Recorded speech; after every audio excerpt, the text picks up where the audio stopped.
Guerrilla cricket. Whoa. Guerrilla cricket. Whoa.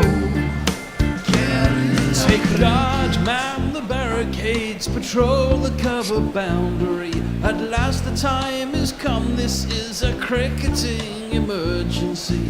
Hear this call to arms for every cricket revolutionary. Take up your bats and stumps for the test match insurgency. At first they tried to silence us, but we would not be silenced. They threatened us with lies, so we threatened them with violence. Che Guevara, Sangakkara, Joseph Stalin, Douglas Jardine, Robespierre, Darrell Hare, Vladimir Lenin, O'Brien Kevin, guerrilla cricket. It's not about the winning, it's about how many rules you break. Even in cricket commentary, this is the best advice to take. Pick guerrilla cricket, it's the finest choice you'll ever make. There's so much more to cricket than rev counters and a slice of cake. At first they tried to sanitize us and clean up our act, but people like it filthy, and we know that for a fact. Fidel Castro, Lenny Pascoe, Carlos the Jackal, Umar Akmal, Mahatma Gandhi, Grant and Andy, Brendan Behan, Austin Ian, guerrilla cricket. Stick with us, cause you know we're not the kind of thing that you see on the TV and the radio. So vive la revolution.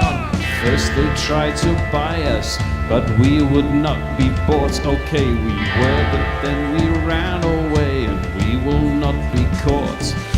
We would not give up the ghost when they left us all for dead. They decapitated us, but we just grew another head.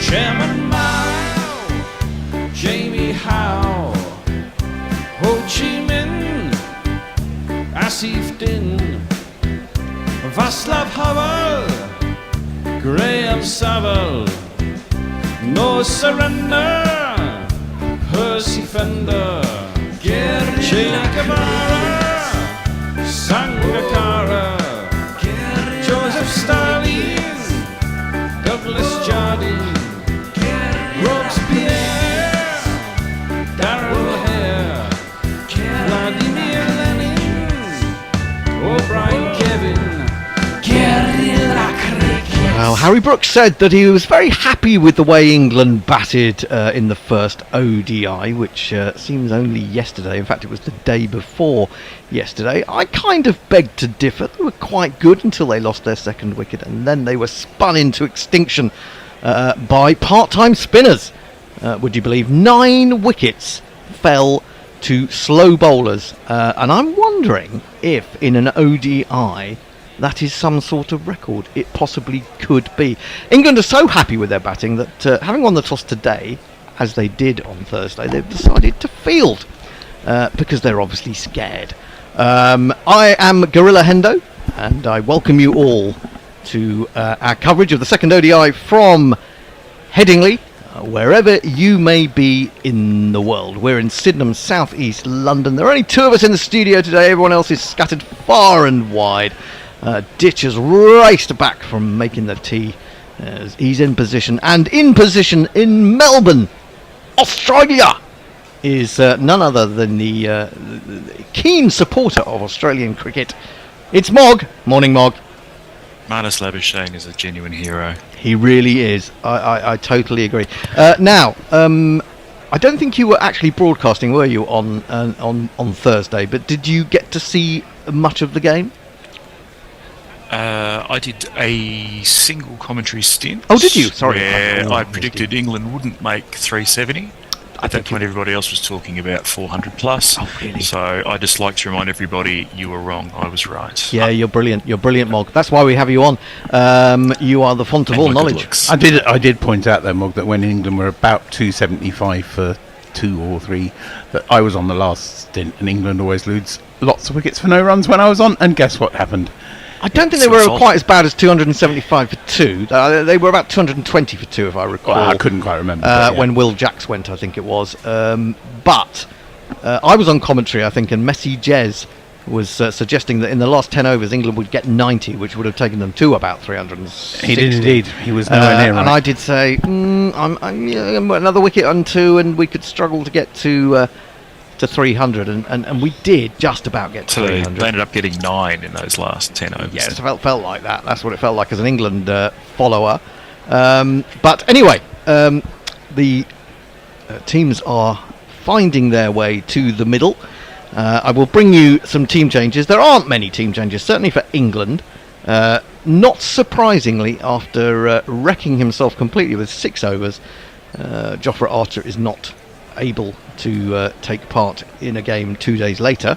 Even if he bowled Would he have 10 been overs, selected? He was rubbish. well, that's a good point. I mean, he bowled quite a couple of quite good overs at the start, but then struggled. So Ollie Stone comes in for him. So Bryden Carse, Ollie Stone, Matthew Potts. I still think it's a weak bowling lineup. Adil Rashid, Jacob Bethel, Liam Livingston, who got a great start getting rid of Steve Smith, but then got horribly hacked. Will Jacks again. Similar. Australia go in with let me see changes. Well, Maxwell's back in, and Hazelwood is back in. So actually, all they've done is strengthen their team from the one that smashed England with 8 overs to spare. But let's not be worried. Let's be optimistic. Let's believe that England Doesn't matter. can come back. Now, a man who didn't get out even on Thursday night is this man, and he's going to presumably carry on where he left off. It's just a sweet driver's head. A sweet driver's head. From transdimensional driver's head.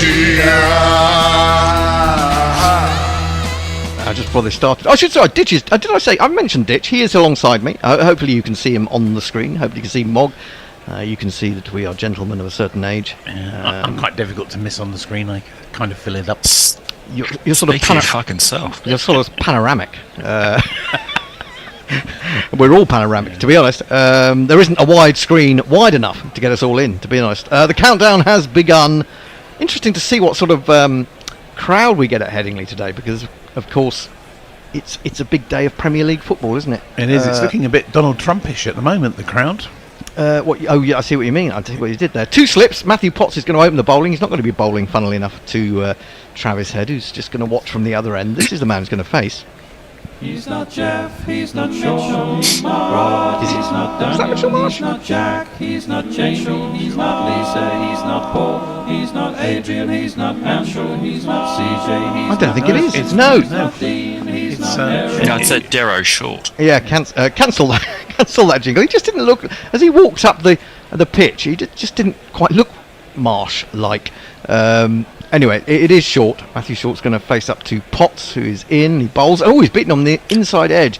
He's trying to force the ball just back of a length, and goes through to Smith. So hold that thought, and I will take you back to the jingle for this man. Don't wanna say Matt Short's evil, but I think Matt Short's evil. Matt Short might be too evil to live. I do like that jingle. In he comes again. Bowls a good length ball, certainly straight enough. Middle and leg stump. It's tucked away to mid-on for a single. First run of the morning. And I suppose I should also jingle up the England bowler. I've heard from Potts that the kettles are filthy black. You know he might do. Let's bring him into the attack. I'm getting very excited because in 3 balls' time we're going to go to Mog, who is the curator of the socials for the first 10 overs, and he's going to tell us who has joined us and who was first to join us. You can contact us mainly on YouTube these days if you follow the YouTube stream. Onto the legs of Travis Head, and of course Travis Head thinks, oh hang on, am I still playing on Thursday night? Yes, I think I am. I'll tuck that away with much aplomb through mid-wicket for the first one of these.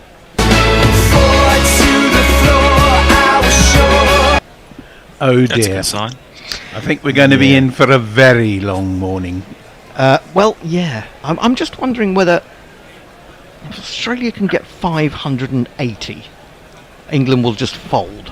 And then we could all go home early. Just 580. Just the 580, yeah. Not much then. Good. Not too many, not too many. I mean, if Head got in and just went crazy throughout, then... And then Maxwell, God. Oh, Lord, what number's he coming in? We don't know. 7? Well, possibly, yeah. This is the T20 opening pair, isn't it? Interesting that Mitchell Marsh has dropped himself down the order. Onto the back foot goes Head, defends into the offside towards extra cover. There is no run. If they can go as fast as the Argentinian women did in the record score in a T20, they'd get over 1,000. When did that happen? Well, it was, I don't know if a while ago. They were helped by the fact that one of the Chilean bowlers bowled 64 no balls. That is quite... Has anyone explained to them where they should be bowling from? Potts in to complete the over. Down the leg side. Well, I say complete the over. He won't be completing the over because that'll be a wide. It's there. He's there. Joel Wilson. Looking at things perfectly through those dark glasses. Potts fell over in a foothole or something. He's looking very accusingly at the wicket. He's not happy. He's not happy. That's just a cover-up because it's a shit ball. He's just pretending he went down a hole. I think you might be right. Sorry, Skips. It was a hole. It was a hole. Honestly, it wasn't just a really bad ball. It was a pretty bad ball. It was an awful ball. to be I'm unfair. not shit honest. Yeah. You're still going to bowl me for a bunch of other overs, so you can't take me off. God, he's got 9 overs to get through. Blimey. Final ball of the over. We think he's in. He bowls outside the off stump, and Travis Head leaves that alone, which kind of suggests he's not going to throw this one away. Sometimes with Travis Head, he'll have a brilliant innings followed by a first baller, but he looks as if he's also in the mood. Who's joined us, Moggy? Muttley says, Muttley. Wolf, morning primates, love and sausages, XX. We also have Jonathan Shaw and Edgetix. Leah has joined us. Kieran Roseblade. Diana Patterson says, thanks, Mog, for the signal of my intent. I think that's me flipping the bird. J Mother Statsman, Michael Bedford, and a suspicious character called Jeremy Henderson. Who the hell is he? Jeremy Henderson. Wonder who he could be. Absolutely. Did he get locked in the cave this morning? I mean, normally Messages is here before everybody else, but I noticed that he's not on till the third session of 10 overs, 21 He's to 30. worn out from doing the rosters. Yeah. Oh God, yeah. Well, he's had to change the rosters about 33 times in the last half an hour, so you can understand that. Ollie Stone is going to open the bowling with Potts. When you look at the averages of both these opening bowlers in ODIs, they're not very good. They haven't actually played that many matches. I think 15 between them. He's coming in to bowl a short, and short edges, and it's just dropped short of first slip. There are 2 slips in there. Who is the man at the first slip? Certainly Ben Duckett is at second. The sky coverage is complete rubbish there. That was terrible camera work, wasn't it? Yeah, you couldn't see the fielder's hands. Who is that there? Is that Livingston? Oh, it was only just short. He's a bit deep. Maybe Will Jacks. Bowl faster or stand closer. Bowl faster, go harder, as men with Ven would say. In comes Stone again, bowls into the hip. They're going to take a single towards mid-wicket, and Australia move on to 7 for no wicket. The GPL is open and it's worth 164 smackers. And you can't say fairer than that, can you really? I'll tell you how to go about getting involved in the GPL. It's always great fun. Yeah, Australia made absolutely sure no one won it. They did the other day because they got England's score and nobody had gone that high. They snatched it from the grasp, I think, of Ombre Noevu with 44 balls to spare. Maxwell, Stark and Hazel. Oh God, Stark as well. I didn't trigger that. In fact, I haven't read you the sides, have I? Onto the back foot goes Head. Ball cramping for room around about his hip. You gave us the England side, but I not gave you the Aussie England side. There was just the one change, so it was. Then you were Jofra shocked Archer. that Hazelwood and Maxwell were in, and you just clammed up after that. I did. It's Matt Short, Travis Head, Mitchell Marsh down to come in at 3. Stephen Smith, Marnus Labuschagne, Alex Carey, Glenn Maxwell, Aaron Hardy, Mitchell Stark, Adam Zampa, and Josh Hazelwood. So hang on, they got even. Green, Abbott, and Dorshers are out. DW Arsehouse is not going to make it. Down the leg side, well taken by Jamie Smith, and it must have just brushed a pad because the umpire is not too interested in giving that as a wide. I was just about to jingle Ollie Stone up, but you know how it is. You look at the jingles, and you can never find the one you want. And in fact, I'm not even sure that he's on here. So it looks like we're going to have to go there out. Should be. Well, there is an Ollie Stone jingle, obviously, but I don't know what the bear's done here. Stone in, bowls. Oh, he has a real flash at that from almost a sort of crouching position. Head. Maybe he's just a bit tired. Maybe it was so easy for him on Thursday that he got a bit excited. 7 for no wicket. 1 ball remaining in the second over. Yeah, I'm pretty sure that I'll have to go fishing around to find the Ollie Stone jingle. So I'm going to leave that for now. There's a couple of empty slots there that could be filled up with There him are. later. There are. I would have to dredge the bottom of my brain to remember how to get them from the full list of jingles onto that screen. Me too. Stone in again. Not a bad over, and that's another good ball. And quite an expert leave from Head. He's left it on length. It's gone over the top of middle and off. That was a good over actually from Stone. Just the single from it. Australia after 2 are 7 for none, and Mog has more contributions. Barong says, my main allegiance is for the red ball version of the game, so he'll be back and forth between this broadcast and the Tigers Team Tata currently fighting a valiant rearguard effort against the Might of India over in wherever it is being played. Chennai, I believe. I have to say that since I was on a few years back on Gorilla, the computers seem to have been breeding, because there's an awful lot more technology in the room nowadays than there was when we used to do it. It's like being at a sort of in a recording studio, isn't it? Potts into Short, dabs this square. Good timing, but not beating, I think, Bethel there at backward point. And there is no run. England won the toss, of course, put Australia into bat. Mitch Marsh did say, well, we would have probably had a bowl too because of the overhead conditions, but it does seem to be brightening at Headingley. It was a little bit miserable earlier. One wonders whether you could even get a suntan in here from all the radiation coming off all of the equipment. Oh my God! I think I get radiation from my phone. Potts Might want to put your lead in pieces on. bowls. Oh, now that's that's a full half volley, which Short has played very nicely indeed, but he's not got any sort of thoughts to placing that. And he's just smote it rather nicely straight to mid-off. I think I've done all my procreation Mog up now. I'm a bit old You to never be know doing when the anymore. opportunity may arise. I suppose that's true. Yeah, I can't see myself procreating at my age. Anyway, that's another Go story. harder, as they say. I suppose I would have to. Potts in bowls onto the back foot goes Short. Forces up to Livingston at mid-on, and there is no run. I've done my bit. 3 children, 7 grandchildren. I think that's more than enough. At least you remember It's all more where than all the his... rest of us combined here. Yeah, I guess so. Are you sure you're not any other children that you're not sure about? Well, none I know of. And A friend of mine, when he was much younger, did donate to a sperm bank. So although he has 2 children that he knows of, that's come back from Potts, and it's a rather clever or fortuitous leave. It's the length that is doing no favours to England at the moment, or the bounce, should I say. Certainly a couple of good balls, but well judged. Yes, so I believe he may have populated half of Sheffield, because that's where he was at college. not like the Dutch guy who has over 1,000 children scattered all over the earth. Good God. If he's done Sheffield, is he Jay Grover's dad or something? Well, he might be, but I think it's unlikely. He's very, very blonde. This takes a thick outside edge. As he was trying to turn it into the onside, it's gone shooting down to third man for a single. Short moves to 3 from 10. Head has just that boundary. 4 from 7. Australia are 8 for no wicket. England really need to bowl with a lot more discipline today. Yeah, and they don't need to just bowl in there. It looks as though it's just doing a tiny bit. Just bowl in the right places. Yeah, and it is just doing a bit. Yeah. Yeah, there's a bit off the pitch, isn't there, I think? Not so much in the air.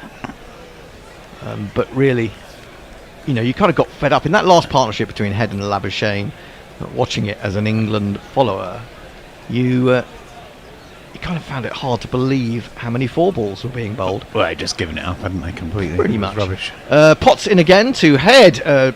Forces him back deep into the crease, hits him on the pad too high, and possibly go down the leg side. It just drops down towards the slips. That's the end of the over. It's 10 for no wicket. Mog. Patty says, smashed it and been a long time subscriber, which is just as well as YouTube. Sent me a reminder it was an 11 a.m. start, which almost happened to me. I forgot it was 8 o'clock my time, not 8:30. J-Mo the Satsman says, go Australia, put 350 on and get England out to 250. That's probably not impossible. optimistic about England's score. I think so, yeah. Kieran Roseblade says, there's a revenue stream for GC that hasn't been fully explored. Gorilla sperm donation.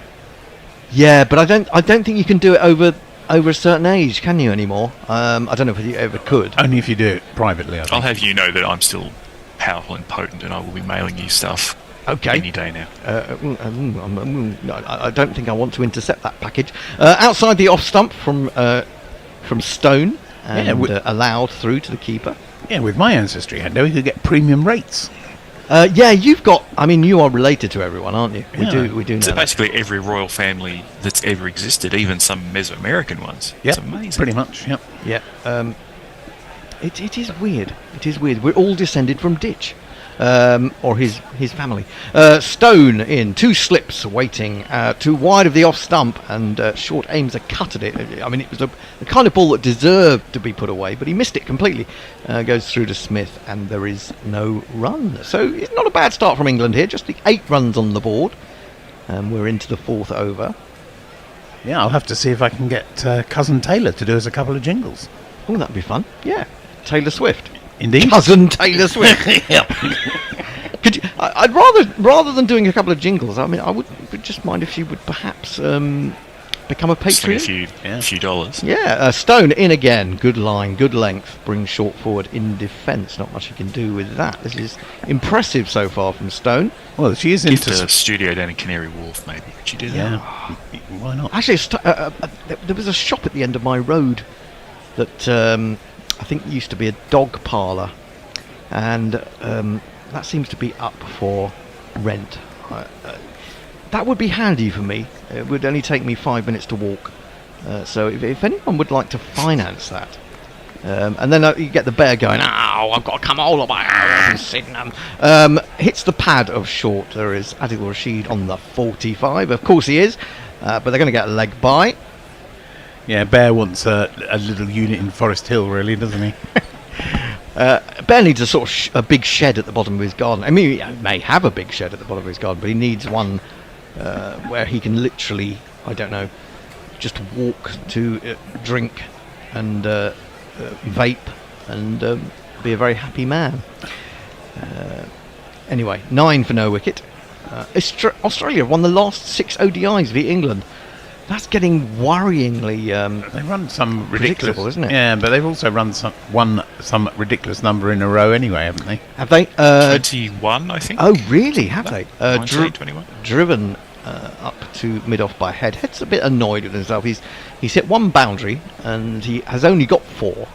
His other 8 balls he's not been able to do anything with. And this is good for England because if you get a frustrated Head, he might get himself out. Anyway, 1 ball to go in the 4th over. People at Headingley have got their hoodies up as if it might be a little bit breezy, a little bit chilly. Stone in again, bowls. He tries to force. He's going to get a single because England, I suppose, having seen Head and seen what he can do, they're in a field. Team seems to be set back on the edge of the circle. Anyway, that's the end of the 4th over. Australia 10 for none, short 3, Head 5, and Mog has more. I think he doesn't, as it turns out. Oh, does he Lucky not? 6 did have a message, but unfortunately it's been retracted. I did see it, though. It was funny, but Was it rude? I probably can't. Well, potentially. Even by our standards. No, not really. No, not really. It was spermatological in a way. Oh, fair enough. I heard Andy Zaltzman on the radio on the way in this morning. He was on Patrick Kilty's show. I thought, I know He's that on voice. Taskmaster currently. Yeah, that's part of what he was talking about. Yeah. And he's got another tour. Oh God, he lives the life of Riley. Now Head tries to punch Potts off the back foot, and there's a lot of playing and missing going on. Not because it's particularly doing that much, they just seem to be missing it. I wonder if the bounce is a tiddly bit uneven. Maybe he's just trying to hit that too hard. Yeah, I felt, the GPL is open, £164. Now, how do you take part in the GPL? You go to our website, gorillacricket.com, and you go to the heading which says competitions, and you follow the instructions. You give us a £1 for every guess.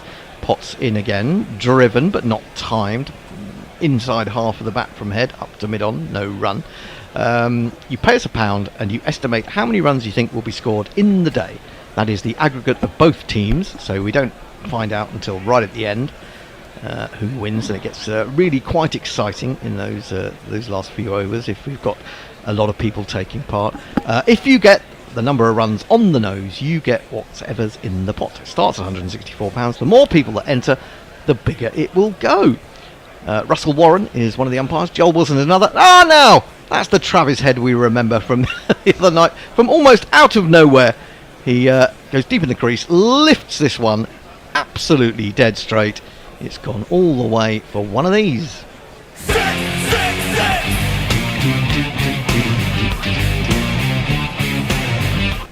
Oh, goodness.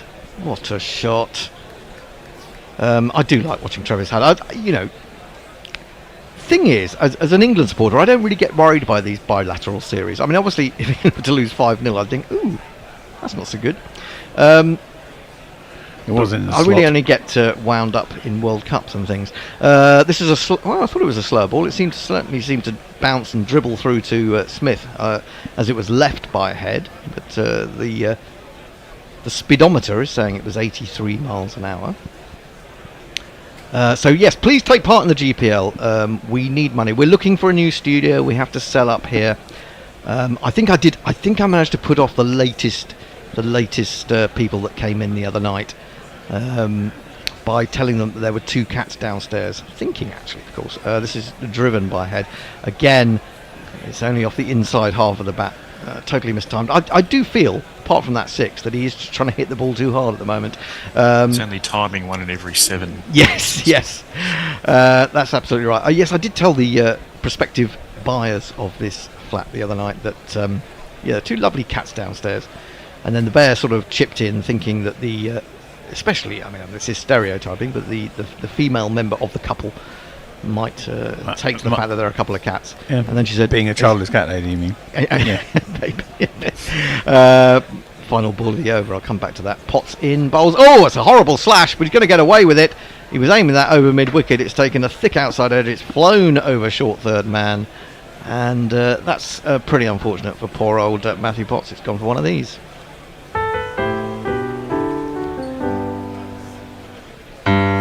5 overs bowled, 20 for none. Just to add to that, yes, I said about that, and she said, the bear said, oh yeah, leave the door open. Sometimes they pop in, which they do. They have been found sleeping under one of the tables here in the studio at times. And then she just turned to us and said, I'm allergic. So I think that sale may have gone down the pan. Might have gone down the proverbial. Mog, You had to take your pants off. Great. Yeah, absolutely. What are we up to? Paul Higginbotham says, good afternoon from the Bangkokonians. Ooh. And the GPL is at 166 of your English pounds. Get up there. We'll come back to that. Stone is in, bowls, and Short has got hold of one.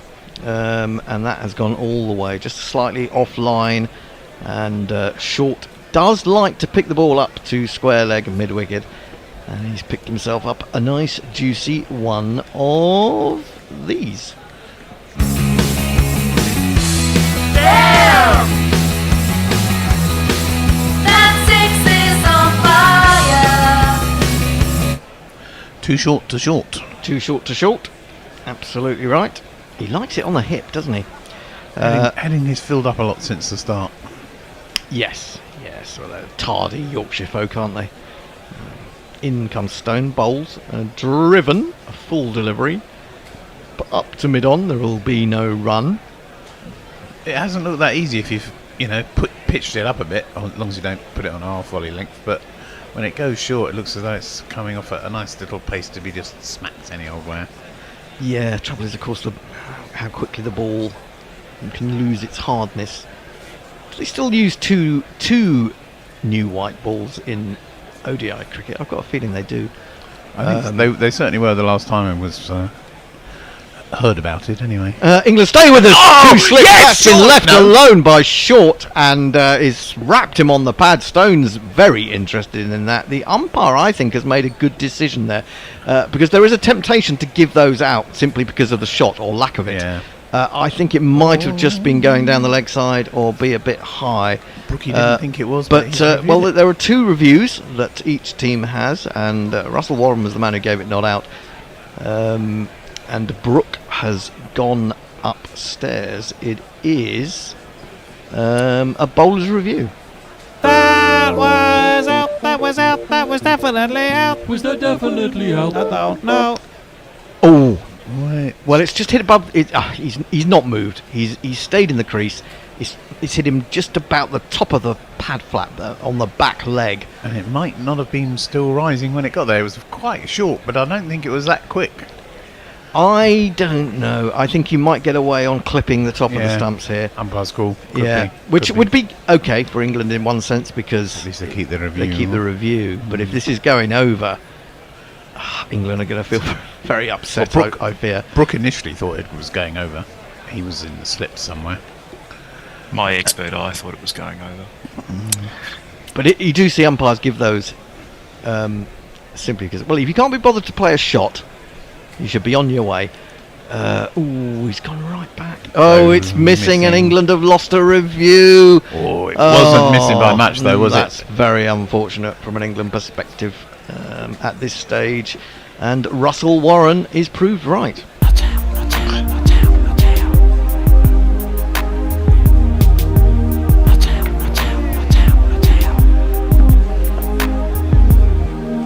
I guess they went Only with the stumps were 6 inches taller.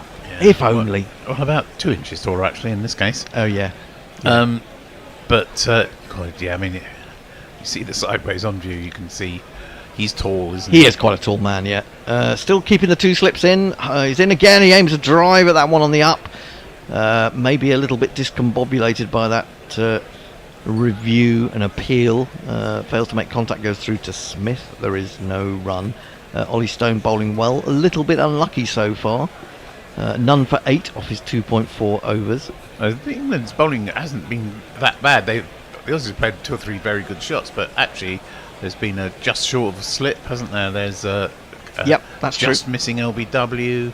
Yep, that's very true.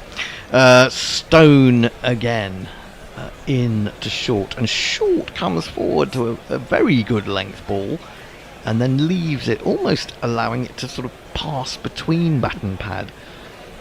Through the keeper it goes. I want to see that from behind the stumps. That can't have missed by much. No, 26 for no wicket. Don't forget, of course, you can super chat us. That will help. That means that you get your YouTube message read out in preference to all the other plebs listening to us. But that means you have to give us some money. Stone in to complete his 3rd over. He bowls, and Short is on to the front foot. It's a good line, it's a good length, it's just outside off stump. And it is a dot ball, 26 for no wicket, 6 bowled. Stone has bowled 3 very good overs, only that one pick-up for 6 means that he's gone for 8 runs. Mog.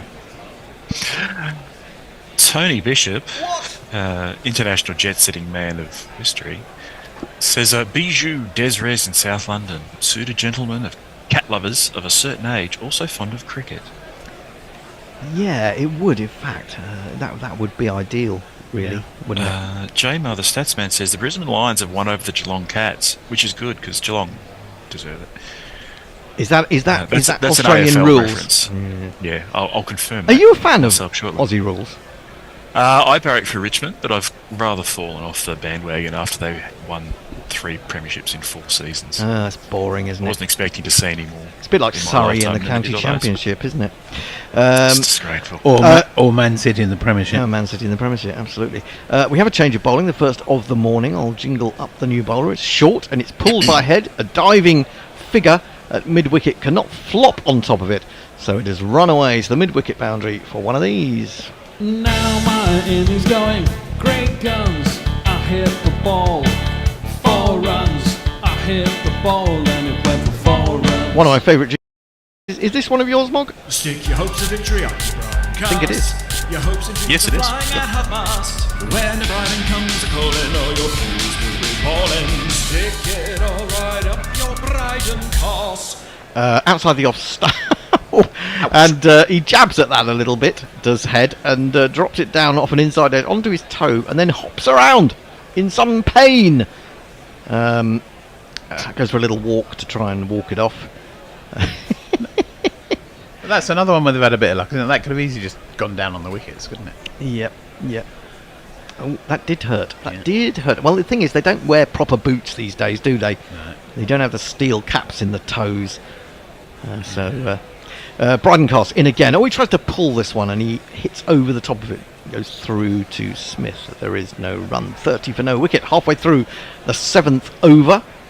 10 overs, a reminder, is what constitutes the batting power play, when only 2 men are allowed to field outside the circle.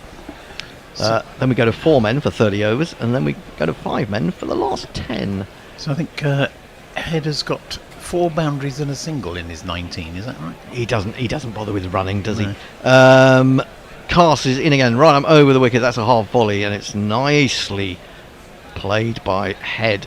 But he's in such good form in some respects that he's hit it too nicely. And although the mid-off is quite deep, there's no run. And England did that quite a lot on Thursday, I felt. Yeah. When Duckett in particular was in. I mean, I'm not going to criticise Duckett because he made a very good 95, but these days everyone just wants to hit the cover off it, don't they? Where are some of the subtleties of ODI cricket, or of any cricket? Cast bowls, now that's been beautifully picked up over mid-wicket. It clears the boundary by not that much, but enough. There's some subtlety for you. There's some subtlety. It's one of these. With the super shatter, super shatter, super shatter, super shatter, super shatter, rocka, rocka, super shatter. That's very close to a no ball as well, but they either didn't spot it or it wasn't quite. You've got very little margin for error with Head. He didn't even smash that, he just No, flicked it. he for just picked 6. it up, didn't he? Well, he's obviously in tremendous form. Now he's not trying to hit it too hard. Goes back to this one. Just pushes into the onside. It's Bethel coming in from mid-wicket, who does the fielding. 36 for no wicket. Carse's first over has been carted for 10. Mog. Oh, I can confirm that the Brisbane Lions are in the grand final against Sydney, so cue a week of Victorians whinging about not having a Victorian team. And Sophie Kale also confirms that it was an extraordinary game of footy, very close. In the India-Bangladesh game, a contentious catch was given Mushfiqur out. No. So India clearly cheating again. Absolutely. No doubt And, about it. I Michael haven't seen Bedford it. says this- India cheating? When did that ever happen? I haven't seen it, but I'm absolutely Wow. sure that was unfair. The concrete company probably paid off the umpire. Absolutely. That's the way these things work. 36 for no wicket. Short 9 off 20. Head now forged ahead, as it were, to 25 off 22. Stone continues his 4th over. He's bowling to Short, and Short is forced into a defensive shot to a good ball, dead straight, and of perfect length, really. And neutral umpires, even neutral umpires, I think there's still this homery thing, isn't there, with umpires and referees. And I was watching the rugby last night, and the referee was definitely giving all the marginal decisions. You couldn't say they were exactly wrong, but every single marginal decision went to Bath, and everything that Northampton vaguely did wrong, or didn't really do wrong, but he thought they did, he gave against Northampton. Yeah, I those of us who haven't really refereed, I suppose it's difficult to know just how hard it is. Pulled by Short out to deep square leg. They'll take another single. 37 for no wicket. I do remember I was umpiring a little bit of the last game Test match Sofa played, which is going back, I think 2011, 2012, something like that. And I think, is it Tom Smith, the left-arm spinner who used to play for Middlesex and then went to Gloss, was bowling, and he bowled a really, what do you call it? I mustn't use the word that you can't say. But wrist spin, left-arm wrist spin into a right-hand batsman. Onto the back foot goes Head, turns it into the onside towards mid-wicket. And it spun a very long way from outside off stump, hit the batsman quite low down, and he appealed, and I gave it not out. But he said, he started to turn me. Must have been close. Started to use intimidatory tactics with comment, and I felt under pressure. I thought you were going to call it a real Bradman of a ball, but no, I worked out what you were talking about. Yeah, no. Stone in again, bowls to Head, who has a little bit of a waft at this one without moving his feet. There was a definite deviation off the pitch there from Stone. He's just bowling exceptionally well without getting any luck. 87 miles now. Can Ollie Stone stay fit? I really like him as a bowler. But has he got? We got to say, has he got an Ashes in him? That is the question that we all ask in England. There are so many imponderables in the next year or so. This is picked up though by Head over the top of mid-wicket. Well, mid-wicket, mid-on. It does just drop short of the boundary, but it's another one of these.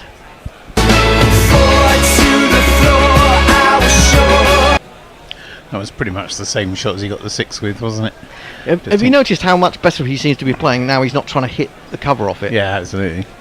He's just got the pace of the pitch, I think, and when it's there, he just puts it away with absolutely no nonsense.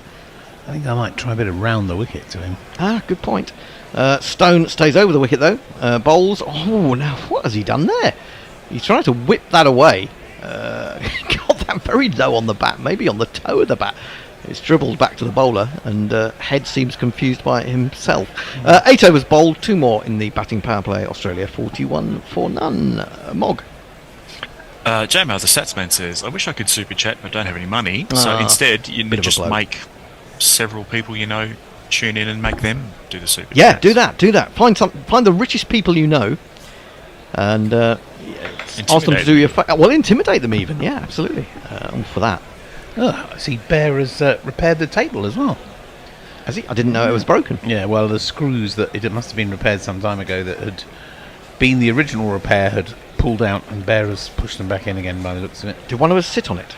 I think so. I probably knocked it or kicked it, or I don't know. Any more tweets? Oh, I can.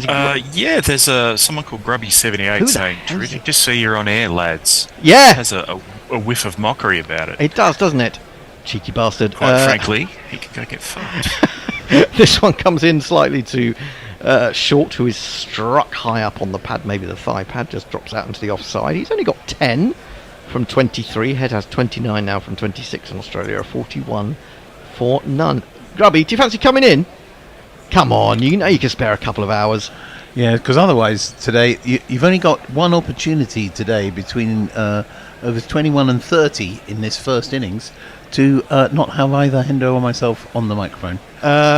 It's all going horribly wrong for Bryden Cast and England. This is just smashed aerially, but straight of mid-off, and Australia are really getting into their stride.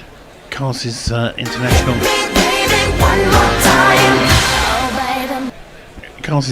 one-day career might be quite short if he carries on like this. Hasn't had a lot of bowling, has he? Because he was suspended for betting infringements. Yes, of course. Much of the season, so that might have something to do with it. It might also be to do with the fact that these are quite good bowlers. He now bowls them a full toss. I don't know if he's trying to do something a little bit different there, maybe get it out the back of the hand. It didn't work, but he has got away with it because it's smashed straight to Harry Brook at mid-on. And Harry Brook grabs his right elbow and winces in pain. We don't need that. 45 for no wicket. Short has moved on to 14.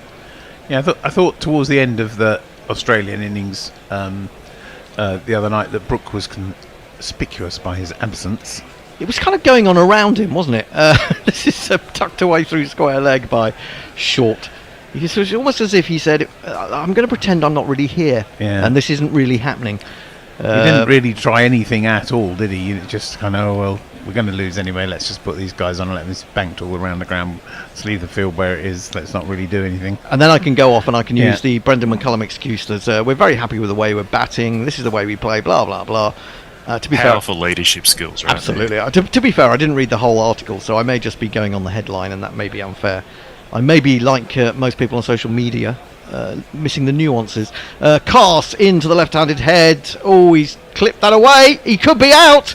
There's excitement in the crowd, but unfortunately, the cameraman has no idea where the ball's gone. Cameraman thought he'd gone for 6. It has been taken at deep backward square by Ollie Stone. It was a rather casual shot. Sort of, he raised the front leg in the Gordon Greenwich manner. I think perhaps he was showboating a little bit there, head, and rather getting it over the man there. He just picked it up and picked the man out. So a much needed wicket for England, and Travis Head will not go on to make 50, 100 or 150 today, and England will be mighty thankful.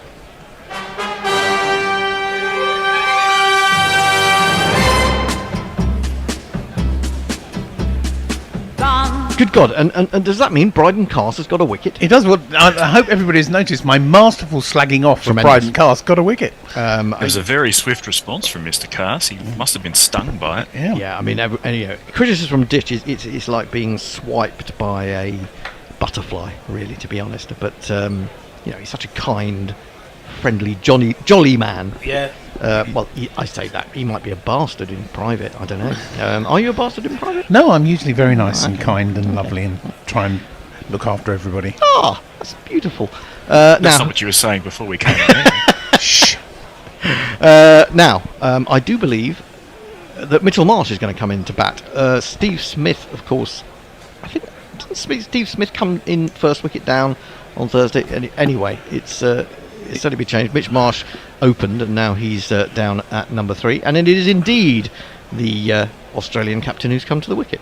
He's not Jeff, he's not Sean, he's not Rod, he's not Daniel, he's not Jack, he's not Jamie, he's not Lisa, he's not Paul, he's not Adrian, he's not Andrew, he's not CJ, he's not Christian, he's not Dean, he's not Eric, he's not Edward, he's not John.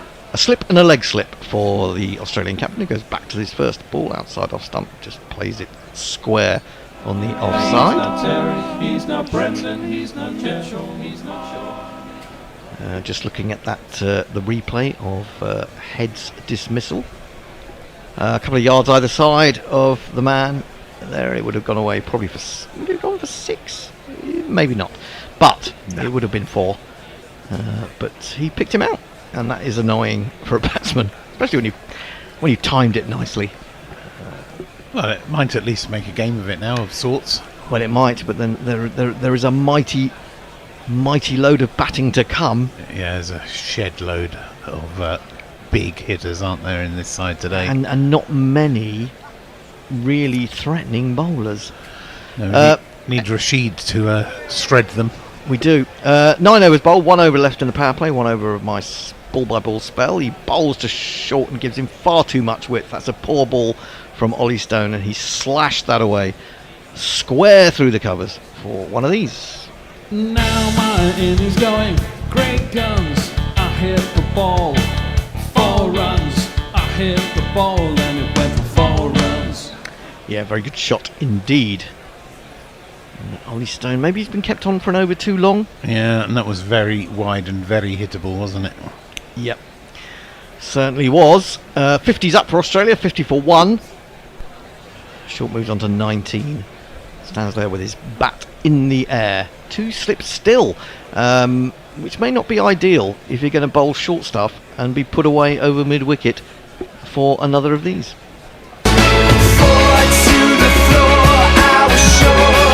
The cameraman's having a lot of trouble finding the ball. Is blind Joel on the camera? He doesn't know what's going on, but See where the ball's gone. Are England, the 2 slips, are they being a little bit too attacking in this situation. Yeah, I suppose they probably couldn't put that many because it's still the first 10, isn't it? Yeah, They they probably couldn't can't. have had someone out there, maybe. Yeah, and they're going to hit it over the top there. You know, infield's not going to help. Driven. The mid-off should have been straighter. He's too wide. And now we have 3 fours in a row, which are absolutely decimating poor old Ollie Stone's figures. That's the thing, you get rid of one of them, and then the other bloke takes off. Shackles are off. Certainly are. Short is it's almost like he's been relieved by head going, and can now play with full freedom. So the excitement of that wicket is just wavering a little bit for England. A distant memory. I've got to let Forthy in because he's going to do some ball by ball. Surely, are you there, Mr. Forth? Let me just admit one. Just the one slip now. So they've been listening to us. Oh, he's hitting the pad, but he's trying to swing that away again over mid wicket. But no appeal there. That was definitely too high. And Australia have moved on to 58 for 1. So if Stone can get away with 2 more balls that don't go for too many, England will say it's not a disastrous power play. They'll have been going at about 6 or so and over, and we know the Australian team can go quicker than that. Yeah. Stone in again then. Duckett now the only slip. It's a half volley, and well, this time the mid-off is probably wide enough to put in the dive. That's Harry Brook, and he does. They will get through for 1. 59 for 1. 1 ball remaining, and then how many people are we going to have?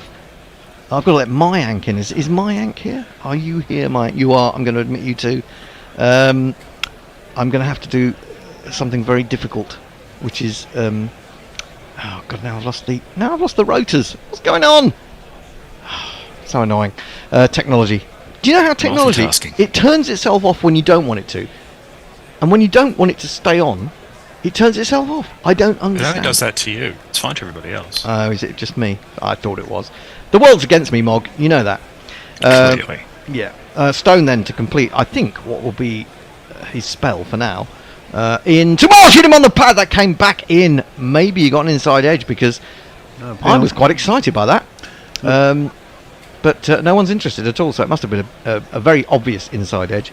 59 for 1 at the end of the power play. So that's not bad, is it, from an England perspective?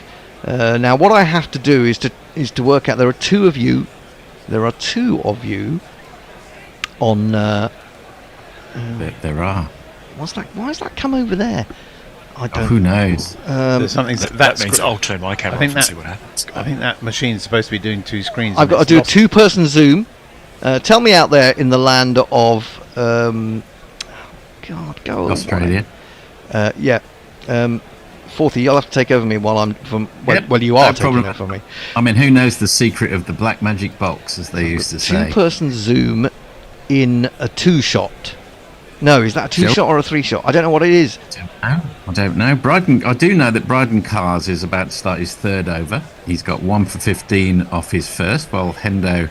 it's a good thing Hendo isn't manning one of Elon Musk's flights to Mars. We might be all in trouble. That's just played down to 3rd man by Matt Oh no, Short. I'm staying here. Sorry. Yeah, I'm going now. Just Ditch is going to take a break for the time being. Did you take a break? You're staying on, Hendo? Of course you are. Of course you are. I'm staying on to do socials, I believe. Your socials. And welcome, Mayank. Hello. Hey. Good morning. How is everyone? Good morning. Can you speak a bit more into your microphone? You're quite quiet. If you can. I think you just leaned back for a moment there, Mayank, and we just lost you. That's it. It's fine. I mean, don't worry about getting all of your face. It's great to see anyway. How about that? Now is the audio good? And loving the audio. In comes Cars again. That one just jags back a touch. Played down to mid-wicket. Dot ball. Good start to the over from Cars. Good start to the second phase. It's because I'm just using like regular crummy headphones, right? So there's no mic on it or anything, so I think the mic is just going straight through the MacBook. Okay, so you need to be quite close. You're sounding okay, to be honest. Okay, yeah, that's good. right. Well, Although you the- guys get to see my beautiful, exhausted Yeah. 6:45 a.m. face. Oh, yes. We're loving it. Because I In comes should not Bryden have told Cars Messi again. I wanted to be in. That's a half volley on just outside off stump, but thick inside half of the bat takes it to mid on. Mitch Marsh hasn't quite got his timing right yet to get off the mark after the first 4 balls. 3 dot balls to start this car's over. How are you seeing it, Mike, so far? I just got on. I told myself I'll be up 5 minutes before the start at 6 a.m. Okay, that's and fine. then Don't worry. Next thing you know, the alarm went off 4 times at 6:30, and then I was like, "Oh, you know what? I might wake up now." Now that is a half volley outside off stump, but it's been it's a great shot. cleaned by Mitch Marsh. A beautiful off drive. For one of these. There's not one boy for me. I must have 2 or 3. I need 4. Well, it's a I mix. It's a real mixed I'm bag excited. from cars, isn't it? I'm excited because now that the Bear has changed the settings, we get to hear the jingles. Oh, do you? Clear. Oh, It that's is clear. great Before, news. last time, you never really got to hear anything. Now we can Cars hear in it. again. It's amazing. And he's just pulled his length back a touch, and Marsh hops back onto the back foot and happy to defend that one. He always starts a little slowly, typically Marsh, before expanding. It tends to be a little bit feast or famine, tends to get under 10 or over 100. That was a major problem with our remote people, is that when you're doing it remotely, you hear bits of the jingle, then it sort of cuts out, and then it comes back, and you're never quite sure when it's finished. So you start talking, and then there's about 3 of you talking at the same time. It is problematic, and that's a little wider, push a little wider, and just beats the outside edge. Marsh should be happy with that one. That's a good over from Cars, just the 1 boundary off it. And at the end of the 11th over, Australia 64 for 1, Hendo. Yes, we had some messages from Grubby78, whoever he may be. He said he can't come in. No idea. He's got football and a dinner party. Parties, very 80s. He's just a party animal, isn't he? What will Australia make, guys? Says Jamal, the stats man. Well, you're the stats man. You tell us. He also says who will bowl after Stone, and we're about to find out. I suspect it might be a bit of spin from Adil Rashid. I think Australia is going to make 350. Yeah, someone else said 350. If you do, and if you think that, and England are going to be bowled out for 250, that would make 600 runs, and you could go and put some money on that on the GPL, the Gorilla Prediction League, which is open for another 25 minutes. You pay £1. You guess how many runs will be scored in the game as a total, and you get all the money, which is over 160 quid at the moment. Potts time again, and that was a full ball outside off stump, steered straight to mid-off by Short, who's looked in fairly decent form. It's good to see a Victorian opening the batting for Australia. He's from Ballarat, and he's engaged to an Australian swimmer, Madison White, I think her name is. Do people in Australia even know where all these little towns are? Because, see, the rest of us in the world, we know the 4 major cities. 5 major cities. The rest of that... No, we know where they are. I totally forgive you for not knowing where the rest of them are. That's defended by Mitch Marsh out to... by Short. Dot ball. Ballarat is... it's one of the top 10 biggest towns or cities in Australia, actually. It was a gold mining town up in the middle of Victoria. It's not very nice. See, I spent about 6 weeks in Australia back in the winter of 17 and 18. 6-7 weeks. And it honestly feels a lot bigger than it is. In comes Potts. It's pretty big. Play to mid, another dot ball. It's pretty big. It's the same size as Europe, Australia. It's a massive It's actually place. the same size. I think I read online it's a little bit bigger than the continental United States, the lower 48. It is. As long as you take Alaska out of it, it's big. And Hawaii, then you're at the same size. Yet there's nothing in the middle. Absolutely empty. I wish our country was nothing in the middle as well. We have too many crazy people in the middle. So I suggest we take them, we put them in the middle of Australia. But yeah. Well, I mean, there's Alice Springs, Oh! Australia. Oh, it's gone! That's a great ball from Matt Potts. Just moved away off the seam. Shorts edged it. The Victorian has gone. He's out for 29 off 35. Australia lose their second wicket for 64. The crowd says, the crowd says, the crowd says, Yeah, there's just a bit of a way swing there, isn't there? That was I think. great. Yeah, I was gonna say that was great swing there. Just outside off stop, made him play it. Yeah. And just getting that edge, that was perfect. So nice little innings from Matthew Short. Made 29 from 36, played some good shots, and he was pinned down a little bit by Ollie Stone in his first 2 or 3 overs when he was bowling particularly well, but and then capitalised with those 3 boundaries in the previous over. But so England will be pretty happy, and a good decision, I suppose. I was talking about Adil Rashid potentially coming back on, but Potts has been brought back into the attack. Maybe England think it is very much a seamer's wicket this time, so good captaincy, you'd have to say, from Harry. Yeah, it's looking that way, isn't it?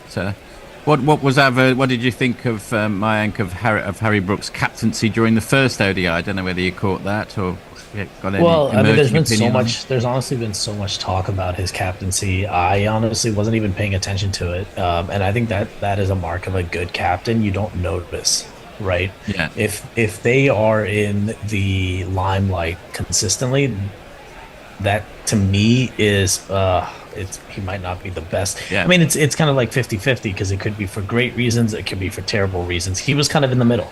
I wasn't really paying attention to him. He was there, and you knew he was captain, but you didn't really care. We've got Steve Smith coming in. Are you going to want to play this jingle, Hendo? Shall I do it after this ball, because they seem to be ready to? Please do.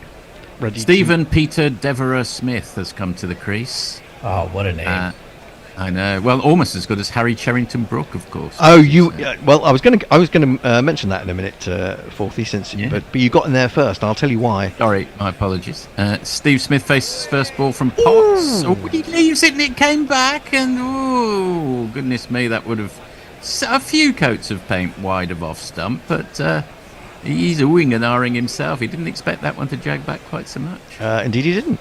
Here is his jingle. Stop thinking till you burn. Just stand still. Stop playing with yourself. Oh, it's very unsightly. Stop thinking till you burn. Stop fiddling about. Stop playing with yourself. Oh dear. Stop thinking till you burn. You look a bit mental. Stop playing with yourself. Keep your hands to yourself. Stop thinking till you burn. Oh.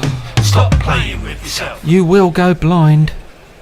And that one's line and length ball on off stump, defended by Steve Smith at the end of the 12th over, having lost that wicket. Good over for England, that one. Australia 64 for 2, Hendo. Let me run through some YouTubes. S. Sam says, what is the use of a short hardy Hazelwood without the head? I'm still trying to decipher that one.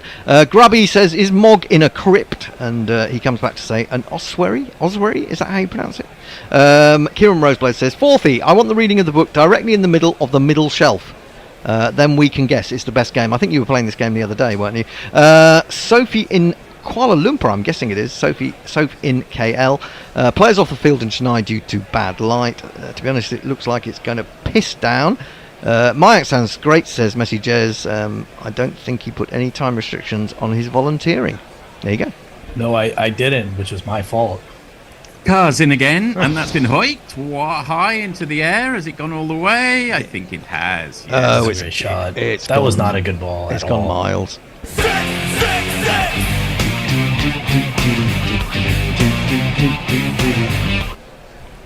That just sat up. It was just too easy. Marsh had no choice. He was just looking at it like, of course, man, I'm going straight into the stands with that one. Yeah. Just a production note, Forthy. In terms of you reading from the book, I think we've set a minimum price of $2 per reading, have we not? That is true. Once someone sent in a super chat, I will do the reading. So more than one super chat, hopefully. You know what our price is. Can you not put it up to $100? $100 per reading? I think that'd be fair enough. We can definitely put it up to 5. I think 5's reasonable for a reading. Oh, they've lost the ball. They've lost the ball. Well, how could they have lost the ball? The ball only went about four rows in. It's not like it went all the way to the next town over. Didn't look like it. As someone who used to live near Headingley in my student days, that might even have rolled up my street. Is there anywhere you haven't lived, Hendo? You live next to the Memorial Park in Coventry. You've lived next to Headingley. You've lived next to Plough Lane. There is nowhere, literally nowhere in the world that I haven't lived next to. I probably lived next to you at some point. Where are you? Where were you in the world at the moment, Mayank? I'm in Philadelphia. So Oh, Yeah, wow. nice In comes solid Carr. 3,000 miles away. In comes Cars again, and that's defended by Mitch Marsh. Good little spell this for England, apart from that 6. It is actually And interesting. I mean, see, if that 6 had gone up Hendo's road, that's impressive. But if he can get that 6 to about my backyard, then I would definitely give him some kudos. That'd be fantastic. I mean, to be fair, to get up my road, it would have had to go through a church and a couple of corner shops and a co-op. And it is a no ball, I can tell you. Oh, God, it's a no ball. Oh, It's a free lordy, hit. it's So, free going pear-shaped. hit. Going pear-shaped. Joel Wilson rotating like a little helicopter. Over the line! Huh? I'm sorry, Smokey. You were over the line. That's a foul. So we've got a free hit. hit. You don't want to give Mitch Marsh a free hit, do you? You don't. That'll get his eye in as well. Oh, dear. Anyway, here we go. Bryden Cars, who's the South African-born Bryden Cars, as we go around the globe from Australia to Philadelphia to Melbourne to Headingley, and in comes Bryden Cars again. That's actually, I was going to say, he almost got that perfect, but there's no room for error. It's been smashed down, straight down the ground for 4. Yeah. And if you kids can't listen, then you bound to see the way you get shot for crossing a boundary,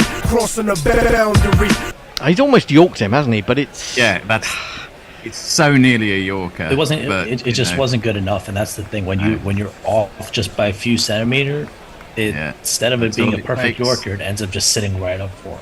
Oh. It's a batsman's game these days, That's and another one. again repeat the recipe straight back down the ground by Marsh. 2 4s in a row.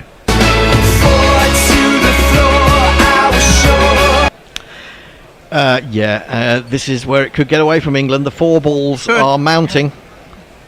That's effectively two half volleys in a row there. I mean, he went harder on the half volleys. Go harder. Yeah. He's showing them what baseball is, Aussie style, and I don't think they like it. Let's see if we can have a third half volley. No, that's just pulled his length back a touch. It's still pretty full, a bit wider. That's played out to Bethel, who does the sweeping up on the offside boundary. They come through for a single. Smith So I'm gets it off. surprised. Why is this England team, if anybody knows, why are they so depleted? I know that Stokes has an injury, but where is everybody else? I mean, a lot of the players on this team are unknown. Effectively, it's like a B. I've seen a lot on Twitter, everybody complaining, oh, it's a B strength team, C strength team. What's going on with the selection? Well, I guess Root's been rested. Stokes is injured. And that's a thick outside edge all along the ground to Gully. And that's a dot ball to Smith. I've lost count of the fact. Has Stokes retired from ODIs or not? He seems to retire and then unretire. As a lot He's of not cricketers retired. do. I know he's just injured. He is injured, yeah. And in I fact, didn't see anything about retirement. He's in fact having a scan before the Pakistan tour. Really? So whether he's actually going to have to pull out of that, we wait to see. You would assume so, because I read online that they're leaving 2 days after the final ODI, which is, what, a week and a half away? Last ball of Cars, it's over, and it's played straight back down the ground. So half of that over was played straight back down the ground with 3 4s. Yes, I'm afraid. 1 and 2 and 3 and 4. Cast started. He started Cast going at 10 and over, and he's after 4 overs. He's now going at 10 and over, 40 off 4. And if your third seamer is going at that rate, I'm not sure that's what what I mean. I can mean, do. when you're playing a team like this against Australia, an inform Australia, you can't expect anything else but to be hammered. Which is why I'm very surprised as to why people are being, well, okay, you can say for Root, he's not a bowler, but this team does not look like if you were to think of an England ODI team, you wouldn't put these guys together. No, I think there's a bit of a changing of the guard going on, isn't there? An attempt at that. So, yeah. I think it partly depends how consequential they think the series is and how experimental they feel they can afford to be. Potts is back in, and again he's been bowling well. That just cuts back a touch, and Marsh can't do anything with it. That's a dot ball. I think that's what I'm getting at is how can you call this an inconsequential series or a low consequential? It's Australia. Of all series, isn't this the biggest thing? This is the money maker for England. This is, it's not an Ashes, but It's taking exactly. And this happened, I remember half after the T20 World Cup 2 years ago, they had those 3 ODIs and no one cared. Yeah, that's right. That's played out to point. That's another dot ball. I watched an England-Australia match, which you'd think, oh, it's England-Australia. It was the most inconsequential of all MCG encounters about a year ago. Yeah. It was only like 11. It was the lowest attended MCG ODI ever or something like that. And it was really sad. It was 10,000. And I've seen the highlights, and you can hear the individuals clapping. You can hear that hollow noise. Yes, I was one of them. Potts in again, and that's cuts. Ooh, that was a little risky, but it's gone all the way for 4 through the vacant third man era. 4. I'm a bit surprised, bearing in mind what happened. I know it's completely different pitches and stuff, but I'm a little bit surprised that Harry Brook hasn't had a look at Adil Rashid yet. And on the basis that Carse is going at such a rate, and Ollie Stone is a bit tired because he's bowled a spell of 5 overs, he hasn't really got many alternatives. Who would the 6th bowler be in this side? Spinner. We've got 6, but not. Yeah, okay. So that's just played round the corner for a quick single, I think. Sorry, I just lost the feed for a second. Yeah, it was just 1 run, and I feel like maybe Harry Brook, just being a traditional captain, he's bringing back the whole idea of don't bring the spinners before the 15th over. Yes. And so he's thinking, you know what, I want to bring it back. Bring that back. Also, talking about bringing it back, have you guys noticed that the Sri Lanka-New Zealand test match has a rest day today? Oh, it does. So there was no day forward. Asking about that this morning. Potts in again, and that's defended by Smith to Gully. Dot ball. I think he got through these defences there. I think that may have come off the pad. He had got outside the line of off stump, I think. So there wasn't any interest in an appeal. England are trying things, and a kind of inconsequential series like this. I think it is inconsequential in one way. Obviously, England like to beat Australia, and Australia love to beat England. But it's latched on at the end just to make some money after a series of test matches, which were not incredidly interesting.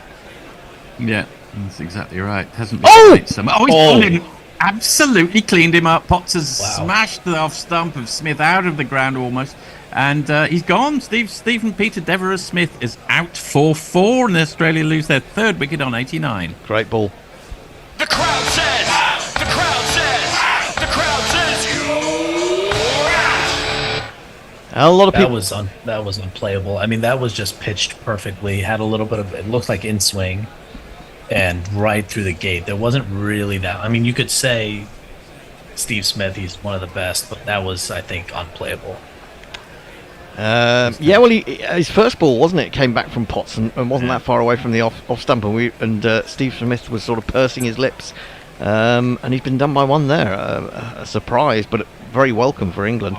I should just say that we have a super chat, so the middle book on the middle shelf can be get to reading. Let me just tell you, it's from Messages. He says, rather than book location, I'd like to select by genre, a bit from biography, perhaps. 40. So there you go. It's not only is it a super chat, but he's pulling rank on the super chats by paying.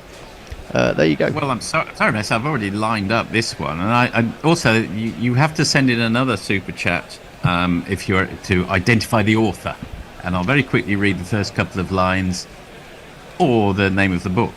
It was 7 minutes after midnight. The dog was lying on the grass in the middle of the lawn in front of Mrs. Shear's house. Its eyes were closed. It looked as if it was running on its side, the way dogs run when they think they are chasing a cat in a dream. Those are the opening lines. So see if you can identify the book. It's quite a famous book. To Kill a Mockingbird?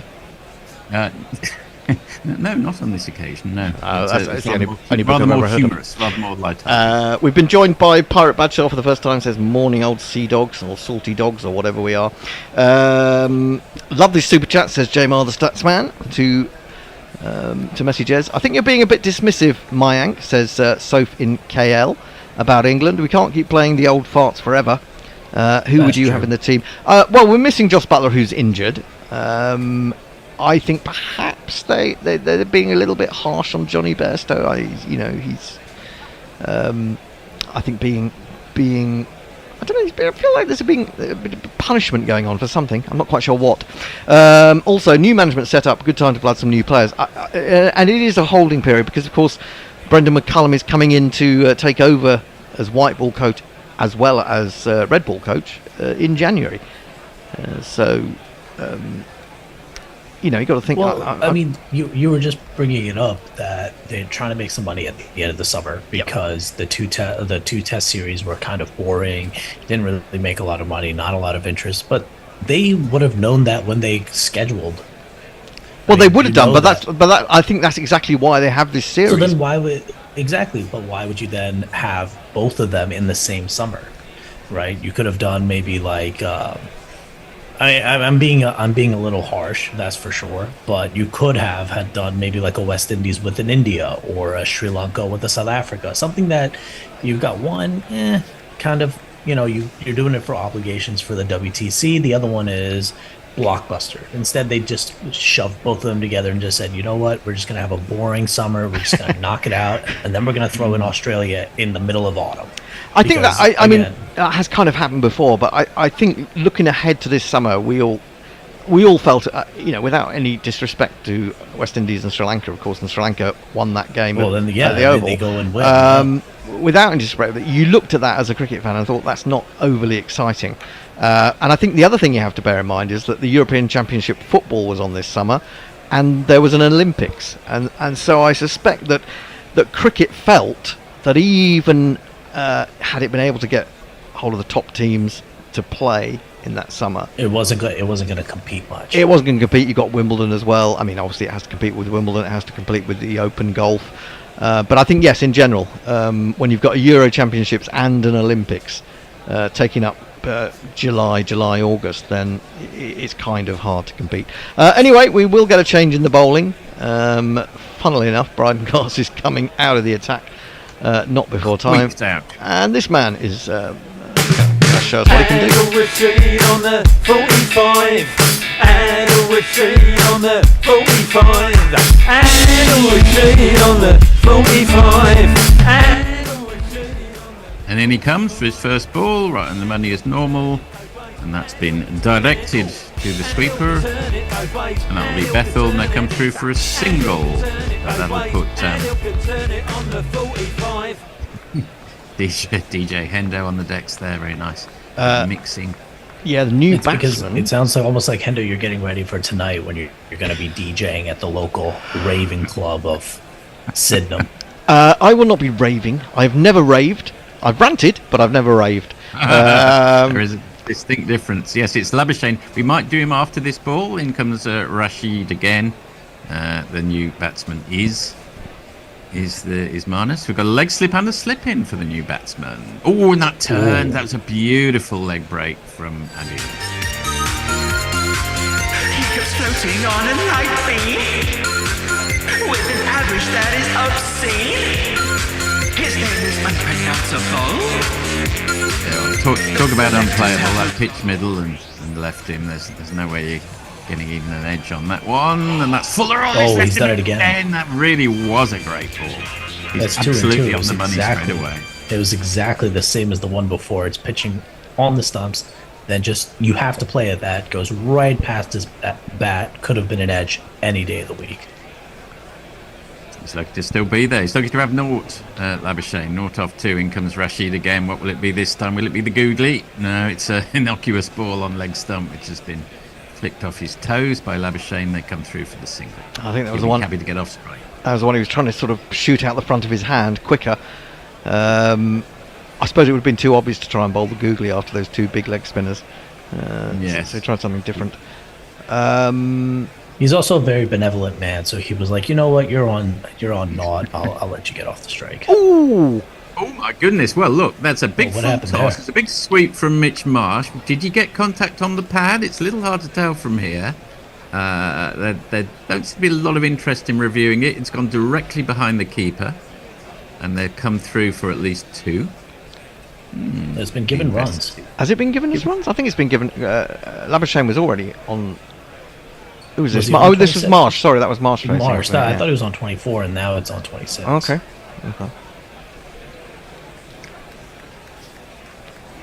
a little something a little mysterious. That one, the leg slip's gone because Marsh is on strike.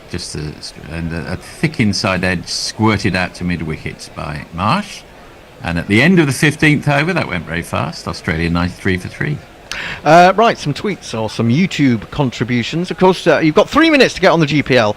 166 quid when we last looked. Estimate how many runs you think we scored in the day. Put a pound on it. And if you get it on the nose, you get the money. It all goes to help Guerrilla Cricket continue. The word callow, I've heard it used more often this year in relation to the England team than I ever have before, says Messi Jez. Messi Jez will be on in 5 overs' time. We've had some guesses about the book. Kieran Roseblade says, The Curious Incident of the Dog in the Night Time. Spot on. Oh, well. First up, correct. Well done. There you go. GPL alert. It's 169 quid, I can tell you. Muttley says, I think books by locations is more chaotic and random and far more exciting. In comes Potts again. He's having an exciting day. Smothered is the word for that from Labuschagne. Back to the bowler. I have a major question for you then, Forthy. All those books in the back. Hello. Have you actually read all of them?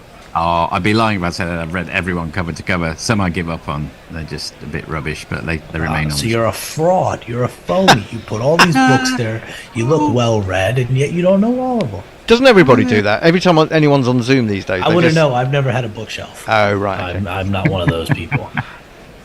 Hendo will have a bookshelf. That's glided down to third man, deflected off the base of the bat by Labuschagne. He comes through for a single, moves on to 2 off 6. I don't know. How much money would you need in terms of super chats? If someone said, Forthy, I want you to read every book that you haven't finished. I want that completed as an assignment before the next test series. How much would they have to give us? They would have to fund the new production house for Guerrilla Cricket for me to do that. Yeah. There you go, folks. Cough it up. Let's help Forthy read. The thing about books is that you can read a synopsis or you can read a review. I'll break off. In comes Potts again, left by Marsh. But it's not until you really get into the first couple of chapters that you know how you're going to respond to it, whether you like it or not, whether you think it's interesting, whether you think it's going anywhere. I remember, I used to do most of my reading on holiday as I got older, lying on a sunbed. And I picked up one book. I normally pick up about 3 books to take with me on holiday. I picked up one book a number of years ago, and it was written by some professor. Just break off a second as Potts comes in, defended by Marsh, no run, yes. I wish I could remember his name, because I'd like to name and shame him. He was like sort of some professor of a university in America, and he had all these reviews saying how great it was. It was the most tedious nonsense I've ever read in my life, but I felt duty bound to keep going in the hope that it would get better, and it just didn't. And I just thought, you've only got this published because you're a professor. It was rubbish. It was rubbish. It's absolute cartel, the publishing industry. It's worse than England cricket teams of the past, and that's been pulled by Marsh to deep mid wickets. Bethel does the fielding, back for a single. What was the genre of the book? Do you know, I can't even really say now. I'm not even sure if it was clear. How can we be sure that it was tedious? Maybe you're just completely misremembering your entire experience, and it was actually exhilarating and fantastic, and he was the best author you ever heard of. Now you've just completely had a stroke and you forgot. No. I'm just saying no. I think that's unlikely. Okay, Labuschagne leaves that one with a little... That's a good over. Yeah, it is a good over. England right back in this one. 95 for 3 at the end of the 16th over. Yeah, Potts has come back and has done great work for England. Otherwise, Australia might already be out of sight. He wasn't the only one to say curious incident of the dog of the night time. Messi Jez said that, but he was too late. Kieran Rosedale says, Smith is a mere shadow of his former self. He used to seem unbearable. Or should that be unbeatable? Or unbearable. I mean, I've always thought he was unbearable. I think it's both. He used to be unbeatable. Let's say it's that. Now he's like a frail old grandad. No offence meant to granddads there. I'm not a grandad. I'm not even dad, so I'm not offended. We'll come back to these. Rashid in again after his excellent first over. And that's straight down the ground, but with no great pace on it. Straight down to the man at a straightish long on for a single. Labuschagne, Marsh moves on to 28. Labuschagne back on strike. Jamal, he's bowling really slow. I mean, the sub 50. He bowled the last ball of his first over was 49 miles an hour. That one, I only saw it in kilometers. It's at 86, so that seems a bit low for him. He's in again. He's got the leg slipped back for Labuschagne, who gives himself room but can only poke it out on the offside. He's not really looking very settled against Rashid here, Labuschagne. Just going to admit to Bennett, who will be ball by balling hopefully next in a few overs time. And he comes again. Oh, that's an absolute beauty. Pitch middle and off. Beat him on the off stump. And Labuschagne can't do anything with that. I mean, he's lucky not to get a touch. Yeah, that's the third time now that he's had that exact ball on the middle stump, middle and leg, and then goes just past the bat, outside off stump. I mean, it's wonderful bowling. We're going to miss him when he's gone, Adil Rashid, but he's bowling better than ever at the moment. That looked like it was going to be the googly. Went wider, but then went wider, and it's been cut. Bethel does the fielding, sweeping up. They'll come through for 1, possibly 2. Yes, they hurry back for 2. Labuschagne moves on to 4. Little Gower-esque bit of blonde hair poking out the back of Bethel. I've seen a lot of this. A lot of retro haircuts are coming back. I'm not a fan of Potts. Potts looks like he lives on a council estate and he fights people for a living. That's played out to a Bethel again, the Gower-esque Bethel. To be honest, Maya, there's no harm in that if you can make a living from it. Yeah, ultimate flight club. There is harm in it if I'm the one who's on the other side of the street and I'm the one who's getting beat up for my lunch money. He looks a little bit like Henry V as well, King Henry V, that famous profile portrait of him.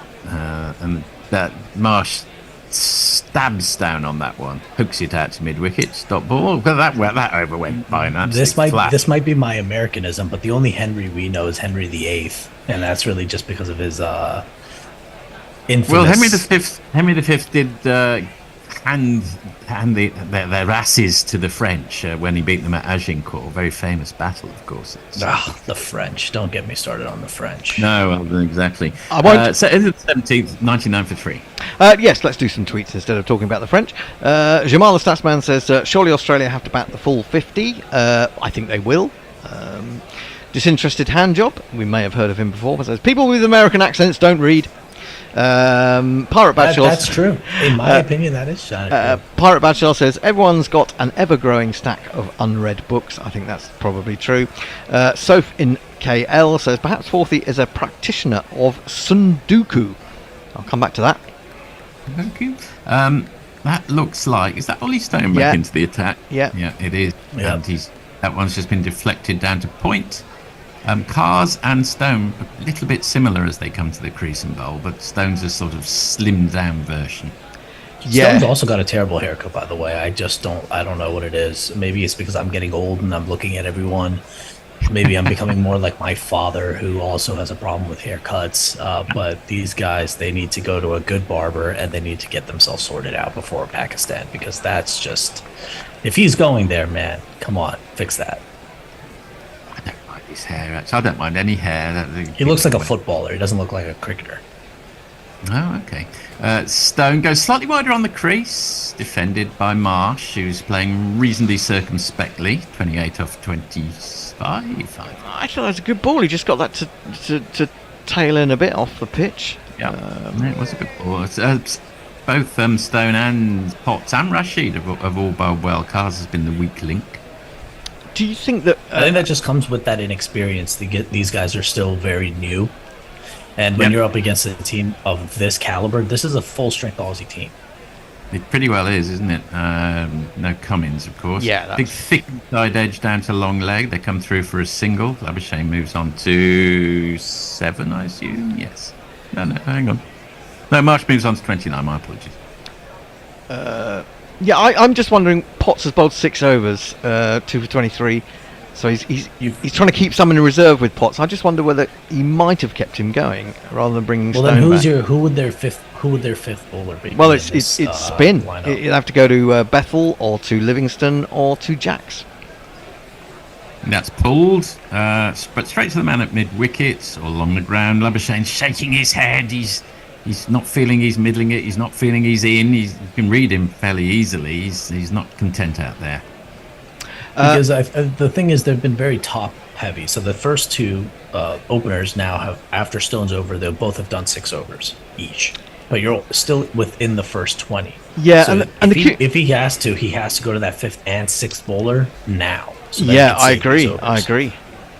In comes Stone again. Absolutely on the money. Defended by Labuschagne.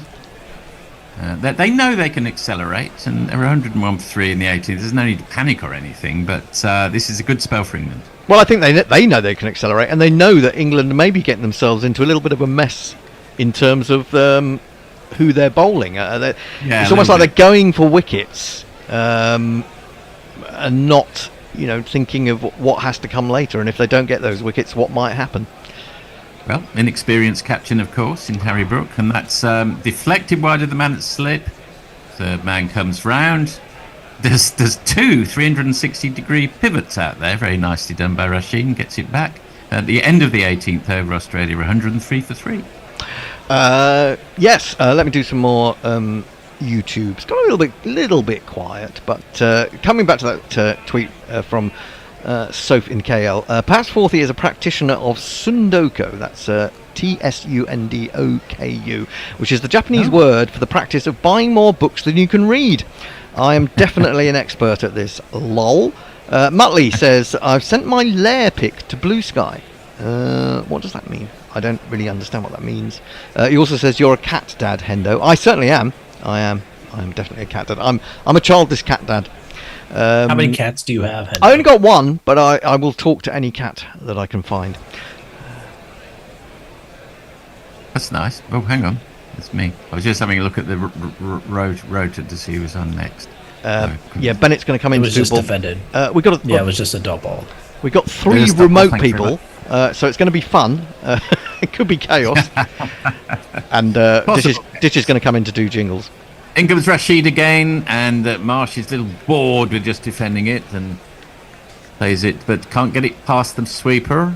Well set field. Bethel does the work on the offside boundary. They can only force a single, but they're just hanging on in there and waiting for that 5th and possibly 6th bowlers of the guys have highlighted, which could be problem time for England. But for now, all is blue skies. That's defended by Labuschagne. It feels like we're in that boring middle overs already. It's not too, the last couple a little bit boring, but not too boring for England. They'll be enjoying this. Duckett's the man at slip. And that's defended off the back foot. He wouldn't have wanted it to be pitched any further up. It was probably a front foot sort of a ball, but he trusts his eye. Dot ball. For you guys and for those that are listening and can message in, how do you guys feel about playing so late in the summer? Well, I'll come back to that in 1 second. Rashid, that's probably the poorest ball he's bowled so far, but such has been his authority over the batsman, Labuschagne couldn't capitalise on the one he's just dragged down there. Can only pull it to the man at deep mid-wicket for a single. I guess the seasons are changing, Hendo, in England, are they? Come back to that in 1 second. Rashid again. And that's cuts to Bethel again. Dot ball. It's staying warmer for longer, is it? The only reason why I'm asking is because if you look at the 90s, they used to end the season in August. Then it was like the first week of September. A few years ago, then they became middle September. And this year, it's ending all the way on the 29th. And that, to me, just sounds absolutely ridiculous. I think you're going to play international cricket so late. There were some ODIs against the West Indies a number of years ago where the final one, I think, was on October the 1st, which is utterly crazy. That's ridiculous. I mean, it's part of the schedule now to have squeezed the 100 into August, which means that everything else is, the county championship in particular is pushed out to the margins of April and September, with a few scattered matches in June and July. Is that Dickie Bird sitting up there? It is. It is Dickie Bird. I suppose in a way they used to sort of make way for football, but football just never ever goes away now. No, so you might that's think, what I was going to say. It's like you're competing with football today, right? Yeah, you are, especially because you're deep into the season now. Yeah, we're always competing with football. And that's cut straight to the man at point. And that's a dot ball from Marsh. And I think basically, effectively as a retired sports journalist, which is what I am now, because no one will employ me, I think that not just the domination of football in general, but the domination of the Premier League and now the domination of the Champions League in what's covered is just kind of disappointing. Disproportionate. Disproportionate, yeah. Stone goes slightly wider on the crease. He's bottling Marsh up here. Well, something's got to give. Possibly. Well, he's also in his 7th over. I mean, if he doesn't get a wicket now, he's got to come off. You've got to take him off, and you've got to get a 5th bowler in because he's got very few overs left. And if you want to save him, you're only in the 20th, so there is just too much time left to keep him on. Yeah, and even if you get a couple of wickets, you've still got a strong batting lineup to come. Here comes Stone again. Defended by Marsh. They're happy to see these bowlers off, one senses, waiting for that 5th and 6th bowler opportunity. Yeah, well, maybe it is a kind of a little battle of strategies here, isn't it? Yeah. Maybe Australia understand what Harry Brook is trying to do, which is get through a couple more top players. But if they can survive and then take toll on the less experienced part-time spinners.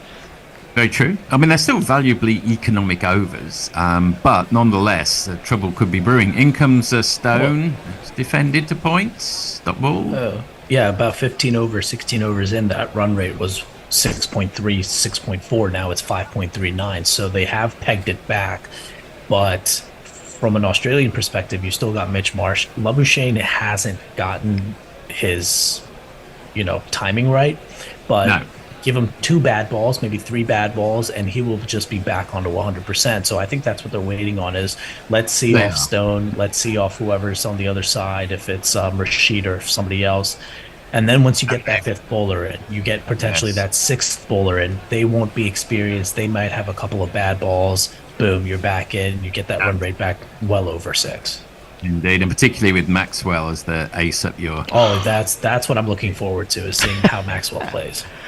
In comes Stone again, 5th ball of the over. We've got a couple of balls left. That's left. Let me get some tweets in before, because I'm going to have to do some mucking around with the computer to get the 3-man Zoom working shortly.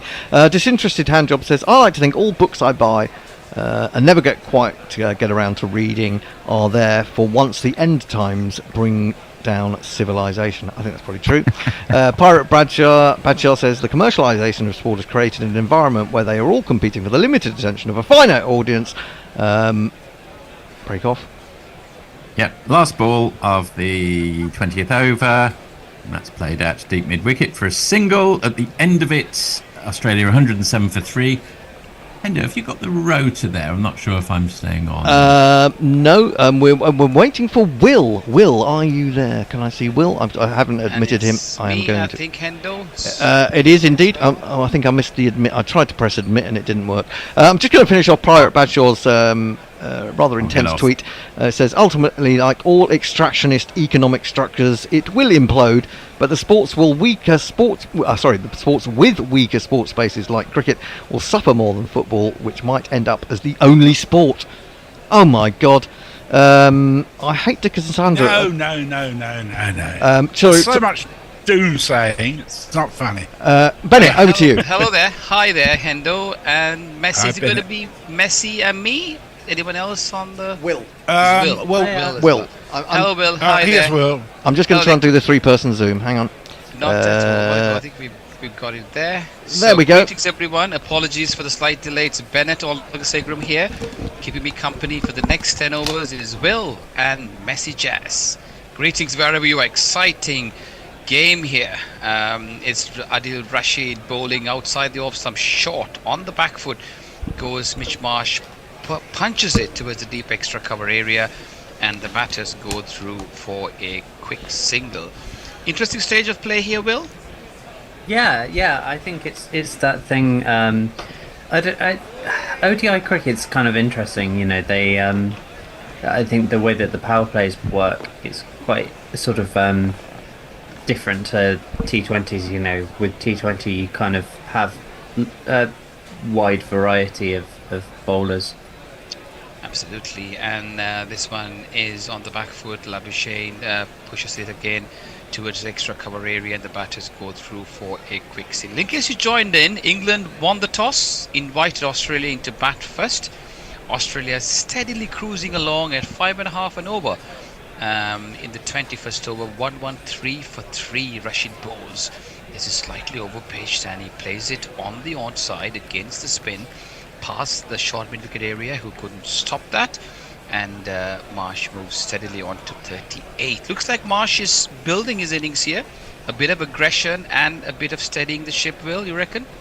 Yeah, I reckon so. I think, he's quite good at sort of knowing when he's got time to kind of drop anchor and let things kind of play out around him. And Rashid comes in on the back foot.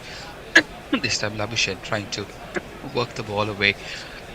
Unfortunately, finds mid-wicket fielder there. No chance of a run. Rashid comes in again. Shortish on the leg stump. On the back foot goes Labuschagne, this time nudging this one towards the mid-wicket area, and the batters have enough time to go through for a quick single. 115 for 3 at the end of over number 21. What have you got, Messi? Not a huge amount here. Michael Bedford says, I hate to be Cassandra at the feast, but can you just get the answer by just Googling the first sentence? I guess you could have, but not much point sort of winning no prize by getting it right from Google. Jamar the Statsman says, hey all, back on YouTube. Hope my sleepy commentary wasn't too boring for everyone. It didn't sound sleepy at all. Jamar says, I've got to go to bed now. See you for the next ODI. That's all we've got there. Over on Blue Sky, Muttley has sent us a photo of his den, which consists of bookcases on the left-hand side, his monitor right in the middle, and over on the right-hand side, a bookshelf full of indiscriminate weaponry, I suspect it is, but it's hard to tell. And it's Bryden Cars bowling the 22nd over. And this one's pushed into the covers as the batters go through for a quick single. And we'll have his jingle. Stick your hopes of victory up to Bryden Cars. Your hopes and dreams are flying at half-mast. When the Bryden comes a-calling, all your fools will be falling. Stick it all right up your Bryden Cars. England must have thought that they had sort of done really well getting the back of Travis Head, Will, but now they've got another challenge. The Marsh-Labuschagne partnership as Cars comes in outside the off stump, driven. He didn't know much about that. He was driving it on the off. He got an inside edge as the ball goes through to the fine leg area, and the batters go through for a single. Mitch Marsh has not been having a great time lately, hasn't he? Injury on one side, not been in the runs as much. Yeah, but I think he's sort of he's one of those players that will just drive him on, and he seems to be looking fairly comfortable out there. He has found form, hasn't he? This one shortish. On the back foot goes Labuschagne towards the deep square leg area, and the batters again go through for a quick single. Bowling short into the wicket has been Bryden Cars' forte, Will. Yes, I think it's interesting because he's sort of become that sort of like a Liam Plunkett kind of a ball, isn't he? Yeah, like it's sort of like he's become England's attack bowler. Yeah, kind of thing. The deck bowler. This one's outside the off stump again, pushed past the cover point area. Singles coming quite easily for the batters here. I was very privileged to go and watch the game live, the T20 game live up in Cardiff with my boy, and I must say it was really nice meeting some of the players, and it was great atmosphere. Good game that England won as well. So again, I hope the weather gods will show some mercy on the cricket. A little bit not the ideal kind of weather for cricket, but Cars comes in on the back foot, and he again, this one Labuschagne not getting the timing, looking to play on the off, but didn't hit the ball the way he intended to. It goes on to mid-on. No chance of a run. Labuschagne is not the kind of player who would fight to get into form, wouldn't he, Will? He's always looking to get back. He really is. He's a sort of, he's a law unto himself. I think. As Brian Carr's ball is driven handsomely. This time he gets a hold of it. He was trying to do that the earlier ball, but he couldn't. This is on the back foot. Punches it towards extra cover boundary for a boundary. With the super shatter, super shatter, super shatter, super shatter, super shatter, rocker, super shatter. Nice looking shot there, Will. Yeah. I think, I mean, when he's in the right sort of headspace, he's got really beautiful stroke play, I think. But he's a scratchy starter, isn't he? A bit like Steve Smith. And usually they're quite similar. And I often used to wonder how these two batters could play in Australia's first choice middle order. But here they are again, proving many wrong, adapting their game, being more versatile, innovation, being able to move on from what's required in this type of game. So we see a bit of a change, and that's the end of over number 22. 123 for 3. Labuschagne on 17 or 24. Mitchell Marsh 40 or 40. Messi. Thank you. They say that he is an all-rounder, but that remains to be seen. Sorry, Messi. What was that?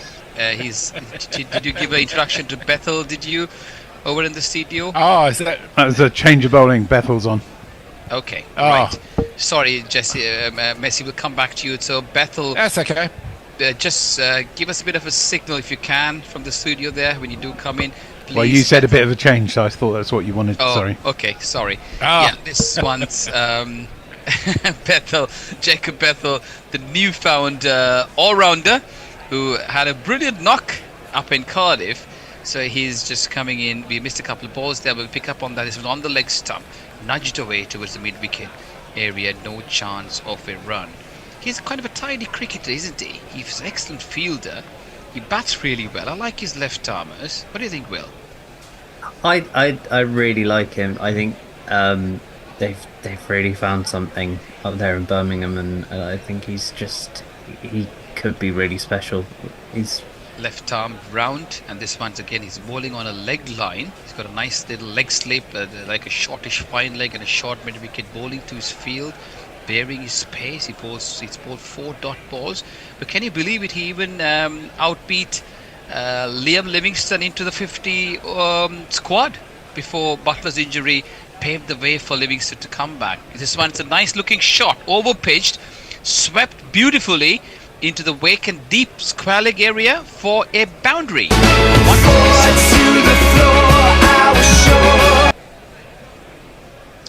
Thank you.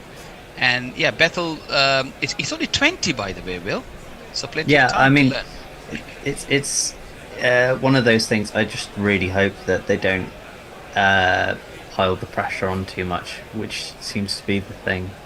Exactly. Bethel comes in. This one's on a good length and pushes this one gently just ahead of the square leg area, and the batters have enough time to come back for a single. End of over number 23, 128 for 3. Messi.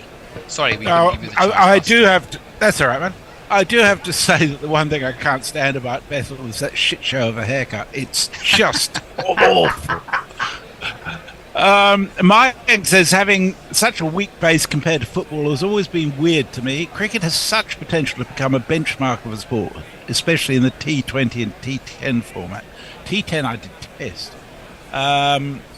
Marty says screen in my photo is not the computer I'm at now. It's my computer lab, a Linux machine that is dedicated server for my CCTV and my virtual tabletop software. You are well geared up, aren't you? Oh, that's Brian Carse is welcome by Mitchell Marsh by lofting this one high and majestically, handsomely over the deep square leg area for a mighty 6, which brings up his 19th ODI 50. Let's talk about 6. Let's talk about 6. Let's talk about 6. Let's talk about 6. Don't right. Stop just cause you got to 50. Don't stop, treat it as a start. You can use this to get a better score. The first 50's done. The first 50's done. Ooh.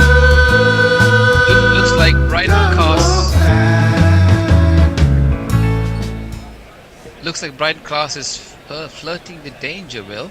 Trying to bowl that short ball once too often, isn't he? I think he is a bit, but, you know, I no risk, no reward, I guess. This one's pitched shortish and nudged away. Squirted away towards the cow point area, no chance of a run. And Mitchell Marsh is built up like an ox, isn't he? He's known as the ox in the Australian team. He's heavily built. He's got a lot of power, muscle. No, sorry, he's known as Bison. Oh, Bison. Sorry, Bison's another name for ox, isn't it? My apologies. Yeah. So that's what was that? Was that a no ball? No ball. Yes, it was. Right cast, not going his way. Bison, yes, Bison certainly has got the biceps of a bison as well, short, and this is a no ball free hit. Where's the ball going to now? Carson comes in shortish and it deposits this one again in the same area, high and lofty towards a similar point of area, and this is another 6 for Bison.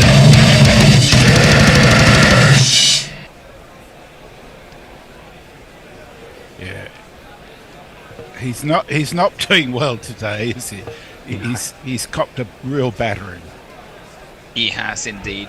I think he's just relying on his shortish delivery, which did bring him the wicket of Travis Head, didn't it, earlier on? But he tried one too many. No, I thought Potts got Head. Yeah, I think he did, didn't he?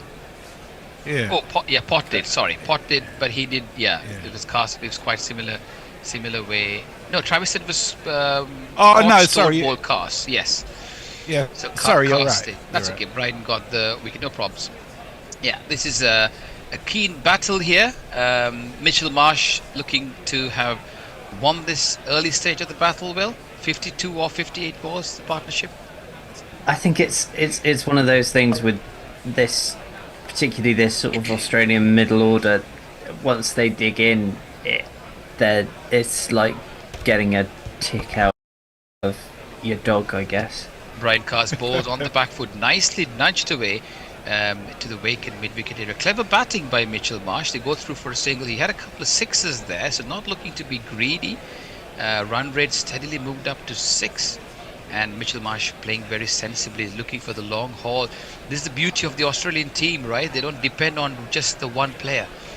If Travis Head doesn't score, somebody else puts their hand up. So here it is. And they got the old brigade back. They got Mitchell Stark, Josh Hazelwood back for their bowling after being away for some time. Do you think that's going to make an impact here? Well, absolutely. I think, it has to, considering as well, if you compare the two squads that they've got out at the moment, England are so much in that transition period, and they don't there isn't sort of that if you just hold that thought for a bit, Bill. This is the next ball is pushed towards the mid-on area, and there is no chance of a run. And I think they didn't miss them too much, did they? In the earlier game, they still won without them. No, exactly. As Carson comes in, this one gives him a bit of room on the offside, opens the blade of the bat. Labuschagne, this is where he's good at getting the 1s and 2s, and he crosses over for a single. At the end of over number 24, being put into bat. 143 for 3. The batter's out. Matthew Short for 29. Travis Head for 29. Mitchell Marsh not out 58. Stephen Smith out for 4. Labuschagne not out 17. Messi. Lockie says about Mutley's den in your mum's basement, to which Mutley says there was briefly a local band called In Your Mum's Basement here, which is a good name for a band, I reckon. That is a good name for a band. Mog says Power Bethel Jingle, that one. Indeed it was. So we're up to date there. One of the things about Australia, people often express surprise about Labuschagne and Smith being in the ODI team. It's because they have some big hitters there, and Labuschagne and Smith are not going to score super fast, but they're going to be solid in the middle order to allow those other people to take risks. Fully agreed, Messi. Bethel comes in. This one short, pushed away towards the mid-wicket area, 1 run. Will, what are your thoughts on that? What, Smith and Labuschagne in the middle order? Yeah. I think it's that sort of old cliche of kind of the class is just class whatever format you're in, and it's sort of how England used to pick their white ball. And the next one's on the back foot. He punches it towards the extra cover area, straight to the field, no chance of run. However, it'd be interesting to see if they both are batting together. Just hold the thought for a second, Will.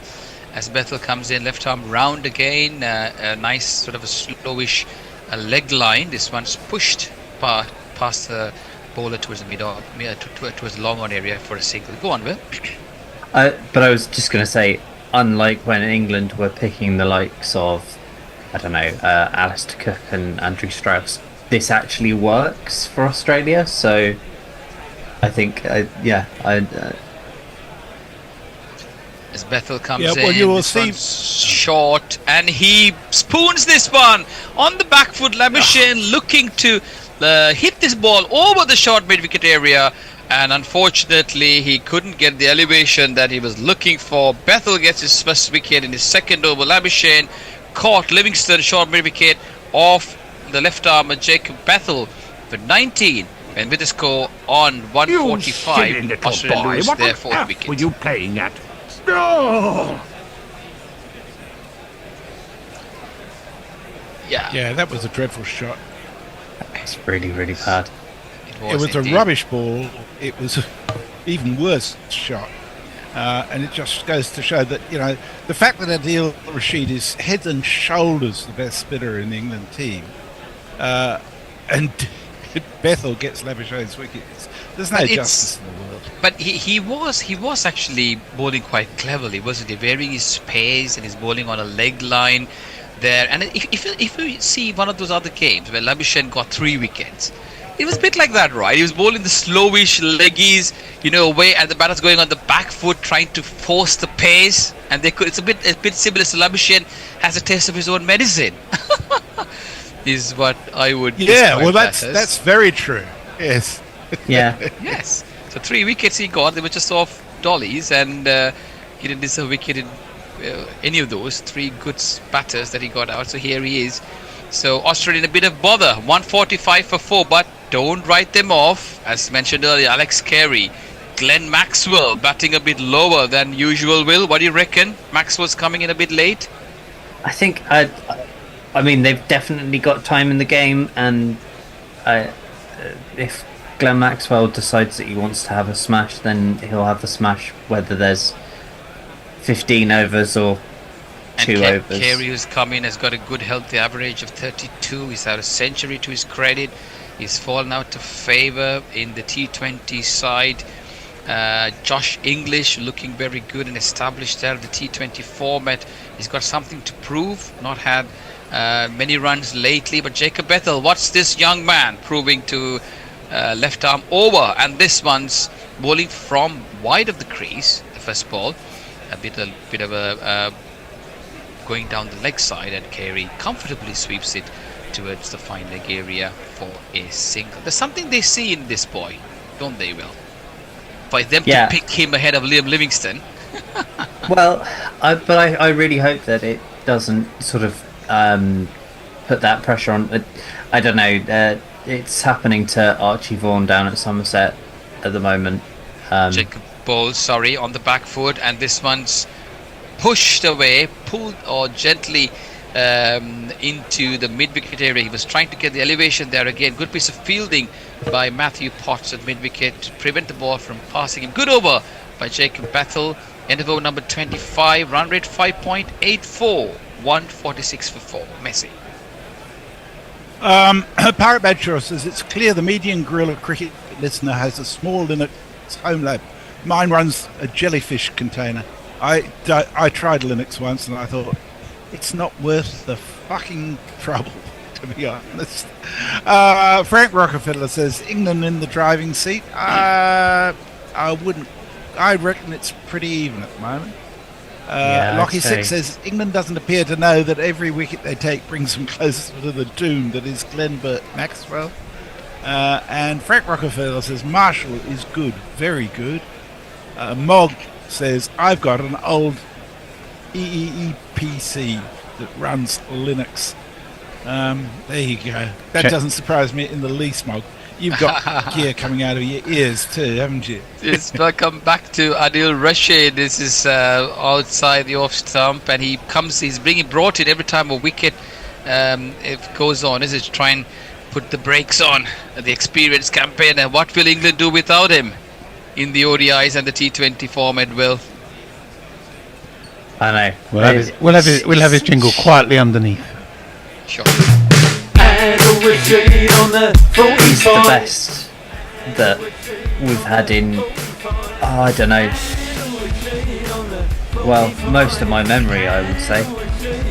And as you very correctly said, Messi, he's been such an important clog, isn't he? And there's no one even close to him. And this one's down the leg side, a bit of a exercising sort of an act by the umpire as he signals wide. Why? Carey is a new batter earlier on, and this one's pushed by Mitchell Marsh, looking to consolidate here, pushed it towards a deep extra cover area, and they go through for a single. Marsh on 60, Carey on 2, but they still got the batting to come. Glenn Maxwell, the batter in next. We know what he can do. Aaron Hardy, he looked good up in Cardiff in Sophia Gardens the other day. He can hit the long ball. Clearly Australia sees something in him to keep him there. Mitchell Stark, Adam Zampa and Josh Hazlewood to make the 11. This one's outside the off, some nudges the spin as Carey. A lot of gaps there, and it's just pushed towards the mid-wicket area for a single. 150 up for Australia being put into bat. Certainly Carey's an experienced campaigner, Will, so he'll play the game based on and with Marsh very much sort of settled. And this one's outside the off stump, pushed towards the square leg area, no chance of run. I think this is where they'll probably talking to each other and say, okay, let's take over at a time. Let's look at 5 overs at a time. Next 5 overs, let's build this. Let's hope there's no wickets in the next 5 overs before they go on again. This is where Marsh looking good, 60 or 56, good delivery.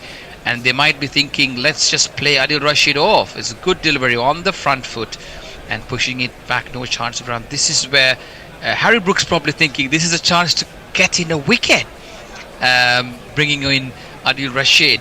The last ball of the 26th over. This one's nicely flighted and again watchful. Mitchell Marsh, watchful, plays it into the short extra cover area. No chance of a run at the end of over number 26. Run rate 5.77. 150 for 4. Carey on 3. Mitchell Marsh on 60. Messi. Lots of computer talk.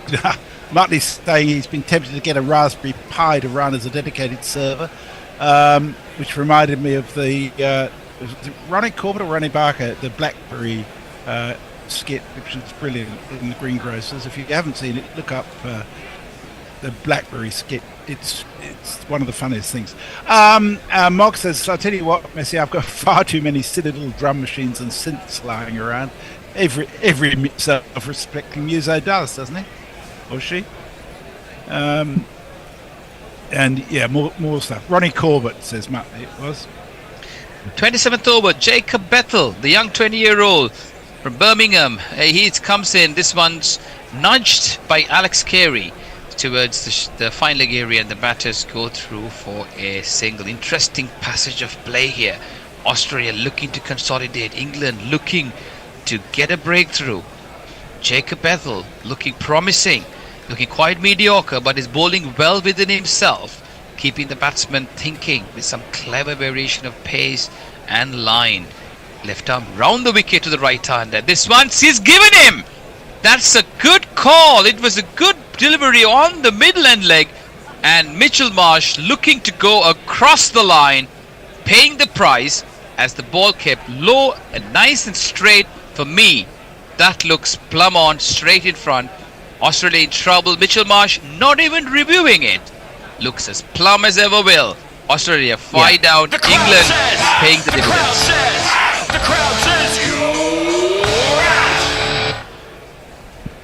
Will, your thoughts? I think this is a case of really, really great partnership bowling, because I think that throughout this whole innings, the way that Adil Rashid's been setting up Jacob Bethel to be able to take those wickets with possibly not as much skill as such.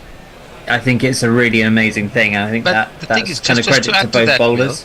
Add to that, Will, sorry, I mean, just the thought, I think it's great captaincy as well, isn't it? I mean, if you think about it, the moment they lost the wicket before Marnus Labuschagne, Harry Brooks sensed that there's an opportunity to get another wicket, and that's attacking cricket for you. And he brought in Adil Rashid straight away. And obviously, when you play a champion bowler like Adil Rashid, you're thinking, I don't want to get out. And they're looking to try and break free at the other end. And as you said, that's where it happens. Messi, your thoughts? Yeah, I think, well, somebody said England on top. I think England are on top now, without any doubt. So. That was a poor shot from Marsh, actually, because he's played very sensibly up to now, not try to go absolutely crazy. But it does bring the hazard of Maxwell in. Maxi will either make he'll hit and miss, isn't he? He'll probably get 100. He'll hit 140 balls, so he'll be out. But I think the way he was batting in the IPL and sometime later, I think he's just coming off injury, isn't he? Let's see which Glenn Maxwell we're seeing today. There you are, the very first ball, short and very ordinary delivery on the back foot, and he hoiks this one.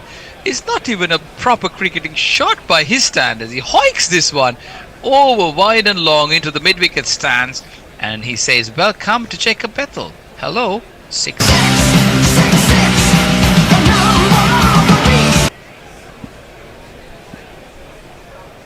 Opens his account in grand fashion. Jacob Bethel wouldn't have seen this kind of batting. Very first ball, he may have thought he's probably had a chance, but the 20-year-old, good experience for him. Maxwell off the mark in glorious fashion. He's on 6. Sorry, go on, Will. I was just going to say, just picked that up and hurled it over the boundary, didn't he? He did. That wasn't really a shot, it was more of an explosion. Hike, isn't it? It was. And that's the thing. If he got out, he could have looked so ugly, isn't it? Just imagine. But that's the way he plays, on the back foot. Good comeback by the youngster. What an experience for the 20-year-old. Bowling to a seasoned campaigner, one of the most destructive batters in world cricket. He's come back strongly. He's still given away only 15 runs in his third over in spite of that 6. Jacob Bethel, left arm round. He's creating the angle to the right-hander by bowling left arm round. Clever. This one's over-pitched, and he drives it firmly. Thonks this one. But Jacob Bethel, I'm not sure whether he got any part of his body on that, but it goes to the mid-off area. And I think he got Maxwell, a toe on it, didn't he? He got a toe on it. I was hoping it didn't break that. And Maxwell already moves up to 7 in 3 balls. The last ball of Jacob Bethel's third over, and we are in the 27th over. Maxwell and Carey. And yet to come, Aaron Hardy, the hard-hitting all-rounder. Mitchell Stark can bat as well. So England sniffing the tail, latter order of the Australian batting, and this one's poor delivery by Jacob Bethel, either left hand, right hand combination, giving him some trouble outside the leg stump. It must be a wide. Oh no, it isn't. It is, yes, it is a wide, and a couple of byes along with the wides there, going against Jacob Bethel's bowling. So 3 runs, I believe. Oh, does he cross the boundary there when he stopped it?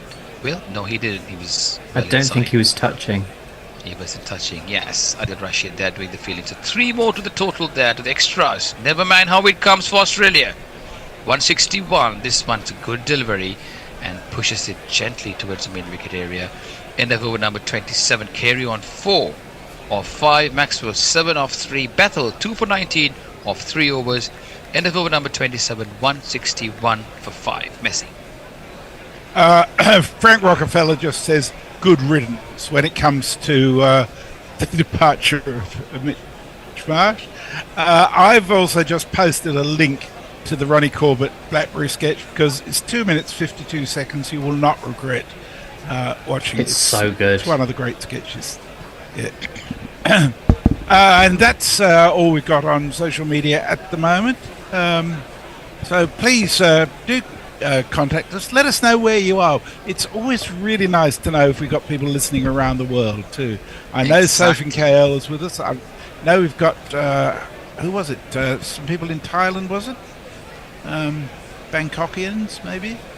Adil Rashid continues the 28th over. This one's on the leg stump and no run. Yes, so viewers, as Messi said, keep Messi company. Tell us what you think. What are your predictions? And what are your thoughts? What do you think of my suit and my attire? And this one's gone. As we were saying, you got something to say there. This one's overpitched. And Maxwell looking to hike this one again. And he finds the deep mid-wicket fielder as it goes straight into the bucket hands of the fielder. And Maxwell 6 and out. Out for 7. And Australia 161. They lose their 6th wicket. Especially for the bear, this one. Fuck off! Just fuck off! Oh Yes. dear, that's so predictable. Yes, indeed. it's Jacob interesting, Bethel didn't actually. have to move an inch. Sorry. I think the boundaries here are probably a little bigger than they were at Trent Bridge, which is a good thing for England because that might well have been 6 at Trent Bridge, but well within the boundary here. But it was a silly shot to be playing. Could have been out the ground down at Cardiff. Only, yeah, that's much smaller. It's only the 28th over, and to be fair, Glenn Maxwell, I think, is batting a little bit lower than usual, isn't he? I think his mind always gets a bit muddled up, doesn't he? He doesn't know what he wants to do, and this is what usually happens. So we've seen the one side of Glenn Maxwell that we were talking about before, 6 and out as a poem. I don't know whether you guys remember there was a poem called 6 and Out. I remember reading that from my literature long years ago. Adil Rashid picking up the wicket. Harry Brook.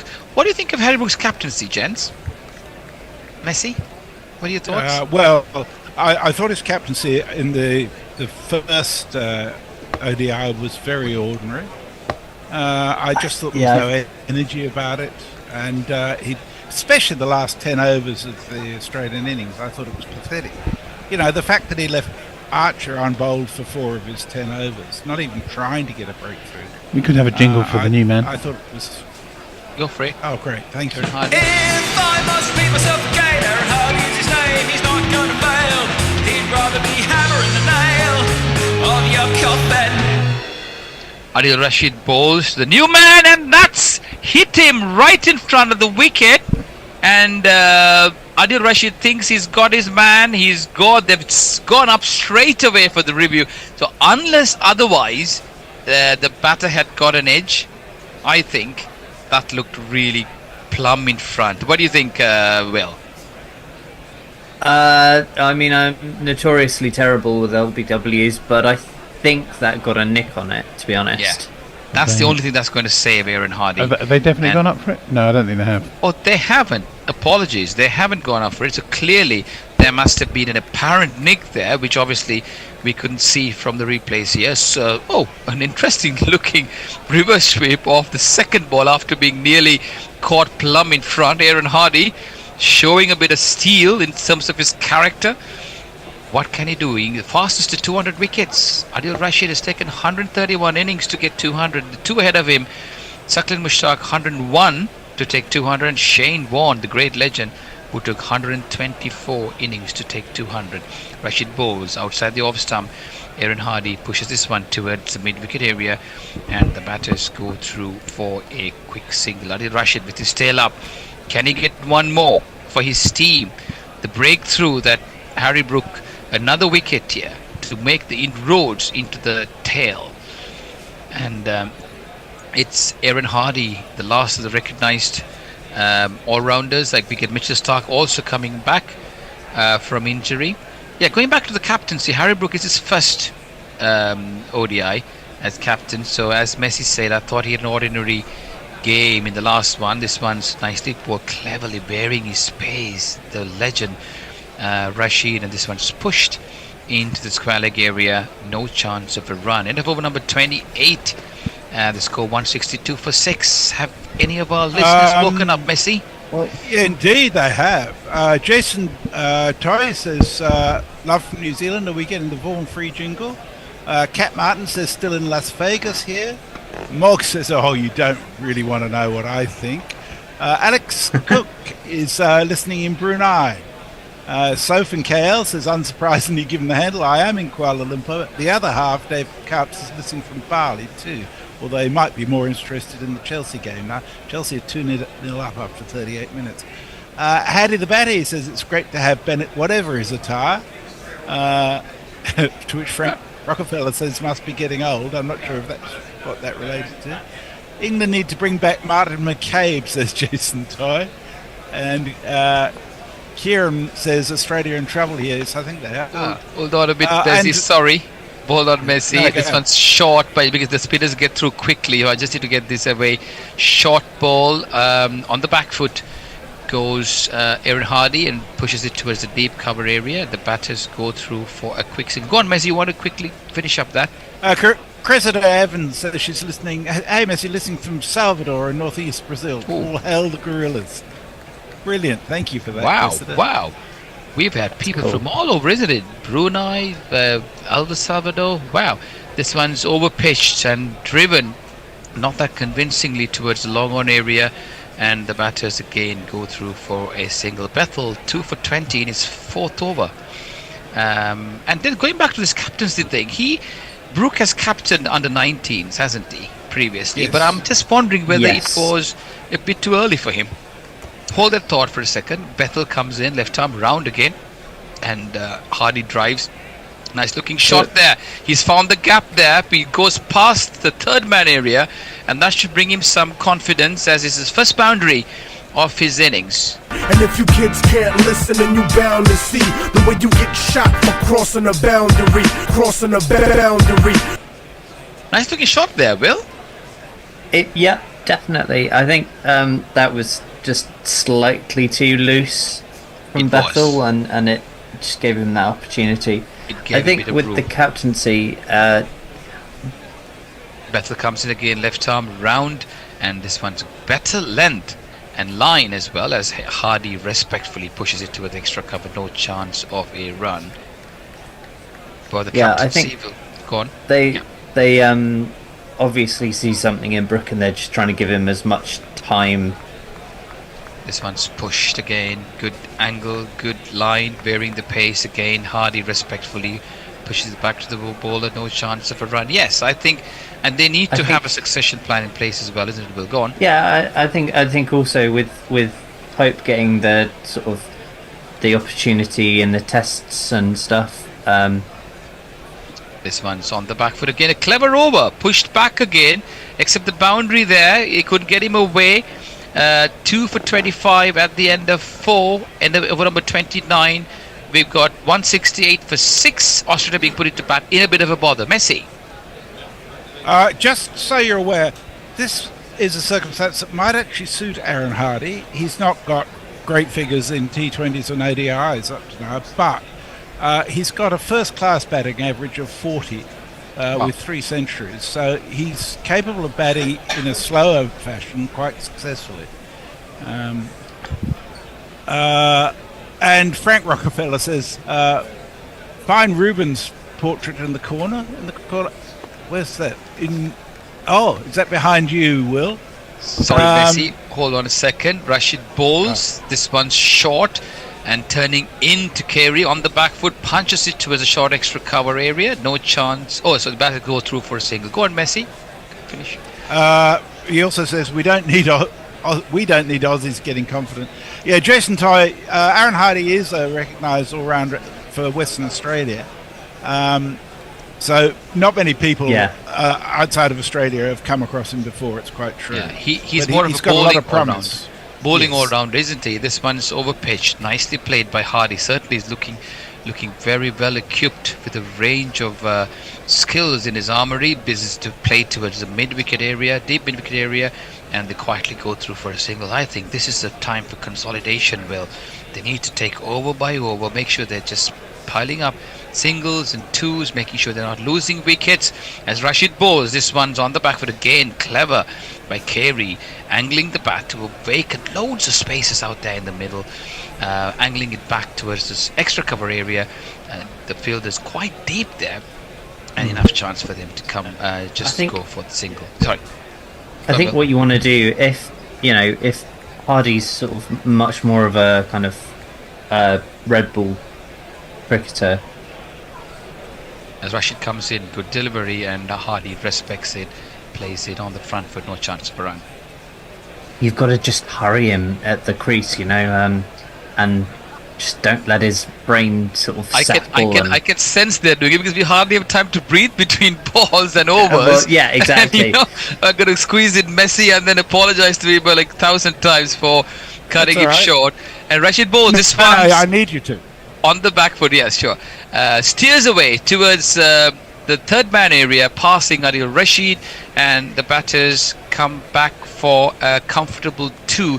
We just got the 1 ball remaining before we have a switch. It's 173 for 6. About the captaincy, interesting that Brookie has got a chance. Phil Salt looked okay without being too exceptional in his T20s. This is a great chance for them to groom the next ODI captain. Over pitch, driven straight into the covers, no chance of a run. Rashid, end of over number 7 for him, 1 for 29. Australia being put into bat, 173 for 6. Carey on 7, Hardy on 9. In the bowling, we've got Matty Potts, 2 for 23. Jacob Bethel, 2 for 25. The batters are short for 29. Travis said 29. Mitchell Marsh, welcome past 60. Stephen Smith for 4. Labuschagne for 19. And Glenn Maxwell for 7. Thank you for having us. And it's time to move to the next set of commentators. Ian Thank you, Bennett. Alec. Forty should be here with us somewhere. Thanks, Bennett, for coming in at short notice. No problem at all, Messi. Cheers. Great stuff, Bennett there. Thank you very much, Bennett. Thank you very much, Messi. Oh, look, there's Mark. Oh, hello, Mark. How you going? We're all here.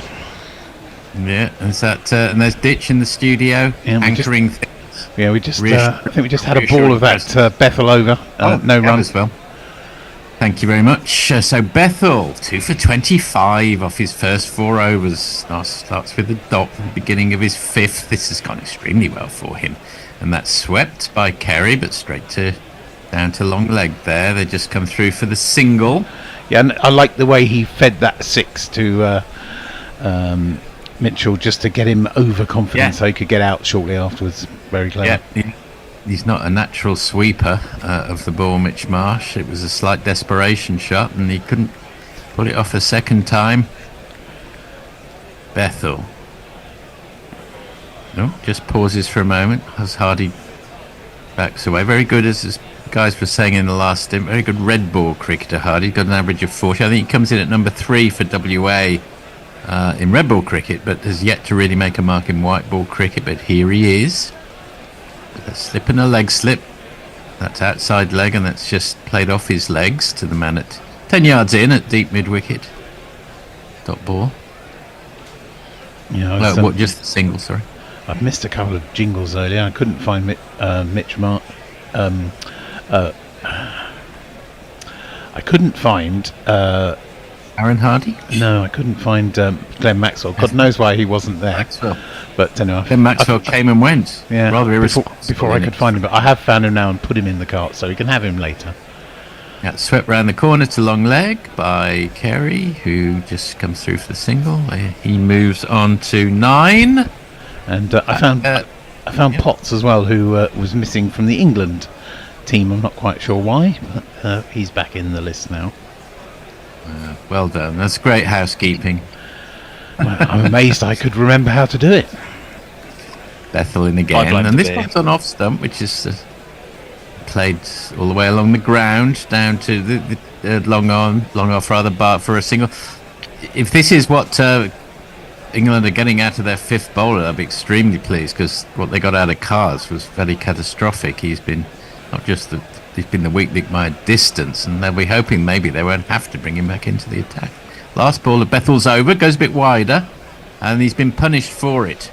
He's found the gap, but it won't go all the way. A good sprawling stop. Oh dear, what a shame. I think it has gone all the way. Phil Salt not quite being able to do the heroics out there. So that makes it one of these. There's not one boy for me, I must have 2 or 3, I need 4. End of the 31st over. Australia 181 for 6. We welcome Mog. Hello. Michael Bedford says, when England come into bat, I'll be rummaging through my CD collection to play I'm Looking for a Hero by Tina Turner, despite everything.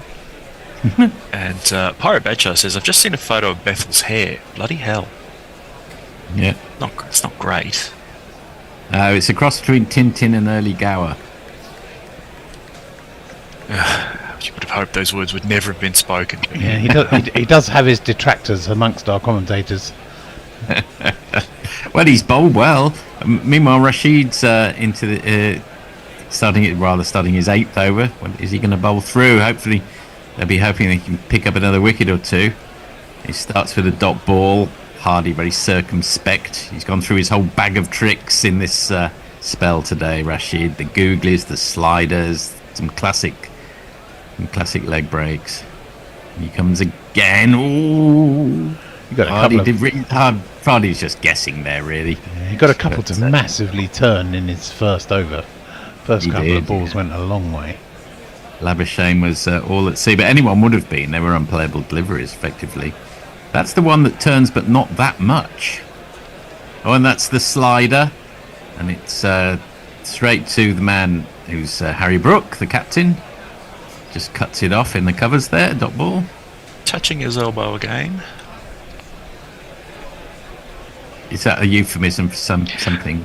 No, That's like tipping the velvet. Yeah, exactly. Yes. Defensive party touching the elbow, if you know what I mean.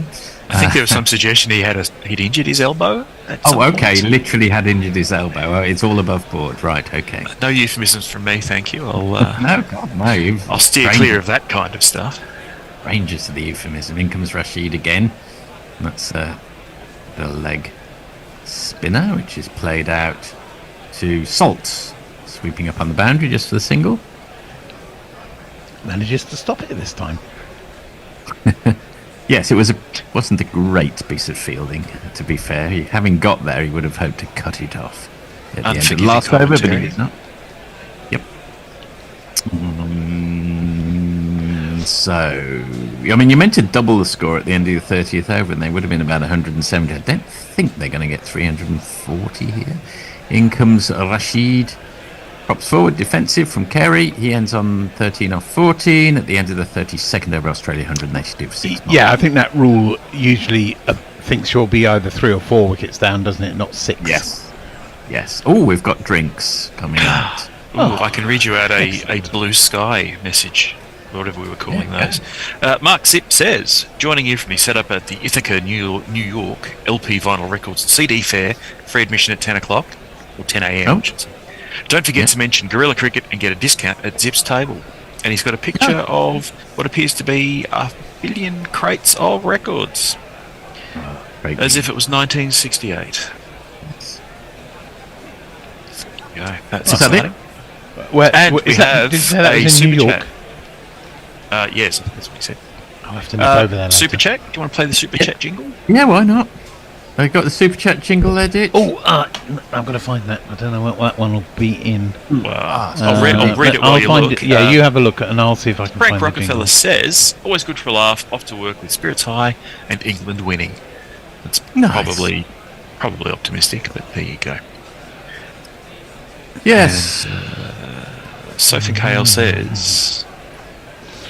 Oh, no, she's replying to somebody else. That's okay. Moving on. Insights. How do Australia play it from here, Ditch, would you say?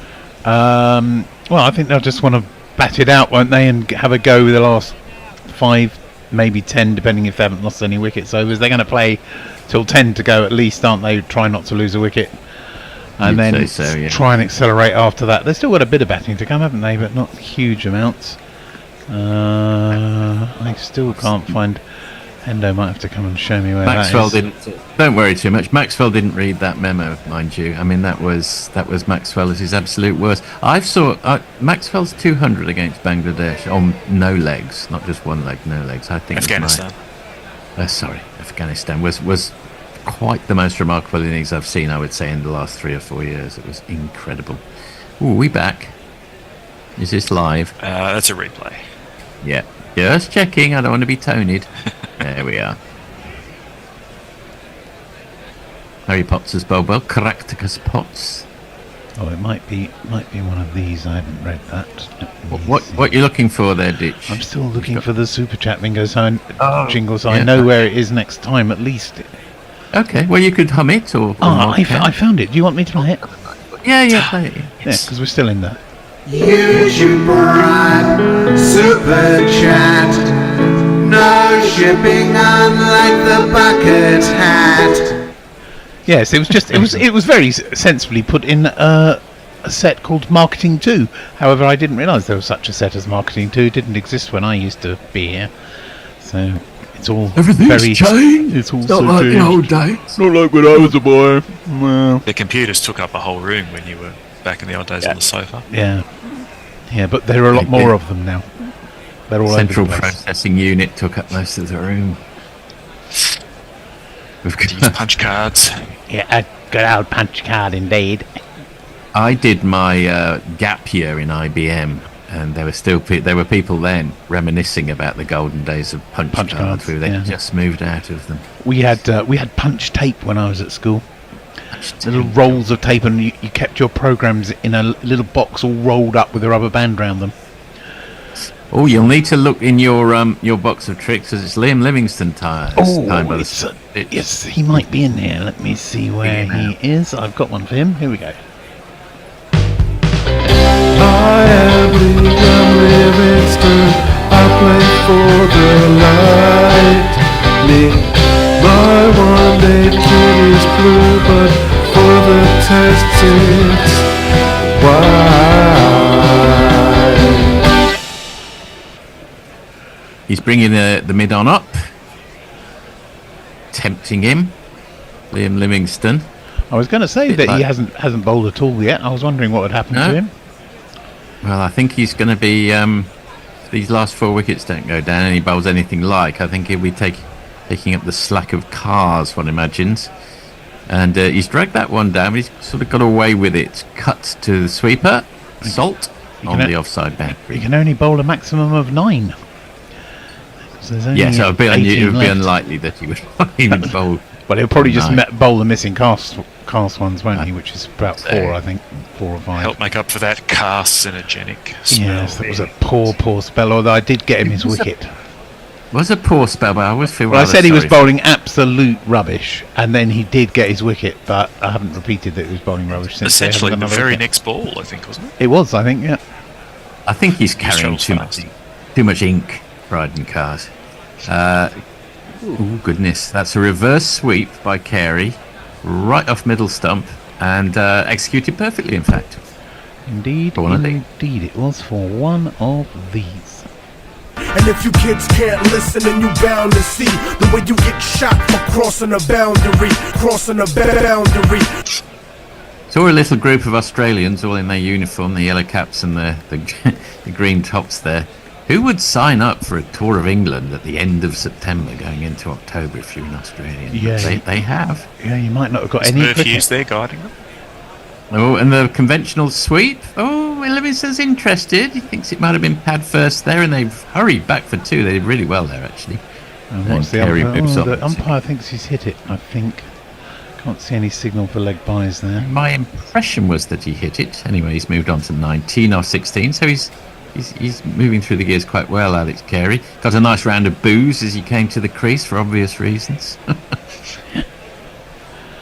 He'll get boos every time, a bit like the rest of his life, but when he over here, when he. Yes, indeed. Livingston in again, and that's defended by Carey all the way back down the ground. I mean, they were slightly half-hearted, performative boos, you know. It's just like Australians felt they had to boo Stuart Broad whenever he appeared. Got to stick to the tradition. Yeah, it's part of the summer. And comes Livingston again. around the wicket to the left-handed Carey, who just plays it wide of the man at mid-on. That's that little Ben Duckett there. And no, it's who's that? That's Jax, isn't it? Jax, that's Jax. Will Jax, yes. Just come through for the single. 190 for 6, last ball of the over. All these Englishmen look alike to me. Yeah, they do, yeah. Looks a bit like James Vince, doesn't he, Will Jax? False start. Even Joe Wilson can spot. He needs to stick his hand out there. And in comes Livingston again over the wicket to the right-handed Hardy, who unfurls the reverse sweep.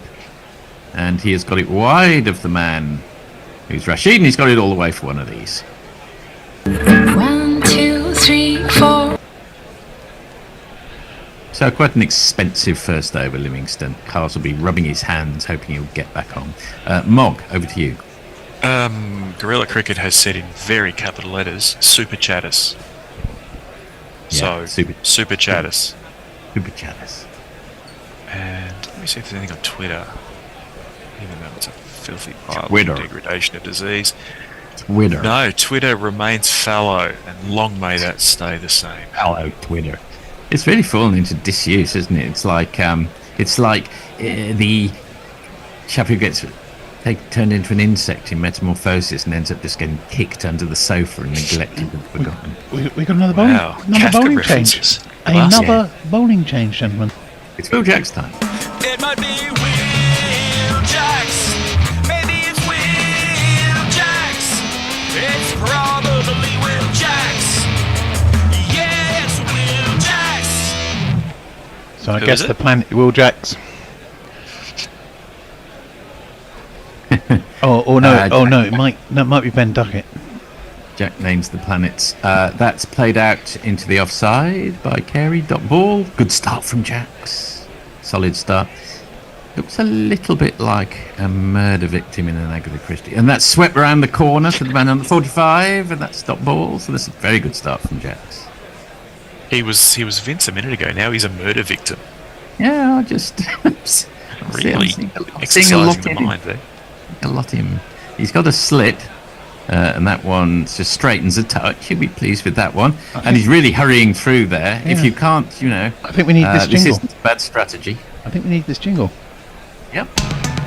Dog's balls are golden. Oh. Yeah. Okay. It's all gone a little All pear-shaped went on a that. little wrong there. Little matter of 5 wides there. That's a pretty shonky bit of cricket all round. Wide. Nice use of the unfortunate. dot ball jingle though. Yeah, it's very good. I mean, it's not great keeping, it's not great batting, and it certainly was very poor bowling. Very good umpiring though. Spotted it was wide. And that's launched by Carey. Has he got it all the way? Yes, he has. To cow for one of these.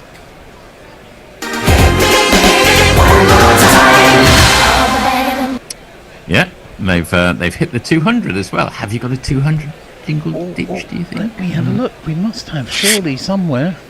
It's probably half a dozen. 100 runs and then some more. Hitting a depressing score. All the fans, they scream for more.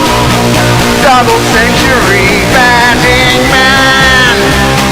Have we got a 200 jingle? We sure have. That's played down to long off, where Bethel fielding. Bethel. It was suggested by Andy he might marry an Ethel at some point. Bethel, yeah. Bethel. Neville, Ethel, Bethel. Major. Yeah, so catch 22, very good. Nice. There we got all the literary references popping up all over the place here. I had a cousin who was Anne Wright. She was Anne Wright something else. Anne Wright Baker, I think her name was. And then she married a Mr. Wright, and she became Anne Wright. Oh, she found a Mr. Right though. She did, yeah. And that's Sweat's launched, I would call that. Sweat launched paddled around the corner by Hardy, and he just after all of that though, it was Hardy, wasn't it? It's just single, And at the end of the 34th over, Australia 205 for 6. I'm not quite sure why, but we have a picture of her on our landing at home at my mother's house. Why we ended up with a picture of her, I'm not entirely sure, but we did. And right. Yes, and right. But she's quite a distant cousin, and she's my granddad's second cousin twice removed or something. But we seem to have ended up with a picture. So there was one chap who I sort of partially knew, and he got a new father, and they changed the name, and he became Oliver. Mm-hmm. Anyway, Messi suggests Jerome K. Jerome should come up in conversation as well. Yes, and I know what the K stands for. Kepler. Kevin? Oh. Not Kevin, no. I don't think Mummy also says the jingles are a bit loud compared to the rest of us. Oh, okay. Oh, and he's bisected the two fielders at leg slit at what am I saying? At Gullion Point, and it's gone for 4. Hardy.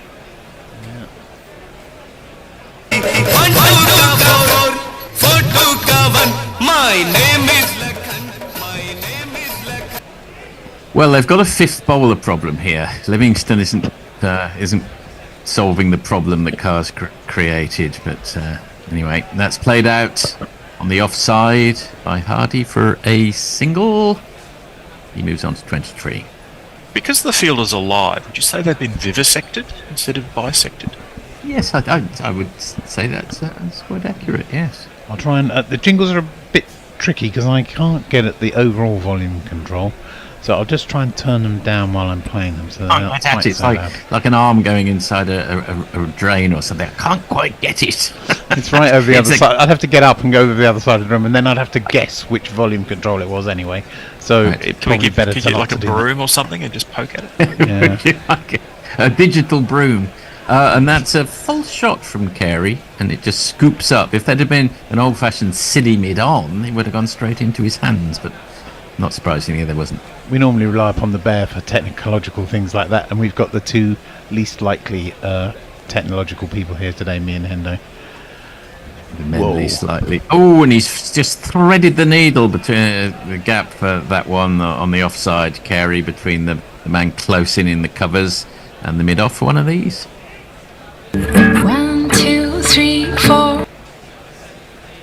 Hopefully that was a bit Well, this is quieter. quite a good recovery act from Carey and Hardy, is it not, Ditch? It is a very good recovery act indeed, and it very much highlights what you were saying. We've got a bowler problem. We have got a fifth bowler problem. We've tried to paper over the cracks, but we haven't succeeded. Well, I say we, England. Will Jacks does the fielding there down at long on. They must and the very... partnership is now 55 from 49. Sorry, they must very nearly have bowled the fifth bowler, though, haven't they? Well, God, let's hope so. Livingstone's third, and surely can't be too many more fifth bowler. I mean, this was the overs obvious left. time to try and hide them, so I suppose they always knew it was coming, but goodness me. Anyway, that's played down to mid-off, where Bethel does the fielding. Dot ball. And at the end of Livingston's 2 overs so far, I've gone for 23, so slightly worse than Carr's. And Australia 216 for 6 at the end of 35th Mog. Very Carsian. Over on the Blue Skies, Tuku Kaveri, also known as Wowo Pom, says punch cards, that's messages. He started on those, then again he's ancient. So he's venerable rather than ancient, we would say. Messi replies saying, it's true, I am very fucking ancient, although childish as well. It's true as well. I'm in no position to comment. So I'm going to being try neither ancient nor childish.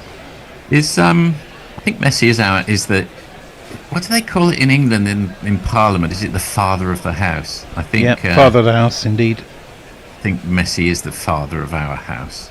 Oh God, Cars is back. He's 1 for 63 off his 6 overs so far. He's technically better than Livingston's one. Didn't you say Livingstone had bowled 3 overs? No, he bowled 2. Oh my word, it's gone miles up vertically into the air. Where will it drop? It's dropped into the very safe hands of someone or other I couldn't quite see. The most important thing is that Cars has picked up his 2nd wicket. Australia have lost their 7th, and they are now 216 for 7, and Alex Carey is out. After his earlier bowling, I think this is appropriate. Oh, it's Hardy. My apologies. First thing I learned from Gorilla Cricket, shit takes wickets. Shit takes wickets.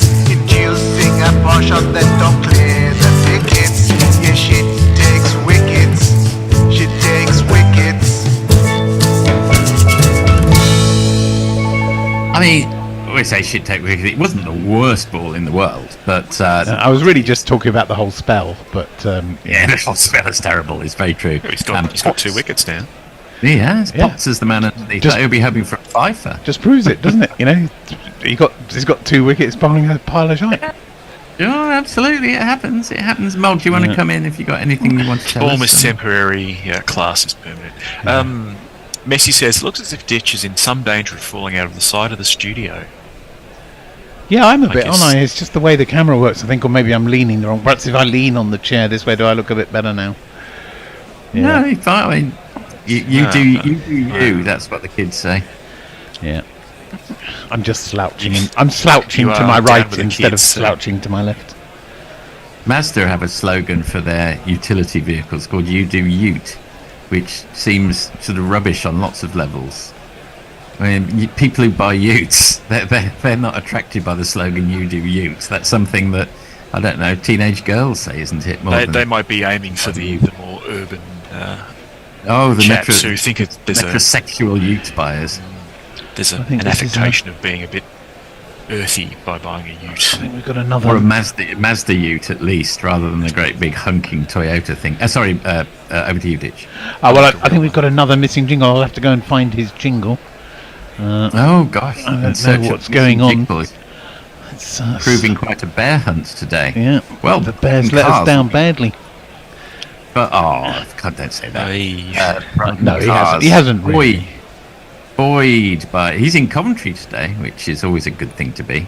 It's Mitchell Stark who's come in and chips out. Oh, he's gone first ball. Can you believe this? Bryden Cars is on a hat-trick. Australia have lost their 8th wicket for 2-1-6. Mitchell Stark has gone first ball, and it's all gone pear-shaped for Australia. And, we can have the wicket jingle at least, but still haven't got his main Don't worry, jingle. play wicket jingle. Yeah, don't apologise.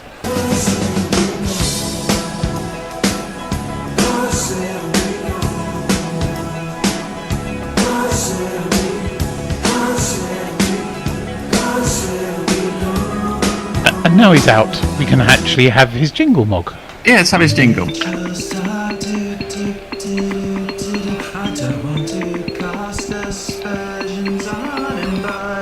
had no swing! No swing since Cape Town! No swing since Cape Town! No swing since Cape Town! Right, well... He had literally one swing there, didn't he? I think we were all agreed that Bryden Cars has been an absolute catastrophe. Meanwhile, he's on a hat-trick. And very rapid response to the stinging criticism. Very rapid Again. I mean, no one knows anything. It's like Hollywood around here. Yeah, he obviously has an earpiece in, listening to Guerrilla Cricket all the time. So. Yeah, exactly right. Well, we put a successful reverse hex on him. Out comes Adam Zampa, who's now played over 100 ODIs and no test matches, which is rather unusual. We can have this version of him. The enemies of the mighty fear many things. Adam Zampa always looks a Yet bit like there is one thing they fear above all others. They fear Adam Zampa. Probably not as a batsman, though. Adam Zampa looks a bit like the bully in Grange Hill, I always think.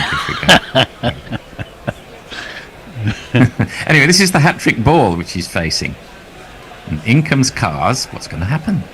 Ooh, just opens up the face of the bat. It's the hat-trick has not been achieved. He opened up the face of the bat and played it down to point. It's a dot ball, but Bryden Cars will be significantly more buoyed at this stage of events. He might finish his spell now, mightn't he? I think this would have been the last over of the extra bowler, but now he's got another wicket or two. Oh, yeah. It's a 5 cards. Yeah. Weird old game, cricket. Weird old game. Was it just Oh, isn't it just? He comes in again. Dynamic pricing, dynamic cars. There is little chip to all on the ground. I would hasten to add to mid-on. They come through for a single. Cars has really come back strong here. Not weighed down by the ink after all. They've got a lot of overs left. And they've only got 2 wickets left. They're just going to have to bat sensibly for quite a while now, aren't they? Otherwise, something else for it, a very low see out the score. overs. I mean, even the modern cricketer knows surely that the game, that name of the game is to see out the overs, but we shall see. Got to watch that net run rate. South African born, isn't he, Bryden Carr's? A bit of a dying breed in the English team. We haven't had one of those for a while, have we? Yeah, although, funnily enough, I was reading an article about rugby. There are 4 Premiership South Africans all lined up in the next year or so to potentially play for England at rugby. That's played round the corner for a single. I must apologise, Ditch. I know you're a big rugby man. I can't stand rugby. That's fine. I really must apologise. There are those who don't like it. Well, I was forced to play it as a spindly teenager, and I just got flattened once a week by kids who had gone through puberty earlier than me. And I ended up hating the game. Yeah, I was that kid who'd gone through puberty earlier, and I used to flatten lots of little boys when I was at school. You would have. Yeah. There we are. Carr's in for the last ball of his highly successful over, and he deflects that one down to third man, where Adil Rashid does the honours at the end of the 36th over. Australia at 219, but for 8. Yeah, my housemaster used to rather evilly, because I was very large but not very quick, put me in the house 3s or 4s, whichever it was, and go and play against all the boys who didn't want to play rugby at all and were half my size, you know. And our team would just give me the ball, and I'd just wander up the pitch with 4 little boys hanging off my legs, you know, and bellowing like a colossus. Yeah. An alluring image. Over to you, Mog.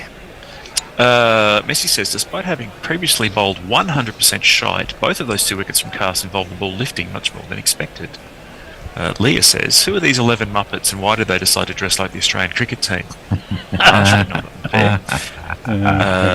Kieran Roseblade says, I'd love to post something about England being in a winning position, but have you seen the Aussie bowling attack? If there's anything in the pitch, England will struggle. No, they will. It's an okay attack. It's got Hazelwood, Zampa and Stark, and so it can't be sniffed at. But they may also struggle a little with their 4th and 5th bowls. Obviously, Hardy is a decent bowler, but somewhat unproven at this level as yet. Anyway, Rashid comes in for the start of, I think it's his 8th over. No, his 9th over. He's got 12 legitimate balls still to bowl. I can take wide of the man at point. The sweeper will come round. I'm going to play his rather long jingle quite quietly underneath. You can carry on talking. Oh, okay, right.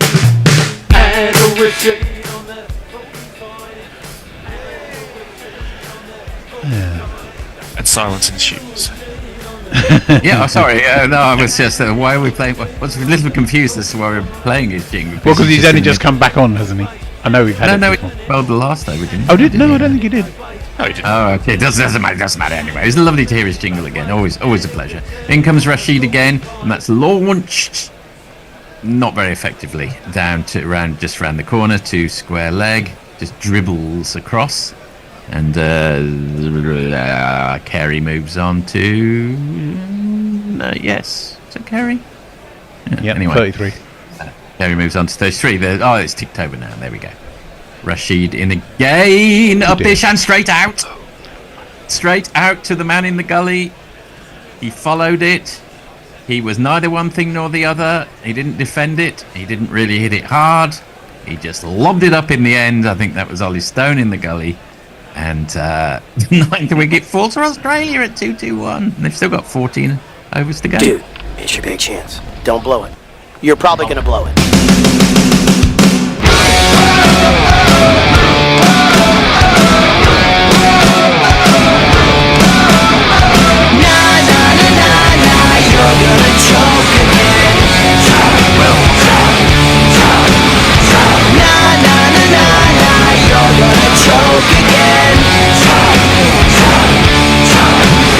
For these lengthy jingles. I can't imagine. I have got the jingle for the next batsman though. Here we go. Okay, go.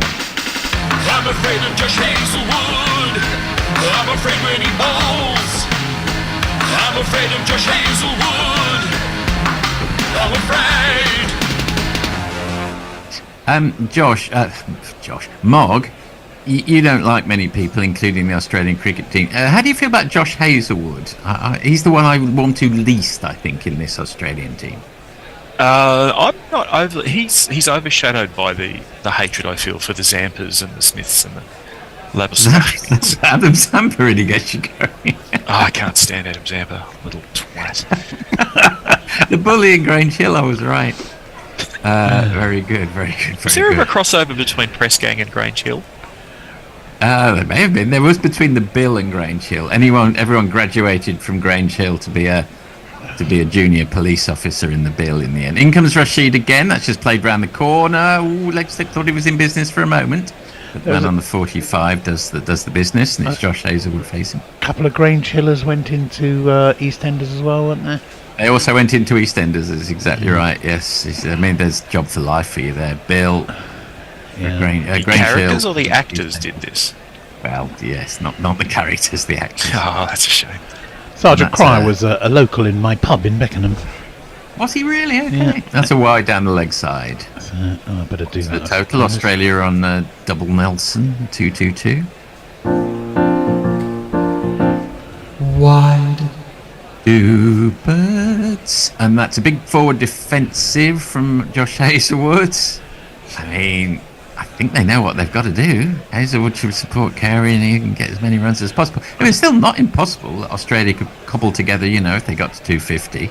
The average score on this ground, I believe, is 280 or something, so it's not beyond the possibilities. No. It'd be interesting to see what the entries were on the competition today. Yeah. Oh, end of the 37th, Australia 2-2-2 for 9 Mog. Perky Bumfinger says, I heard Zampa wasn't chosen for a test cap because he was basically shit. Just the word on the street.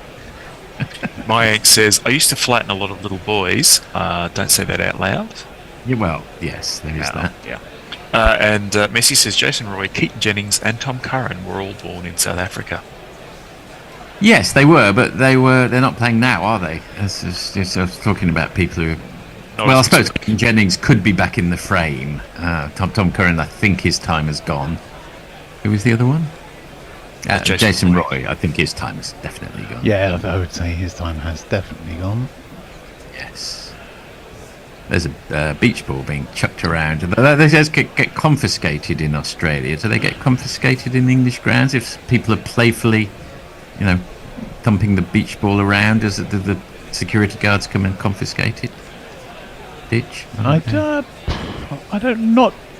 It's less of a thing. Less of a thing, They puncture them over here. They get them. Ooh, outside leg stump. Probably pitching outside legs, and hence no review. Alex Carey, and it's the suddenly potent and threatening Bryden Cast who is in the game. Harry Brooks saying bowler. Yeah, he's a different bowler. Perhaps he's Clark Kent. Yeah. He switched to going to under 10 and over, so shit gets real. Comes in again, spring in his step, and that's pulled round the corner to the man at deep square leg. So that's Josh Hazelwood. I'm not quite sure why the field was set quite so far back for Hazelwood, but now it's Carey on strike. Oh, I see what's happened. That was Carey, and he refused to take the run. Okay, so we're in an ODI and we're turning down runs. We're in test cricket mode in an ODI. That's very interesting, isn't it? Boring middle overs. Makes sense. And that's full, just outside off stump. Slightly takes Carey by surprise and can't really do anything with it. Squirts it out on the offside for a dot ball. Run rate's fallen below 6. Yeah, we're going to have that jingle again in a minute. We'll see how far he goes in this over. That's 3 of them. Although probably 2 of them they could have had a run off. Yeah, that's very true. It's in the book as a dot. Yeah. Check the book. Carey pulls it round the corner, straight down to the man at long leg, or along the ground to Rashid. Will they take the run? Yes, they do. So Hazelwood will have to face the last 2 balls of the lethal Kazi's over. Can't now get his cherished 5-4, unfortunately for him. No, that's a sad piece of news there.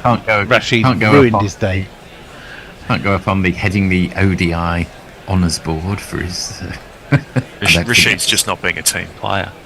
Seeking his own personal glory. Disgraceful.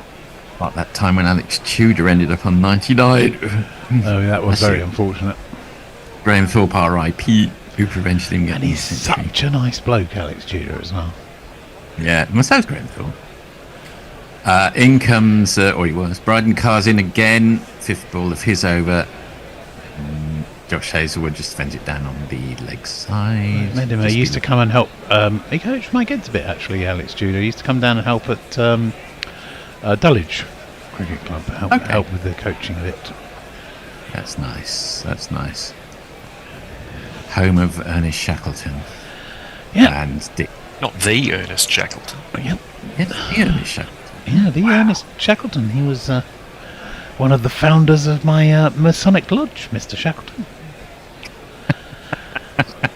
Do write in with your thoughts about Masonic lodges. That's defended by Josh Hazelwood for a dot ball that finishes Carr's over. He's on 3 for 67 off 8. He'll be hoping that the innings goes for a while longer because he wants to see him bowl himself out now. 2-2-3 for 9 at the end of the 38.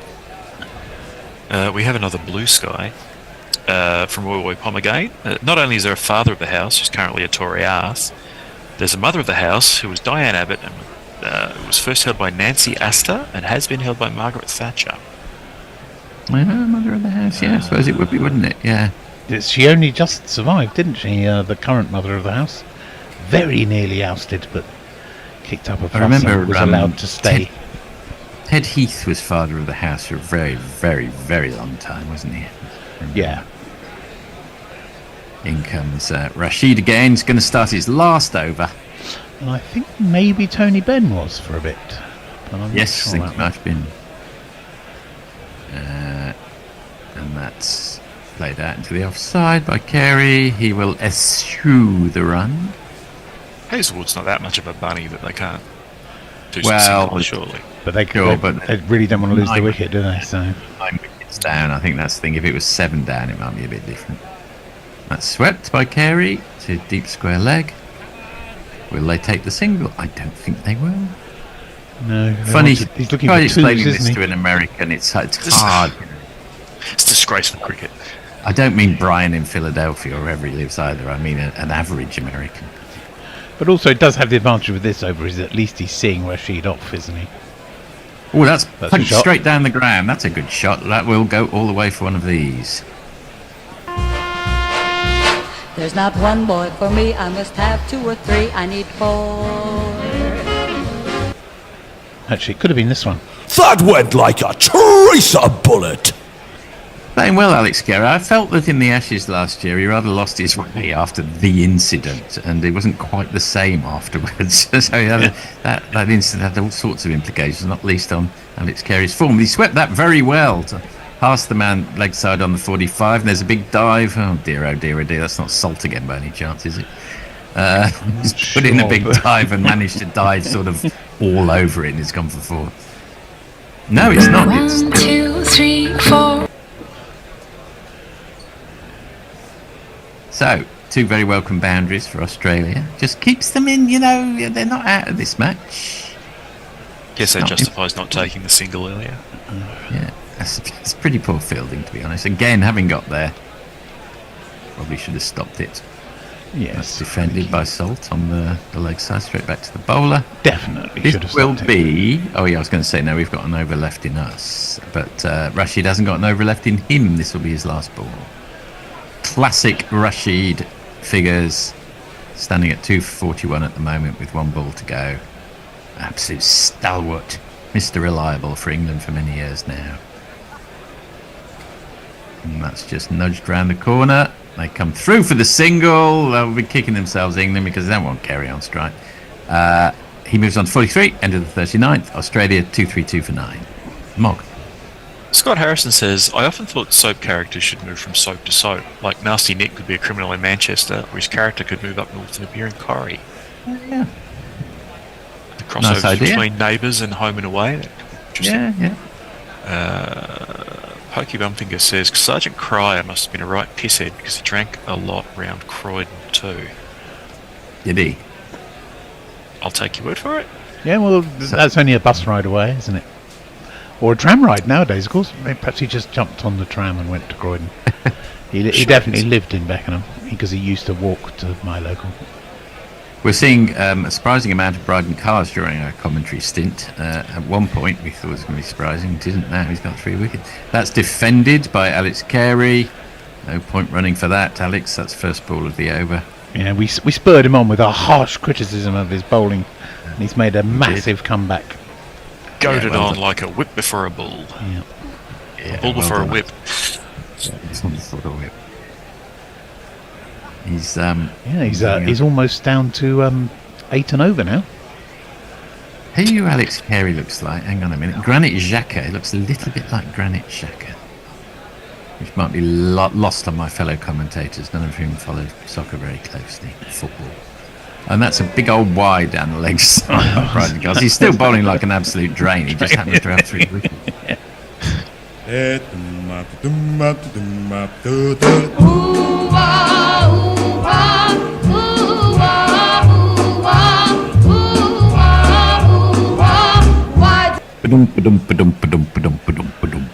Oh dear.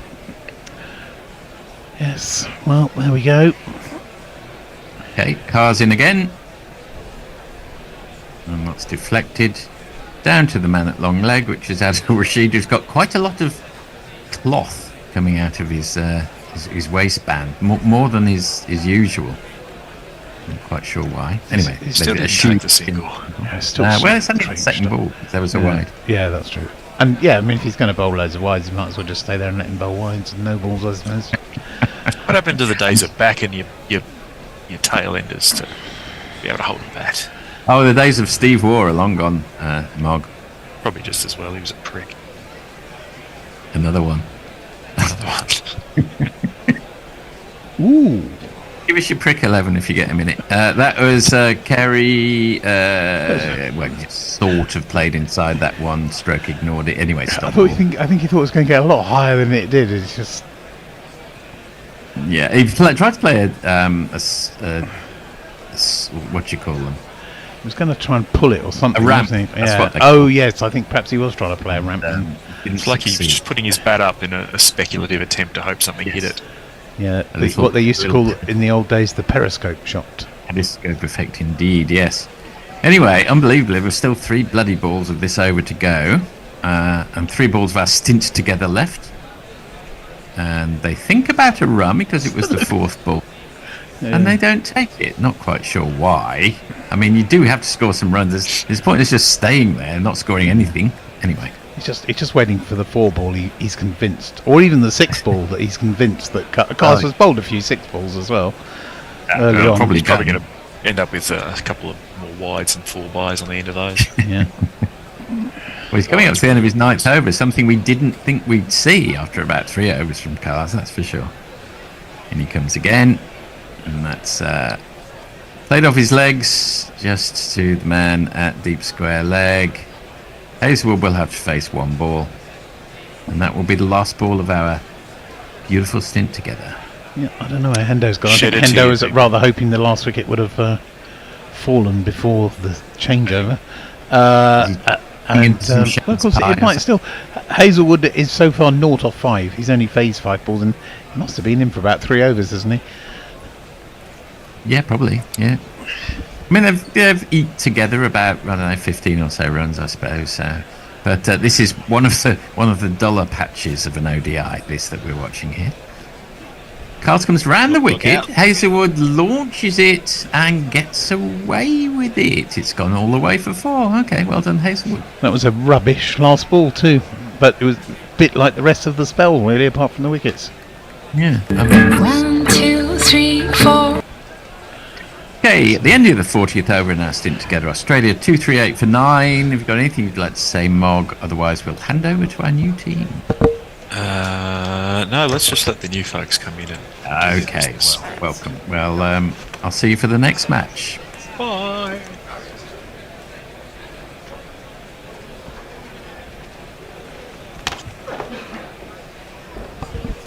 Hi guys. Hello.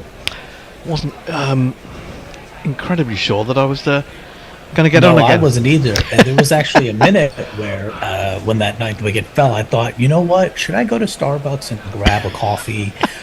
Or should I wait just in case? And it's a good thing I didn't, because I don't think I would have made it back in time.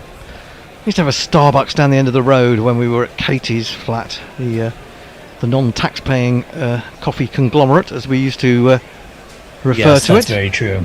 Messi has moved into position, which is good. It means I don't have to change anything.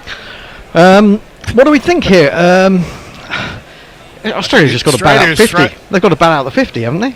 Yeah, I've got to try it. I think Carey and Hazelwood are actually doing reasonably well in the circumstances. He's doing very well. Jacks bowls to him down the leg side, looking for it to turn back. It doesn't do enough, so that'll almost certainly be considered a wide. Good to see you, Messi. How are you? I'm well, thank you very much. I have a question for you all. If I am indeed the father of guerrilla cricket, does that make you all my bastards? Yes. Pushed into the offside. I believe so. Just moving away from that extraordinary thing to consider, Carey has decided not to take a single as he just pushed that into a very wide open space on the offside. Now he's gone down the ground for the big six, and that might be good shot selection. Certainly is. Whoa. He's put that as straight as a die. It's gone all the way, and it's one of these. 50. 6. And it's that was 50. A trash ball. That was absolute garbage, in my opinion. You're 50 runs. Well done, well done, well done, well done. 50 runs. You're 50 runs. The job has only just begun. A ninth 50 in ODIs to go with a single 100 for Alex Carey. I would be. Wouldn't you be? On the next ball, he doesn't even take a single. No, he didn't. It was a bit of a misfield by Jacks, but then he realised it didn't really matter because Carey was undecided about taking the one. He does take the one this time as he cuts out to the man at deep cover. 246 for 9. What is this little partnership worth? It's worth a few. It's 216 for 8. When did the ninth wicket go down? Also on 221, wasn't it? Wasn't there 2 wickets and 2 balls? Yeah, it was 2 wickets and 2 balls. You're absolutely right. 216 for 9 it must have been. So they've already put... No, sorry, it was wrong. 221 for 9. 221, that's what I thought as well. Okay. Yeah. So they've gone 25. Useful 25, of which Hazelwood has scored 4. He's facing up to Jacks. He's angling it into his leg stump, trying to straighten it. Defended by the tall left-handed number 11. And there is no run. Feels very much like a test match where Hazelwood's just going to get 2 balls and then in and over, and that's about it. Yeah, and it's sensible. And you can't actually... I'm not even sure that England would do this. You feel like England would just... Yeah, we've got to go after it, haven't we? 246 for 9, 41 overs bowled, 9 to go, potentially. And Jacks has 2 overs. They've cost him 19 runs. How many overs have Stone and Potts got left between them? I reckon they must have...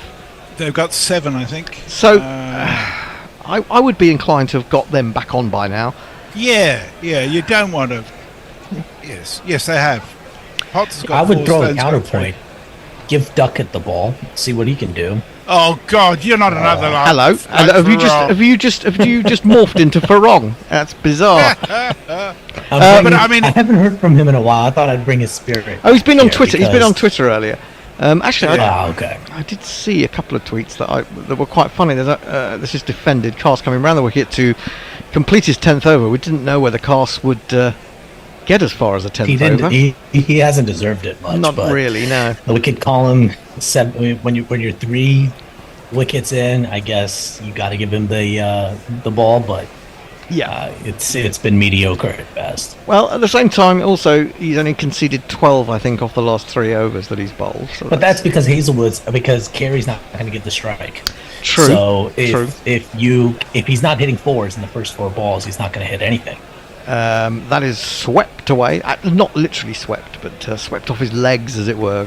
Full delivery. And there you go, and another dot ball. So if he doesn't hit a boundary, he's not going to take a single off the first 4 balls, which means Cars is getting off quite quite lucky here because he should be maybe 3 for 80, 3 for 85. It does also make me taking the runs. It does also make me wonder if he's not going to take singles that regularly, whether we should have more close fielders, as in a couple of slips maybe.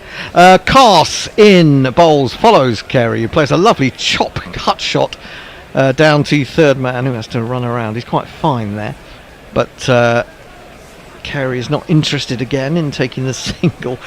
I also don't understand this because Hazelwood can hold his bat. He knows how to bat. He's not a number 11 in the sense that total bunny, doesn't even know where his off stump is.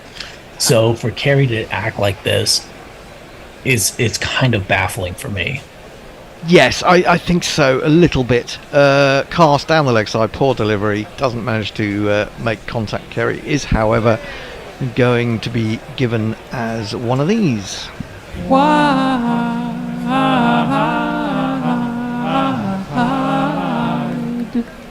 What I find strange is that Brooks' captaincy in the last part of this innings has struck me, the last 10 overs or so, struck me as very similar to the first ODI, where he didn't go on the attack when he needed to. At that stage, he had to bring Archer on and he didn't. Bloody millennials, that's why. They just don't take the initiative. This is chopped again down to third man, with Carey giving himself room. Decides once more not to take the single, so 4 dot balls, and in fact at least 3 runs could have been taken from no shots. Maybe even more, because if you had Hazelwood gets an edge, it's a fine edge, it runs straight to the boundary, and so these are runs that they are just leaving on the table. And for what? To hold on the wicket and maybe get another 10 or 20 in an ODI. It doesn't really make sense to me. Oh, it makes a lot of sense to me. If he's still there, they're scoring at a run a ball at the moment, and there's another 50 odd balls to go, so do it. I'm kind of with you, Messi. Have they finally taken a single? Yes, they have. This was nibbled down to long leg by Carey. He goes to 52 and moves up the other end. There's just the one ball of this over, the final ball of Carse's spell to come. And Hazelwood's job is to really just stay out there. I would be inclined to bring in a slip or two with Hazelwood batting, wouldn't you? I mean, get him out. That's the thing, isn't it? You think? Carse in, looks for the Yorker. He's dug out quite proficiently by Hazelwood, which kind of underlines Mayank's point. But I am more with you, Messi, because when I looked at it at 216 for 8, 220 odd for 9, I did think to myself, well, they've still got one batsman out there, a proper batsman in Carey. And, let's not overestimate this England team. 270 rather than 225 all out can make a big difference.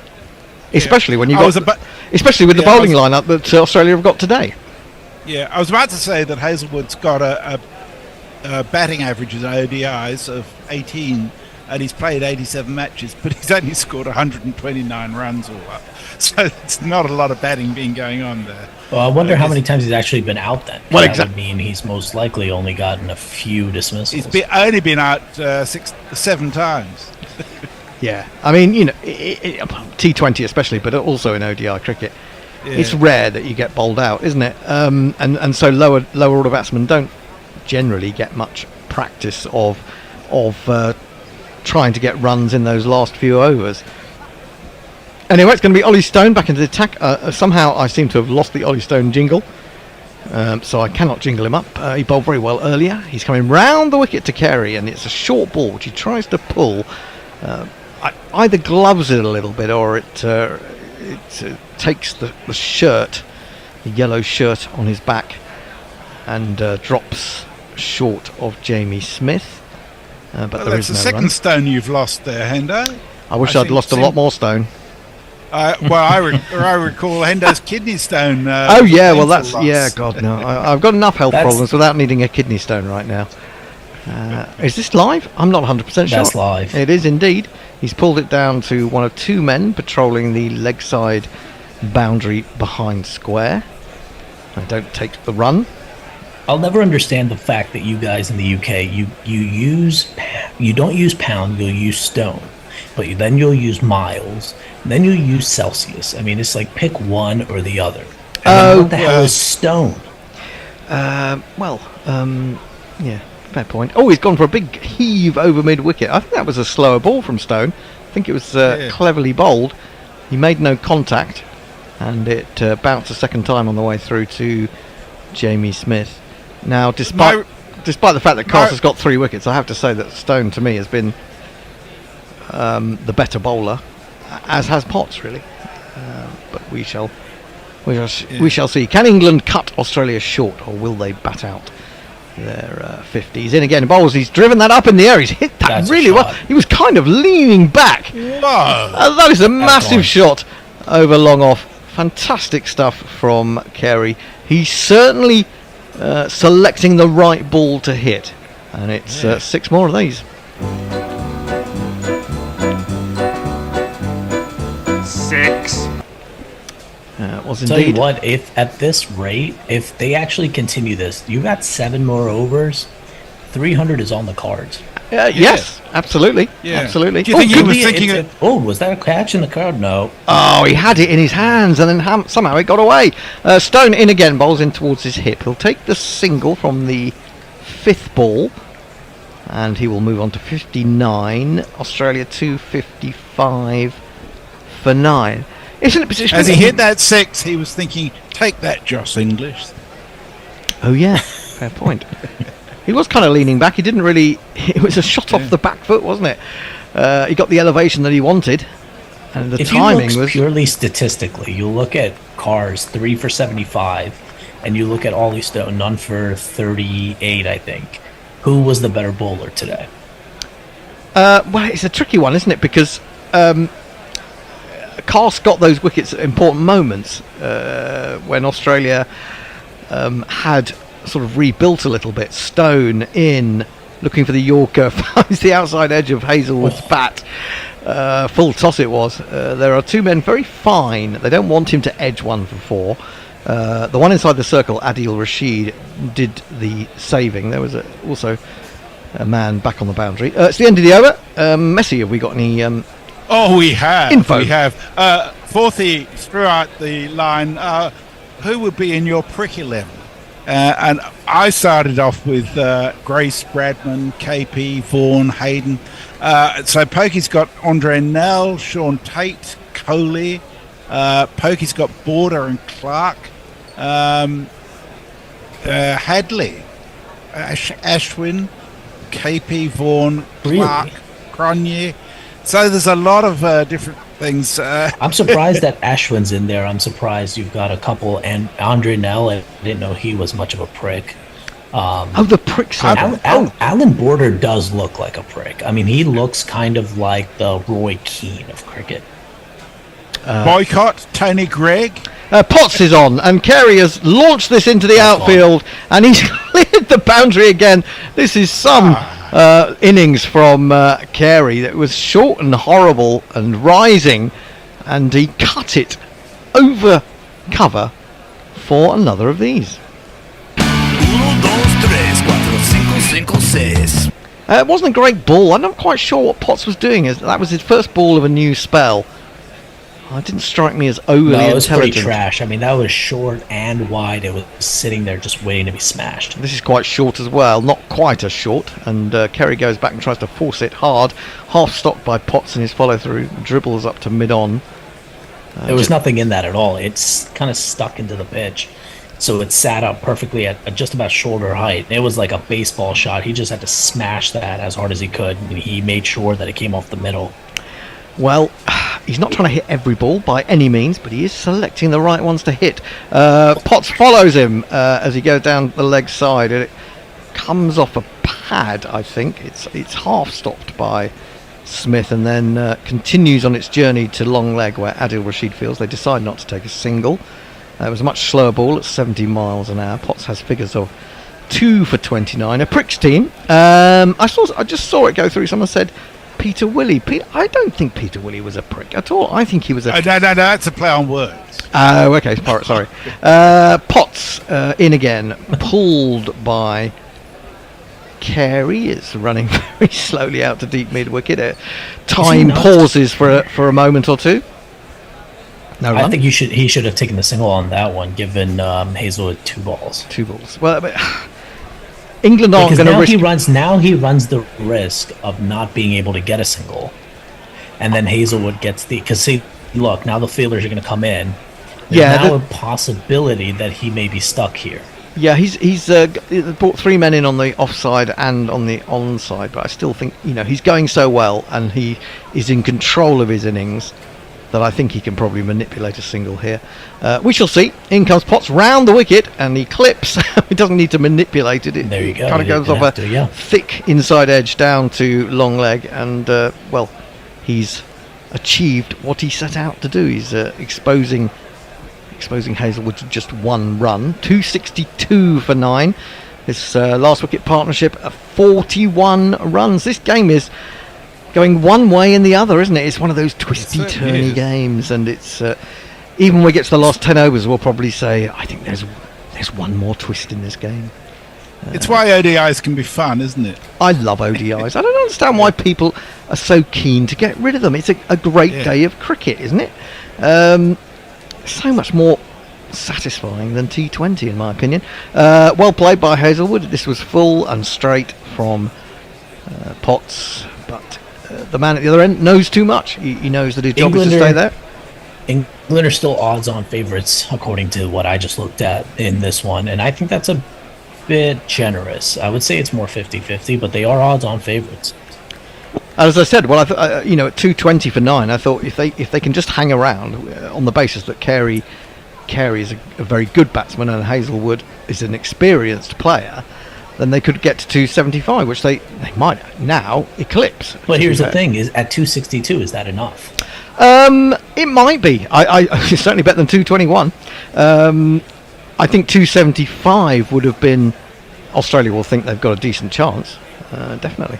Stone into Carey. Carey pulls. Oh my goodness, that's gone. Oh no, it's not. Wow. Oh my goodness, that's been dropped.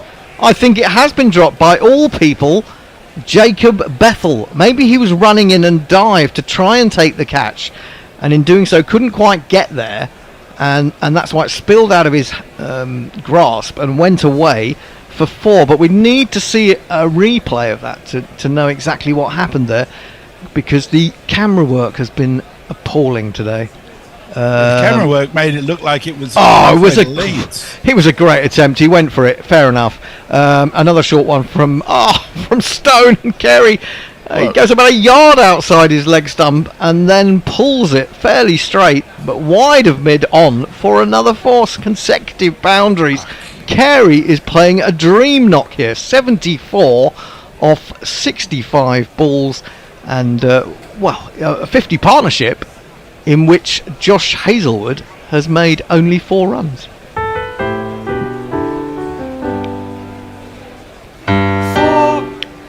Is it a 50 partnership or is it 49? Well, either way, I think if Carey gets to 100, he's going to be man of the match, regardless. Stone in again. I just don't understand this. England bowling too short. I don't get it. This time he is restricted in only being able to paddle this round the corner. As we look at Carey's various boundaries, a tremendous knock. It's innovation from a fairly compact and logical approach, isn't it? He's improvising on a theme of quite solidness. He goes back again, drives in the air. He might be caught this time though. He is. Phil Salt at deep cover has run round to take the catch. Carey finally perishes. Australia are 270 all out. They have left 5.2 overs in the hutch, and Ollie Stone has another wicket, but that was all very, very entertaining, wasn't it? It was indeed.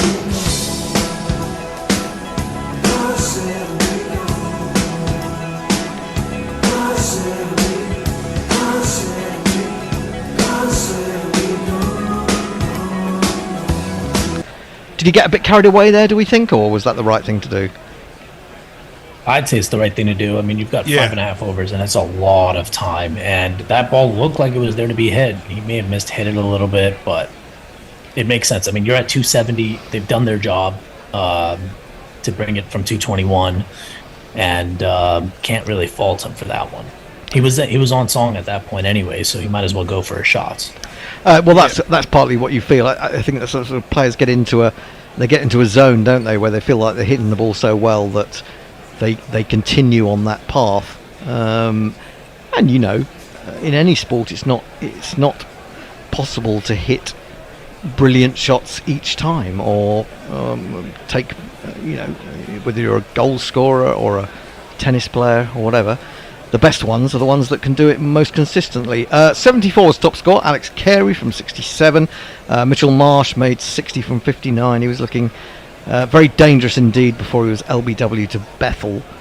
England took a bit of a risk, didn't they? They bowled their seamers up front, maybe over bowled them up front to some extent, and Carse was unfortunately taking a bit of a carting around the ground, but he did come back ultimately. After conceding 61 from his first 6, he ends up with figures that look far better. 10 overs, no maiden, 3 for 75, 2 for 30 for Potts. He bowled well. Ollie Stone 1 for 46. Rashid very good again, apart from perhaps that last over, 2 for 42. And Bethel, surprise package, 2 for 33 from 5. Livingston and Jacks, another thing to look at, went for 42 overs. 42 runs from a combined 4 overs. So England's backup spin really hasn't served them very well so far in this ODI series. You'd feel that the Australians' part-time spinners have done a far better job. Messi, let's have some tweets, then we'll think about having a break. So Turku Kaveri, aka Woy Pom, said, took me a while to work out who this new Aussie player was in the first match. You kept mentioning Arse House, DW Arse House. Well, there you go. You see, we're all fun. And he says Hendo's kidney stone had its own Twitter account. Hadn't heard did. From it in a while. Well, actually, the way I look at it is as if the kidney stone on Twitter remains dormant, then I'm happy. If he comes back to life, it means I've got another kidney stone. So there is one tweet from a couple of hours ago, 3 hours ago, in fact. It relates to when you're first on air, from David Stubb. Yes, I know. I was going to bring my phone in to read it, and I forgot. It's quite funny, isn't it? So we were talking about the possibility of raising funds through gorilla sperm donations, which is a horrendous thought. But he said, I wrote a song a while ago about being a sperm donor. It was a pretty juvenile piece of work in hindsight. She rang the donor who'd never had a boner. There you go. That wouldn't be very helpful, would it? In that respect, any more tweets, or is that? Well, there's been some more discussion around who be in the Prick 11. Chappells are in there. Warner's in there. Leah says Ashwin is not a prick. Yes. Oh, she also says Fahrenheit is the weirdest scale. Okay, let's use the freezing point of a very specific brine. It's correct. It is the correct way of doing things. Same with pounds, same with yards, and same with driving on the right side of the road, not the left. America does everything correct. You're all wrong. No, the Europeans have got it right. They're all metric, and it's so fucking easy. Well, gallons and quarts, they really fucking freak me out. The American Nothing like a good old-fashioned ounce. How many ounces in a cup?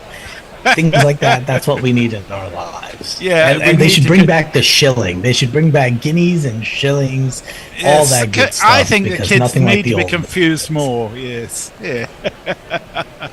Scott Harrison says, I love these partnerships. Been in a few where I'm the guy on 4 batting at 9, 10 or 11 with some guy hitting 4s and 6s at the other end. Exactly. Reflected glory, that is, isn't it, basically? You can sort of come off and you can... what a great job I did, and you look at the scoreboard and you've played one shot. And Soph and KL... Well, you have to say he did a great job. I mean, he did. He did, yeah, absolutely. I'm not sure how many balls he faced, but he did a good job. 13 or 14, those were very crucial. I have a totally irrational loathing of Ashwin, the whole Mankad thing and the way he handled it. I think he disrespects the opposition. Can't stand the man. All of us have got our bête noire, don't we? I mean, Steiners for Hendo, Sam Curran for me, Warner for I the hate Bear. Hazelwood. I'm a big hater of Hazelwood ever since. Really? Because, there was that one time against New Zealand, I think it was, when there was an LBW, and then in the stump mic, you could hear him say, "Who the fuck is the third umpire?" And that was very disrespectful, in my opinion. And then also, he seems to only get his wickets against number 11s, and he's a very intimidatory bowler. He broke Mohammad Shami's arm once when they were 36 all out, and he always bowls bouncers to number 10s and 11s. And in my opinion, that's shithousery. That is A1 shithousery, because they're not batsmen. Are you absolutely sure that was Hazelwood? Hazelwood? That was that piece of garbage, Josh Hazelwood. I thought that it was Cummins who broke Shami's arm in that match. I may be wrong. I'm almost positive. I'll have to double check, but I'm pretty sure it was Hazelwood. Okay, well, I mean, Josh Hazelwood got 273 Test wickets, and I'm pretty sure they're not all. And I bet if you statistically look at it, the majority of them are number 10. Listen, I think England's batsmen would be very, very happy if Josh Hazelwood only got rid of number 11s. He's a fearful man. He's a sort of slightly pound. I wouldn't say it's not pound shot, but he's slightly reduced Glenn McGrath, isn't he? In the sense that I think that's a good way of if putting Glenn McGrath was going for 100 quid, he'd be going for I don't know. 85 pounds. He wouldn't be going for nothing, or he wouldn't be going for a quid. But yeah, I absolutely see what you're saying there. The interval has arrived upon us, which we're going to be busy possibly this afternoon. It's me, Messers, and Will Reynolds on straight after lunch, so possibly time for us to take a little break. The heavy roller is being used on the Headingley pitch. I will attempt to do what the Bear told me to do earlier, which is find a podcast. Well, you were right. I was just taking a look, and it was Pat Cummins who broke Shami's arm. Yeah, because I tell you why. Hazelwood is still a prick. I did watch that, I think, and it did strike me that it was Cummins. Of course, that was incredibly enjoyable, wasn't it, to see India bowled out for 36? And then, of course, they weren't bowled out. Let's be real. They were 36 for 9. If he didn't break his arm, who knows? They could have been 100, 120. You never know. We'll never know because of that shit bowling a bouncer to a number 11. How disgraceful. And then, of course, India went up and won. And then won the series. Yeah, and then you saw what they did at Brisbane. So we never know. We'll never know what they could have done. We will not indeed. Now, we are going to listen to a little bit. I don't know how long. I'm not sure how long the interval is going to be, because we didn't get to the 50 overs, whether it's going to be a full 40 minutes or something less than that. But we'll keep an eye out, and you must do the same. Join us again stay with us, in fact, to listen to the Guerrilla Cricket Podcast, which, of course, is the Bishop and the Bear. And would you believe they've done 81 episodes now? 81 episodes of listening to the Bishop and the Bear. And I do think that in this particular episode, they're talking to a very, very interesting and distinguished member of the cricket fraternity. So enjoy this until we are back. We shall see you soon. Thanks, guys. I've just sold my car. We Buy Any Car would never buy a car this flash, would they? Yes, mate. They literally buy any car. Even those baggers. Just sold my car till we buy any car. To find out how much your car's worth in 30 seconds, enter your reg number now at webuyanycar.com. Admin fee may apply. For more information, visit webuyanycar.com/info. Hello, this is a short message from AO. Everyone knows a home isn't a home without electricals. So whether it's a hob for a warming winter stew or a tumble dryer for that fresh sock feeling, AO sells it, along with the smiley face that delivers it to your door and gets it installed and ready to go. When there's no place like home, there's no place like AO. And over 500,000 happy customers trust us with that. Shop now at ao.com.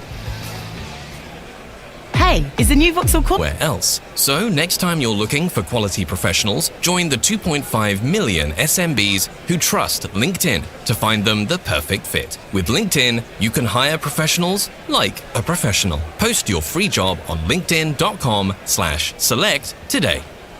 The bishop and the bear, the bishop and the bear, and to the delight of everyone, they are here to share jokes and rants and guests and things. Who knows what any fun they'll bring? Not affiliated with the Mad Bishop and Bear pub at Paddington Station. The bishop and the bear, bats beyond compare. Buckets of savoir-faire, the bishop and the bear. Welcome back again to the Bishop and Bear special one today. Is always a bit special. We've got Hendo on the bar stool of bravado. So we've got loads to chat about, which will undoubtedly include any or all of the following. Chat on the Sri Lanka series, a discussion about the crowd is only about 8,000, I think, the day 4, the pricing. News about Gus Atkinson, he's man of the match, but other news that's been appearing in the press. We've got the ODI series coming up after this next Oval Test. We've had a Kookaburra run frenzy once more in the championship, and we've had a record broken that has stood since 2 weeks after the death of Abraham Lincoln, which tickled me, and we'll probably talk about that as we go. But first of all, Hendo, what can we get you to drink? Maybe I'll have some sort of coffee liqueur. Coffee liqueur. Well, do you want to be a tad more precise on which particular type of coffee liqueur? I mean, Irish, Jamaican, Irish will do. Irish. Chuck in a Jameson's, and we're off and away. Nice. Other Irish whiskies are available. That's my favourite, though. That's very nice. You do good ones here in the Bishop and Bear. Well, you do indeed. We aim to please in the Bishop and Bear. And you got it together very quickly. Well, you know. It's a good barman, despite the landlord. The bar service is excellent. The landlord's a fucking genius. I don't know what you're on about. Right. Okay. Right then. Well, what do we make of? We're two tests into the Sri Lanka series. Yes, England have won them both pretty convincingly. I would say it's actually been Sri Lanka have always been in the game until they weren't. What have you chaps made of it? Well, I think they've had opportunities, but I think that's true of a lot of test matches in general. I mean, think of the times that we've said when we've been doing the Ashes, especially from Australia, and we said, well, England are in this day 3 or whatever, and then it suddenly all falls apart. I mean, obviously their biggest opportunity was when they had England 216 for 6 in the first innings. But I guess, they didn't know that Gus Atkinson was likely to come out and play like that. I mean, everyone knew that he could hold a bat, but no one knew that he could play shots quite as inventive and attractive as those over a sustained period. And Joe Root at the other end, but it was a really great knock, and I just think that Sri Lanka were probably as surprised as the rest of us. It certainly surprised us. What do you make of the thought that, in a way, whilst the run rate's been healthy, England have been arguably a tad less baseball-y in this series than they have been for a while, and they've gone back to not conservative and slow, but playing the circumstances of the match more than constantly trying to drive the match and thus giving away wickets. Well, I wouldn't say that. I think they started out trying to baseball it while Duckett's there and the other opener. But Dan Lawrence isn't Crawley for a start. He's probably a little bit reticent to go all out from the top. And he's done all right. He's scored a couple of 30s here and there, looked okay, and then given it away. Pope's had a pretty poor series, so they haven't been able to really get off to a start. And then immediately you're kind of thinking, and without, it's funny to think that because Stokes is in the dressing room when they're batting, but he's not out there on the pitch. And I guess that just takes the little edge off it. He's the guy driving it all the time. And I guess he has to kind of leave Pope to it because he's captain on the day. And whilst they can give him a bit of chat in the back, does he take it all on board and does he go like that, and does everyone else therefore follow Pope in the same way that they follow instructions from Stokesy? Probably not. I mean, the whole premise of this is built on Stokes driving it, Stokes being the leader, Stokes being the man who gives kind of instructions and lets them get away with it. And maybe Stokes offers them a kind of shield in a way because it's his strategy and that's how he wants them to play. And without him actually on the field, there is a slight little bit, and they change the side. You know, the other thing is you don't have Stokes obviously at 5 and Brook at 6, and then Jamie Smith at 7. If you have that top 7, it gives you a hell of a lot more depth. You've got a complete, not novice, but you've got Dan Lawrence who averages 30, is not an opening.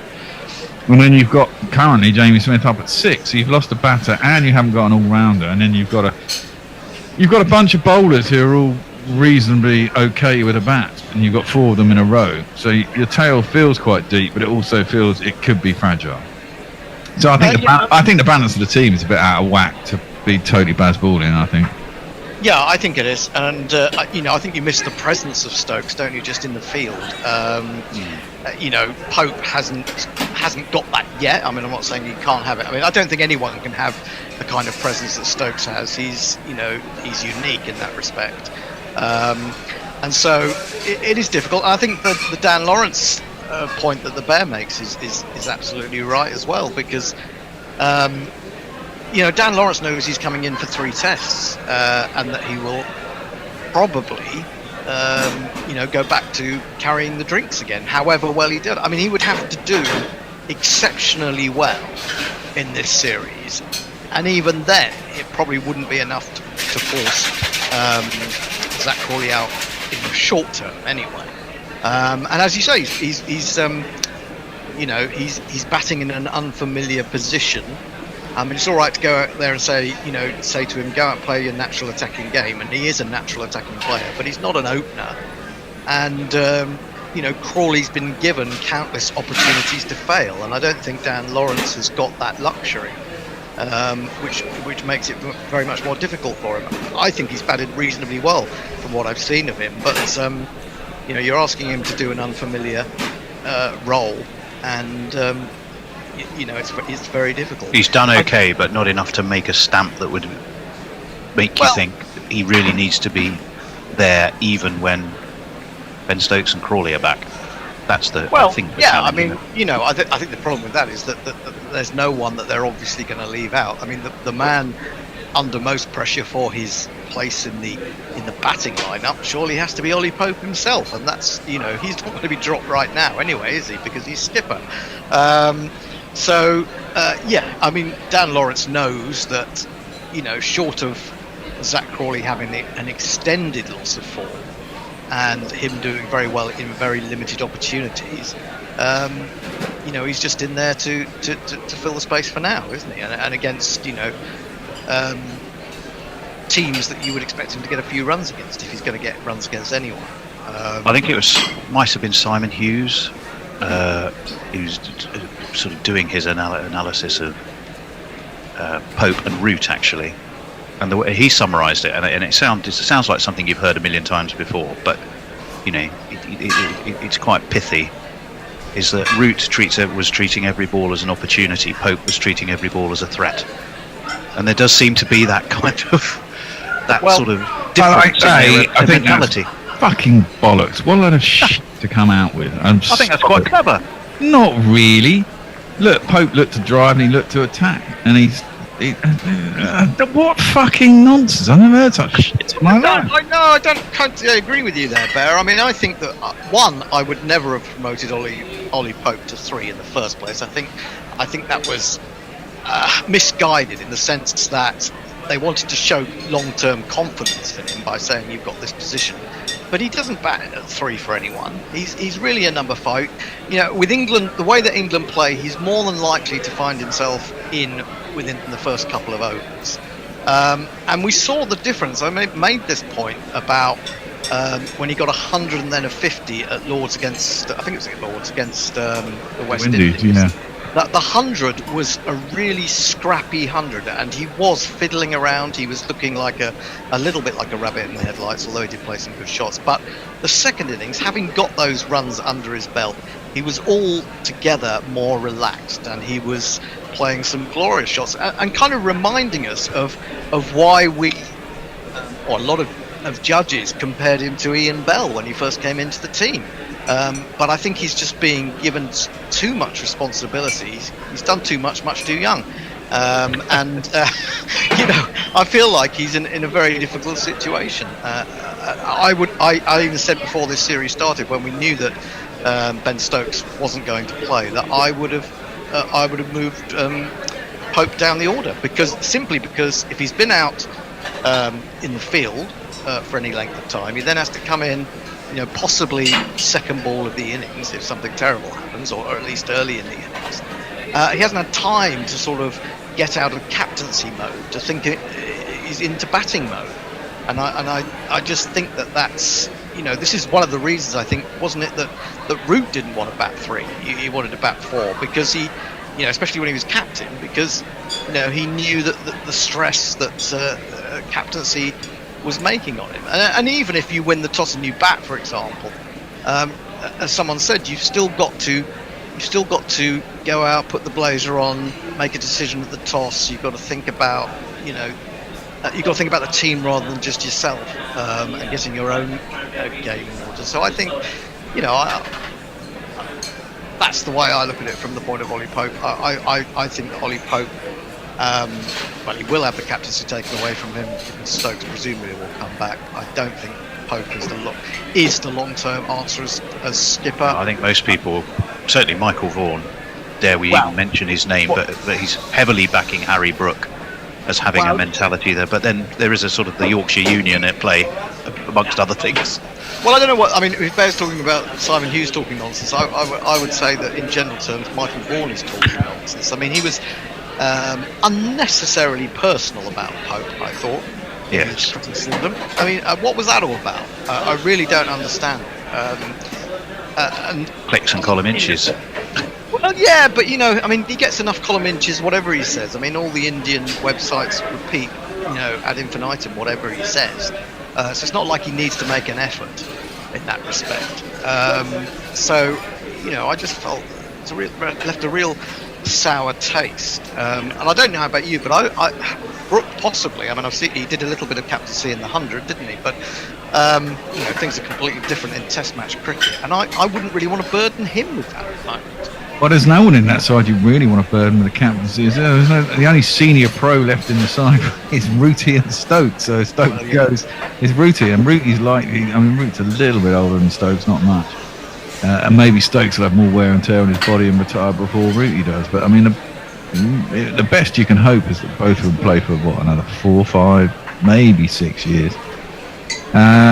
And then, by then, if Brook's still playing, he's 25 now, he'd be 31, he'd be a senior pro, and he'd be fine. In fact, Pope, if he's still in the side in 6 years' time or 5 years' time, you think they'd have enough experience to take it on then? I think apart from the results, he needed to catch a break somewhere, and even his reviewing, I think it was 8 or 9 nil. I know there was another commentary service was killing themselves laughing every time he reviewed, and they clocked up, and it was like, Watford at Manchester City. There's another one went in, and it was, I think, 8 or 9 nil at one point. They're kind of against him. So even the reviewing didn't seem to work. Yeah, but some of those umpires called, they kept the reviews. So I mean, that's I wouldn't say that's a bad review. That's worth taking a risk. And then that's the way it goes. The teams that struggle in Test cricket, the teams who can't string 2 bowling performances or batting performances together in the same test, and it's the same with the West Indies. In that second test, they got 400. Other than on their own patch. Well, not even necessarily on their own patch. I mean, last time we went to Sri Lanka, we were beaten 3-0. And that was with Root as captain. That is true. And with inexperienced spinners, and we had Leach, and we had, who did we have? I mean, we had Will. No, it wasn't. Was it Will Jacks was bowling a little bit there? It wasn't Will Jacks. No, that wasn't Will Jacks. Was it Bess? Wasn't Bess? Was it? Yeah, we had Don Bess. Right. We had Don Bess. Bess and Leach. We got a 5-er with all shit for wickets. I mean, they were terrible balls, and he got 5 wickets with them. It was the worst 5-er you've ever seen. But and so these teams are teams that can't string. I mean, that's the thing that Test cricket does, isn't it? I mean, over 2 innings, class tells. The West Indies got they were 50 runs ahead in that second test. We got 420 or something. They got 480, and you thought, oh, we got a game on here. And then they were literally bowled out in an afternoon. Well, certainly one thing was true at Lord's, again, and that was that there were 2 magnificent standout performances. I think it's interesting it's the 3 of us here chatting, because there was one amongst our number who stood out. No, that wasn't Will Jones. Was it Bess? Wasn't Bess, was it? Yeah, we had Don Bess. Don That's Bess. right. We had Don Bess. Bess and Leach. We got a 5-er with all shit for wickets. You know, I mean, they were terrible balls, and he got 5 wickets with them. It was the worst 5-er you've ever seen. But you know, and so these teams are teams that can't string. I mean, that's the thing that Test cricket does, isn't it? I mean, over 2 innings, class tells. The West Indies got they were 50 runs ahead in that second test. We got 420 or something. They got 480, and you thought, oh, we got a game on here. And then they were literally bowled out in an afternoon.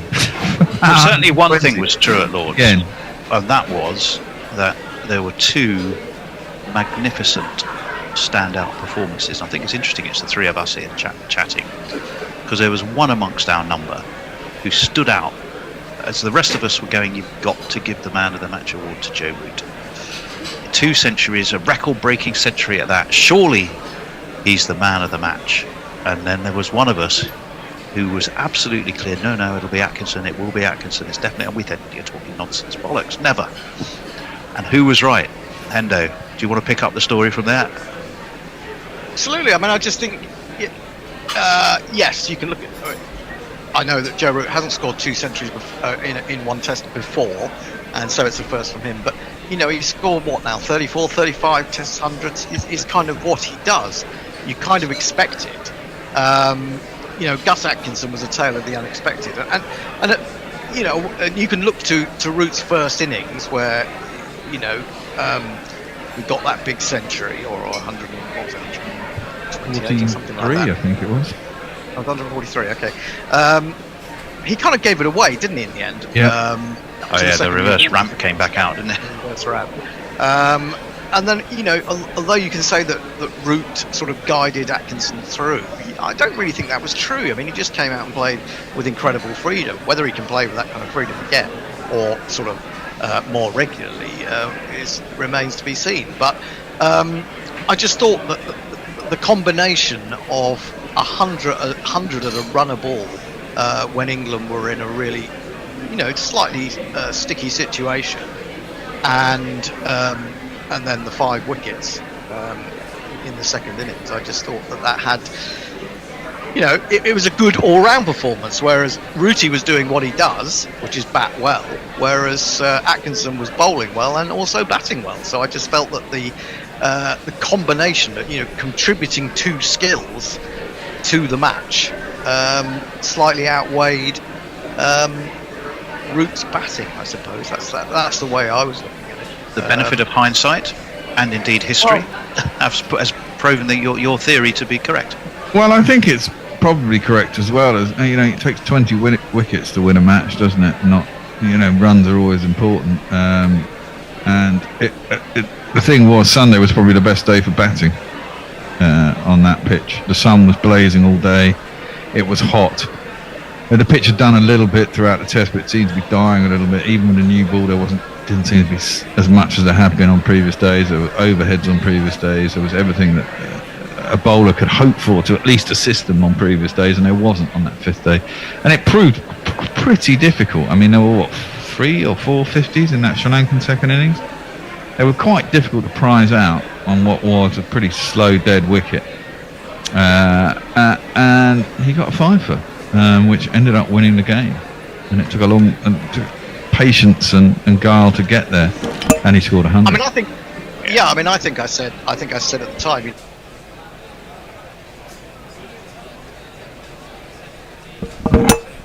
Blimey, they nearly caught us napping, didn't they? Who is on? We're waiting for Will. Are we not waiting for Will? Yes. Will. Is Will there? Can't see him on the... waiting to be admitted, so it'll be just you and me for the time being, Messi. And oh God! I know. They're so lucky, the listeners, aren't they? So lucky. Right, the countdown has begun. England are chasing, 271 to win. It might be a nice idea, if you've got the time and the inclination, Messi, for you to have a quick look at the GPL and see what sort of figures we might be looking at. Well, I can tell you that there's only a couple in the running. That's not entirely the case. There is one pick of 347, which seems highly unlikely. England, that would need to be bowled out for 76 on that basis. I wouldn't put them past it. Stark is opening the bowling. There's big in swing, but it starts far too wide. Very full indeed. Salt had enough trouble with BWR's house the other day. So what he's going to make of Mitchell Stark bowling about 10 miles an hour faster, I'm not entirely sure. Anyway, I shall jingle up the main protagonists in a moment, but the long-legged left armour is in again, bowls, and well played by Salt to backward point. Doesn't get it past him, but it was a nice piece of timing. 2 slips for Stark, which is basically what England set out with, and the sky is blue. We don't think there's going to be rain. There's been a tornado in Aldershot, apparently. In Aldershot? In Aldershot, of all places. Are you sure it's not some sort of army experiment? Yeah, could have gone something that went terribly wrong if it was. In comes Stark again, bowls, driven, lovely shot, shaped into him.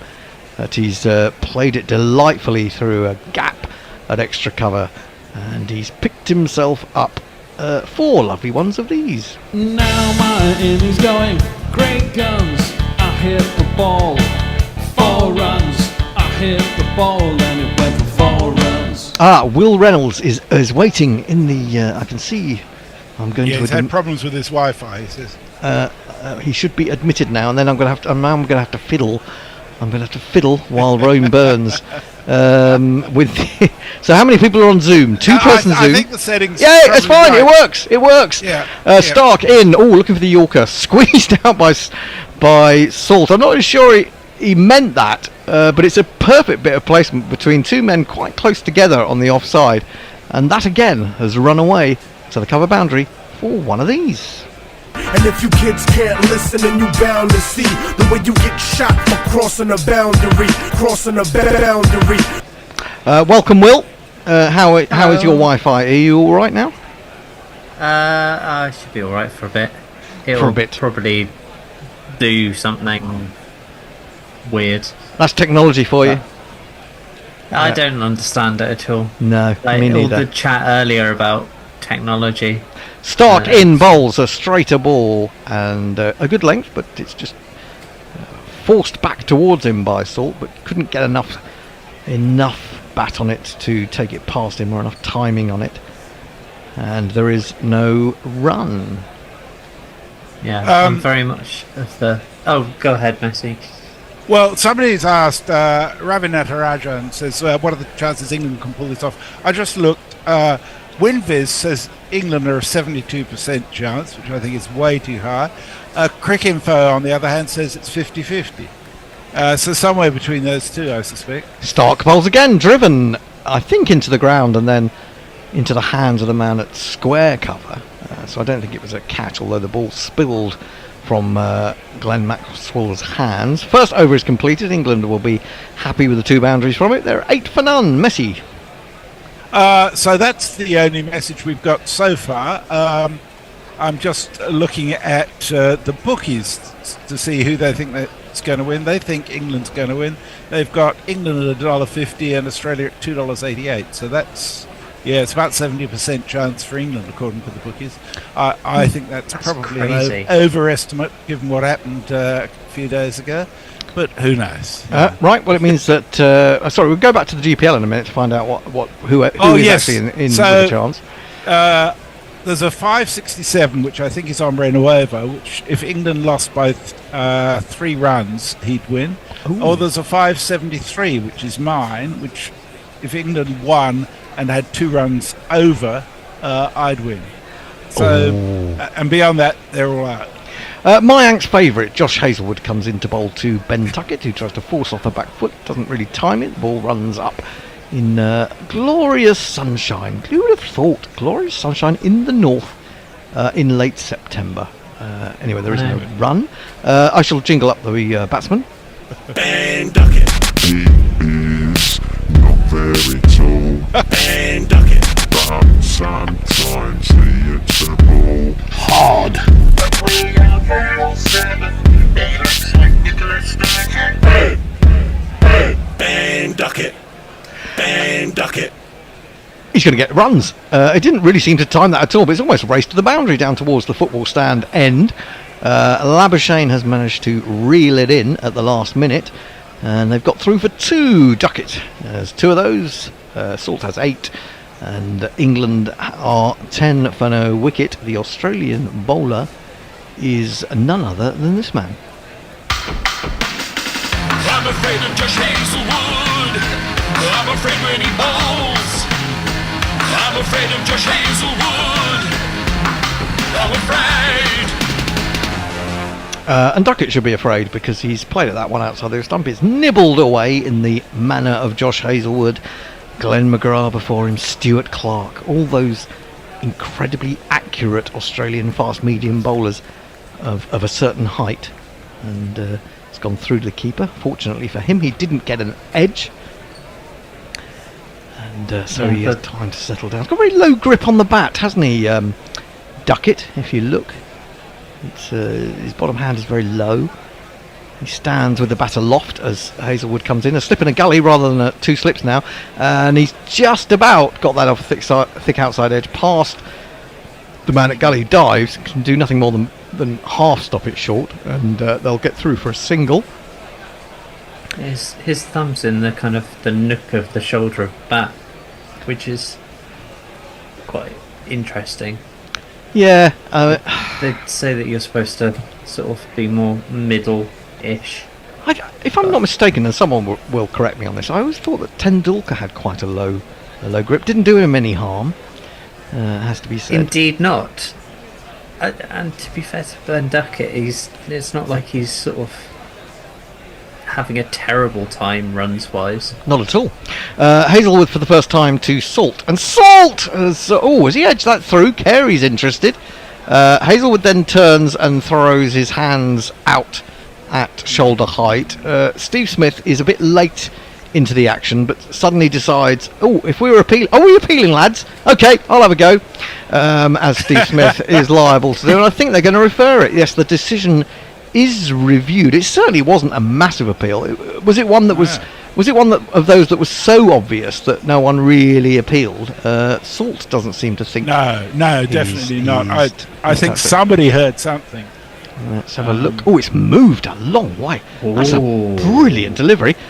It's a bowler's review. That was out. That was definitely out. Was that definitely out? I don't know. No, it's not out. Wow. That's serious movement. They're going back to have another look at it, but it's not. There's nothing on it. How many more times do you need to look at it?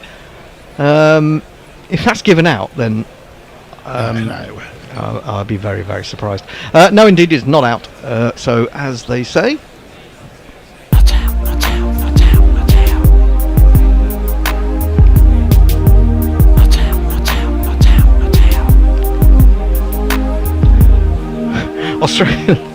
Australia lose a review, and something rather amusing happened there at the end of that. I'll tell you about it in a minute. Hazlewood is in. Balls, he's edged that one. I think it's gone down. The man at second slip short has dived in front of first slip. Maybe he thought it wasn't going to carry that far, and hasn't quite been able to pouch it. We'll have to see a replay of that to be absolutely sure. But that was a difficult first over for England to negotiate.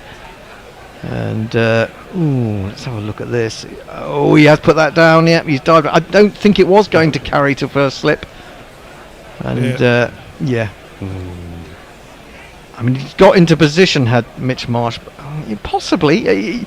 It's very difficult with the lenses on these cameras to tell whether that would have just been catchable really low by Mitch Marsh, but anyway, it was taken out of his hands literally by Short, and England's Salt survives. 11 for no wicket after 2 overs. Duckett to face, he's on 3. Stark, left arm over the wicket. Tall, gangly, aggressive, scary, and all in yellow. Here he comes. Bowls. Oh, that swung. God, that swung a long way, but it swung from a starting position of quite wide. Duckett did well to get bat on it. Must have only been the lower portion, and somehow was squeezed it through the covers to get 2 runs. Now the funny thing that happened with that review was that when the decision came through from the third umpire, Josh Wilson thought he had to overturn it, so he did the signal of the 2 hands across his chest. And then, as he does it, he suddenly went, "Oh no!" and he starts shaking his head. "Oh no, look!" And you know, I got one right. Yeah, he was surprised as everyone else. Stark is in again, bowls, and Duckett pushes back to the bowler. There is no run, so even Joel Wilson doesn't trust himself. England have moved on to 13 for no wicket, and you might have missed that, but I found that really quite amusing. I hope someone can clip that out. We should put it out as a Guerrilla Cricket meme or clip on the website. I think that if someone could clip that bit, go back on their Sky, and I don't know how you do it. I'm not technological, but if you can, and then send it to us, that would be fantastic. Here comes Stark, bowls. Full ball on middle stump, but Duckett says, "That'll do. I can put that away through mid wicket." That's where I like it really, and he's picked up 4 runs.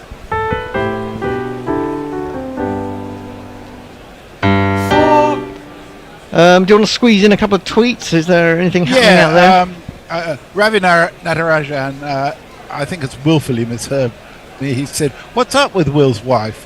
Did she try to electrocute him?" I was referring to his Wi-Fi, not his wife. And Brown in Brisbane's with us. He says, "Afternoon all from sunny Woolacombe Bay in Devon. We've left Cornwall due to the severe storms." Oh, horrible ball from Stark, way down the leg side. And that will be one of these. Wide. Absolutely. 18 for no wicket, decent start from England. Not without its alarms, but... Have you noticed that Stark looks like Big Bird if Big Bird started taking a load of steroids and coke? You mean Big Bird off Sesame Street, is that right? Yeah. Yeah. Especially in the yellow, he bowls another massive swinging delivery, but it starts far too wide, goes wider. Duckett can't this time reach it, and it's another of these. So umpires spread your wings and call wide. I expect Moggs, he's tucked up in bed now, isn't he, probably, in Melbourne? Him and Forthy, not together. It's a frightening prospect. 19 for no wicket. I've got Sesame Street on the brain. Stark in bowls. Has he edged that? No, but he's aimed a drive at it and he's missed it, and that did swing, and it was 88 miles an hour, so it's interesting. England remain 18 for no wicket. Oh, that was late swing, wasn't it? Yeah, that went that's late. A lovely ball. Maybe if it just started a smidgen straighter, he would have found the edge. But when he gets it right, Stark, he really gets it right. Beautiful day at Headingley. It's not so bad in Sydenham. We haven't had any tornadoes yet. Stark in down the leg side again, and when he gets it wrong, he gets it horribly wrong, and that is what, the third wide of the over. Is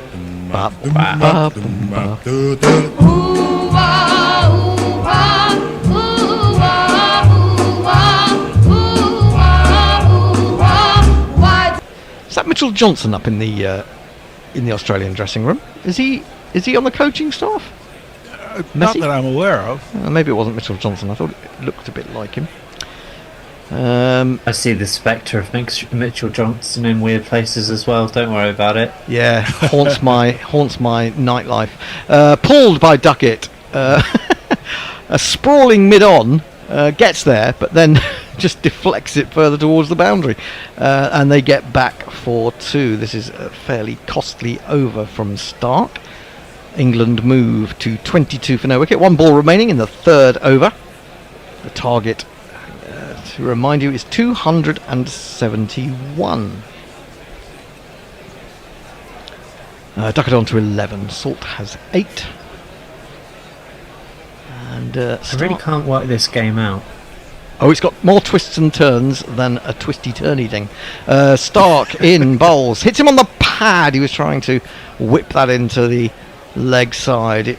It's straightish. Probably too high. No interest in the appeal on this occasion. So he's gone for 19 from his 2 overs, Stark. 3 of which have been wide, as we look at Duckett's 95 from 91 on Thursday, which is a pretty good knock. I think he was a little unlucky the way he got out, to be honest. Labuschagne's nonsense. Which also problem that befell Harry Brook as well.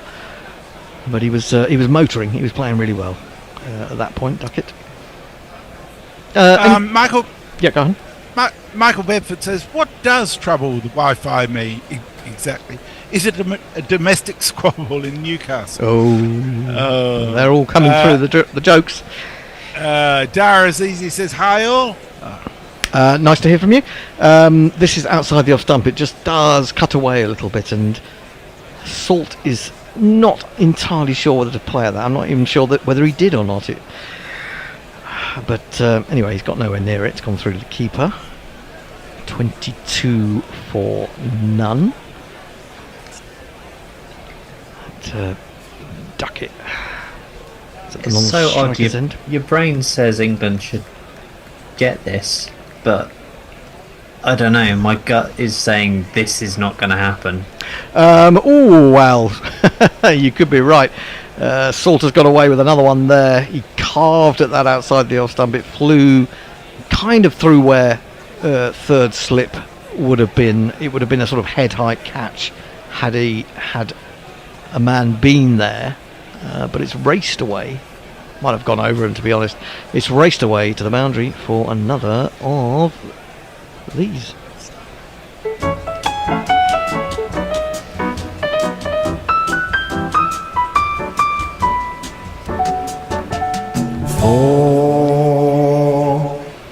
He looks a little outclassed to Salt here, I have to say, by Hazelwood. He comes down the wicket at this one, chops it towards backward point. I mean, Salt is, again, he's another of those guys who's a fabulous stroke player, can absolutely hammer it. But you think, bring him up against top-class bowling well in another form of the game, and he would struggle a lot. And that's probably why he doesn't play much these days in other forms of the game. I'm not sure how many games, if any, he's played for Lancashire this summer. Probably not many, because of course he was out with the T20 side in the West Indies. Beaten by that one outside the off stump. Jumps on him a little bit. And he's riding his luck, absolutely, at the moment. 26 for no wicket. Hazelwood just bowls test line length a lot of the time in ODIs, and it works really well. It does. Yeah. He's just so consistent. And I really love him for it. Well, you love him, but Mayank hates him, and I can almost hear. Oh, I can almost hear. You don't like him. I don't like the bloke, but I admire him. You can't. It's a bit Glenn McGrory. Oh, he's aimed a drive off the back foot with I say off the back foot from a standing position, really, and has missed it again. I think he's decided I'll just throw the bat out and see what happens. I haven't got a clue what's going on. Be good if he tried using his feet as well. Yeah. Yeah, indeed. Bit radical, I know. But Mayank will be chortling away in Philadelphia on the basis that Hazelwood is getting a bit unlucky here. 26 for no wicket. Final ball of the 4th over is about to be delivered. Just seems to be maybe a slight field change being made. 2 slips still, and they'll be kept very interested. Big driver that, and I think he has got the edge finally. Well, that was kind of suicidal from Phil Salt. Yeah. He just wasn't interested. He just thought, this is too good for me. I'm going to try and hit it over extra cover or die wondering. And well, it's not really surprising. That's just too good for Salt on a technical level, I'm afraid to say. And that, for all you young people listening or watching, is the difference between a one-day player and a long-form player. That is the perfect encapsulation of those two things. An inability to play a ball that is moving and is being bowled in a consistent position. England 26 for 1. Away goes Batman. The crowd says, the crowd says, the crowd says you're out. Yeah, what do you think, Messi? I mean, that was just horrible, wasn't it? That was I think Phil Salt is a really, really nice guy. He's just not up to this level. I think you're right. Well, I think he's up to. I think he's a good T20 player.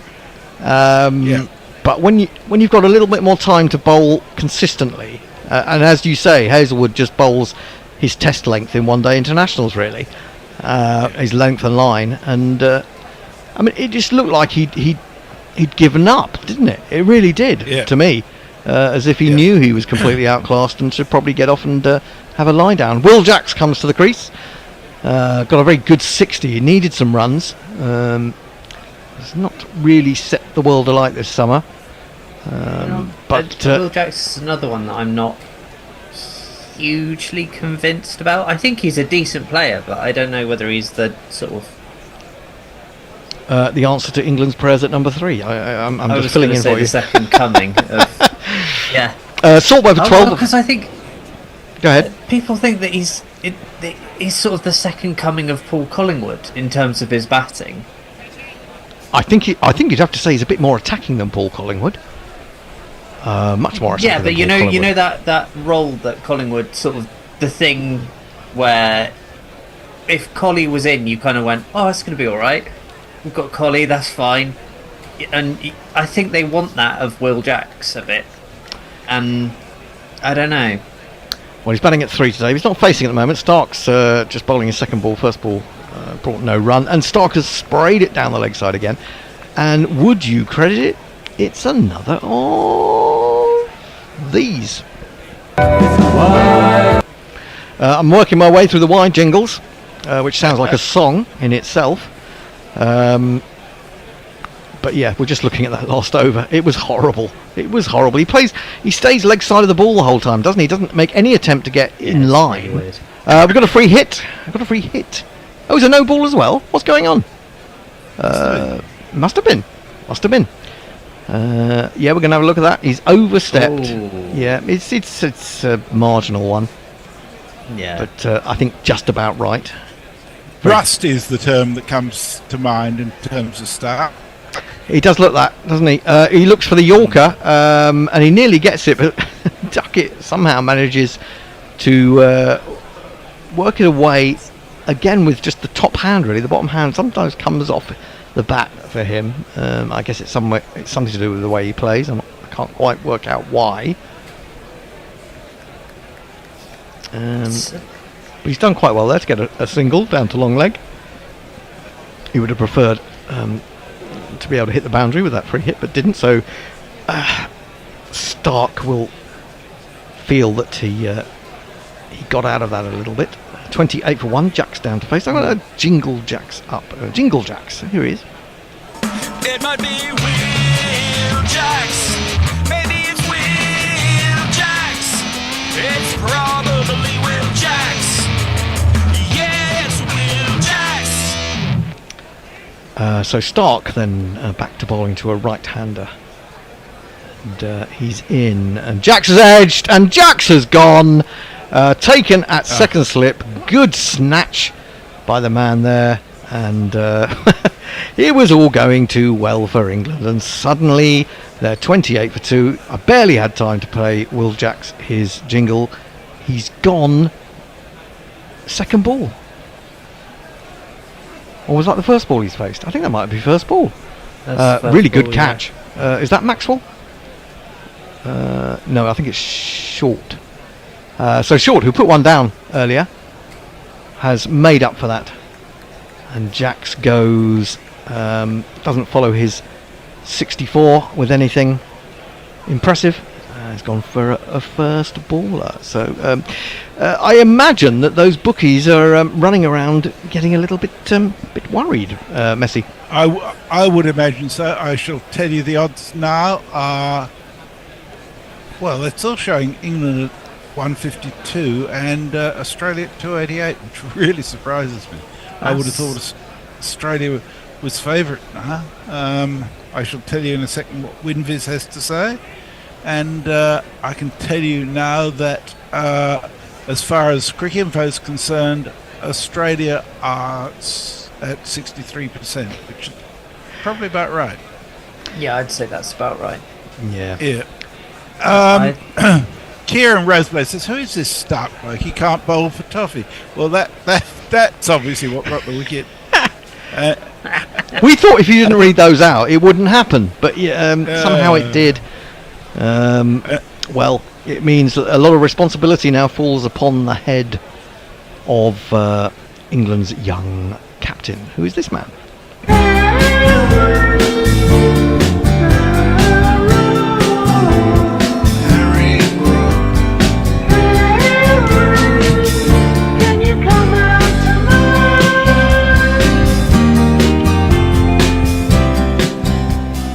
First ball, which is fairly straight, top of off, and he lets it come to him. He watches it, in the vernacular these days, under his eyes, drops it into the pitch.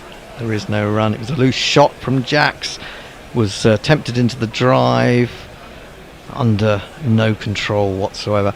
Going back to what you were saying, Will, about Will Jacks, I first saw him, well, it must have been before COVID, and I'd heard things about him. And I watched him in I think it must have been a one-day cup, or what was the one-day cup before it got sort of relegated to a non-competition. Onto the front foot comes Brook, defends that one. This is a much better over from Mitchell Stark. Yeah, and I thought he was playing some glorious shots through the covers, and I thought, oh my goodness, this man has got something. And since then, well, actually, later in that innings, he did get a 50 or so. I think it was against Glamorgan, and I'm trying to think of the left armer that was bowling to him, but was swinging it a bit. And he suddenly looked a different player. Here comes Stark again, full. Brook meets it, doesn't time it, hits it into the ground, and then up into the hands of Stark. And that is the end of a successful over from Mitchell Stark. England are suddenly 28 for 2. I just want to point out that I in no way mean that Stark looks like the great Joel Garner. Oh, yes, no. That would be a stretch. Farong's with us. He said, in relation to that drop catch, he says, it's out, not out. Lockie 6. I'm wondering whether Lockie 6 is Lockie 6 or Lockie the 6th, as in Henry VIII. You know, you don't have to. I wondered that too, yeah. Yeah. Duckett cuts an imposing figure in Toy Town. Oh, that's mean. That's harsh. And he says, give Maxwell the hairy the ball. And Zen says, Josh Hazelwood with another 11th wicket. Oh yes, that's what we were talking about earlier. He's coming in to bowl to Duckett, and Duckett has crunched this into the offside, but on the bounce it's taken by the hairy Maxwell. Just in front of cover point. And I think the worst thing about this from an England perspective is that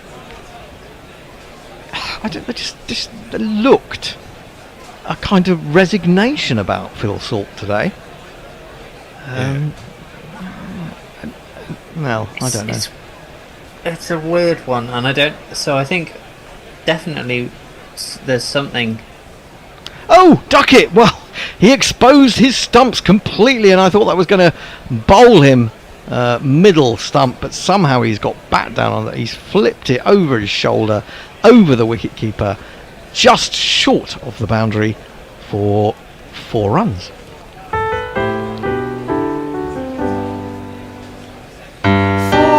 have to say that's an incredibly. I mean, I know he plays it generally quite well, but that's an incredibly risky shot to play when you've just lost 2 wickets. We're just seeing whether that may have hit the boundary sponge on the full. Very difficult to say because we're looking at the back of the boundary sponge. Doesn't really tell you much, does it? I think it's interesting that shot actually really illustrates what I was about to say. I think what's interesting about the team that we're seeing right now is that they've taken the baseball thing, but they've also not got what, particularly if you look at Ben Stokes, he can do the stuff because he's got that kind of grounding of kind of brilliance. Technique, I think, is one of the words you're looking for. He's got a technique. That's the thing, I think. Come back to that as Hazelwood runs into Duckett again. Now that's not a bad shot at all. He's taken that off middle stump. He was up in the slot and he smeared it over mid-wicket, quite flat. We no longer have this maximum jingle, but it would be a maximum. As it is, it's one of these instead.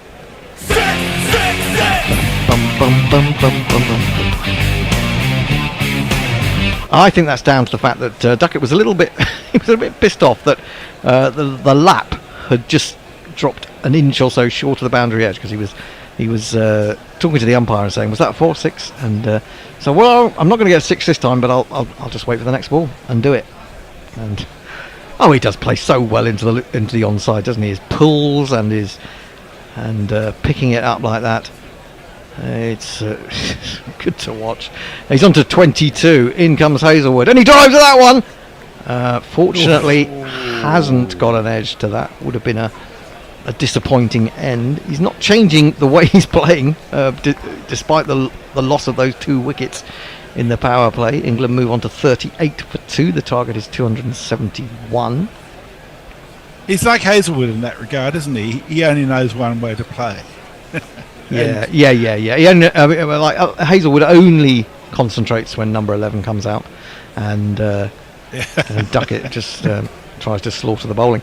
He's going to switch to round the wicket, which is good thinking, or interesting thinking, and worth a try. See if you can cramp him for room a little bit. Up the hill, and Duckett comes down the wicket and then tries to cross-bat it. Almost a cross-batted drive into the offside, picks out cover and inspects the bottom of the bat. There's a kind of annoyance when Duckett, every time it doesn't come off the middle. It's like, what on earth happened there? Anyway, he's on to 22 from 18. Never his fault. Oh, actually, he's now not happy with this bat, despite the fact that it's hit Hazelwood for a 4 and a 6 in this over. He's just signalled for a new one, but he's going to continue for the time being. Hazelwood is in. He turns that neatly away off his legs. It was straight. But it's beautiful timing and it's beautiful placement, because there's a long leg and there's a mid wicket, but there's no one there, and it's 4 more runs.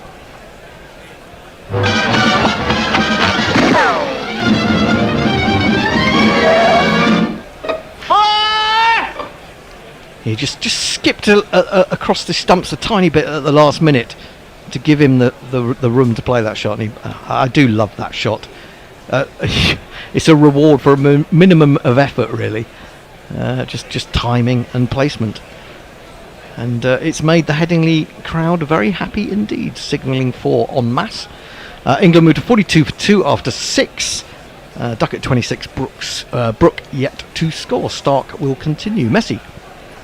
Racing Rant says, betcha England wish Root was down to bat in this situation. By the way, Hendo, loving the grizzle. Grizzle? I haven't been grizzling. No, he means your faux beard. Oh, okay. Is that an Australian term? Grizzle? I don't think so, but I know exactly what he means. Oh, okay. This is missed by Brook as Stark starts another row outside the off stump. A swing and a miss, as they sometimes say. Not much foot movement there, was there? But then it's hard to move your feet against someone as quick as Stark. 2 slips in the gully, square cover, mid-off, mid-wicket, mid-on, long leg. I'm thinking there's probably a man back on the cover boundary. Stark in, bowls to Brook. Brook, again, lets this one come to him. Looks much more competent when he does that. Just plays out square on the offside. there is no run. So with there being sort of 3 different captains in the last kind of, I don't know, 2 weeks or whatever, that are obviously sort of kind of all auditioning for the long-term captaincy sort of going forward. Who do you think sort of put their hat in the ring in the most convincing way? Come back to that. Stark bowls to Brooke. Beautiful timing off his legs. That has scorched across the earth to the mid-wicket boundary, and the England captain is up and running. Beautiful. And if you kids can't listen, then you bound to see the way you get shot for crossing a boundary, Oh, such exceptional timing. Really was. I mean, you might say any batsman worth his salt should put that away. There's something about when Harry Brooks does it that almost takes your breath away. Brilliant shot. So England up to 50, are they not? No, I thought they were on 40s. 46 before that shot. Anyway, it says 46 for 2. This is defended out on the offside. There is no run.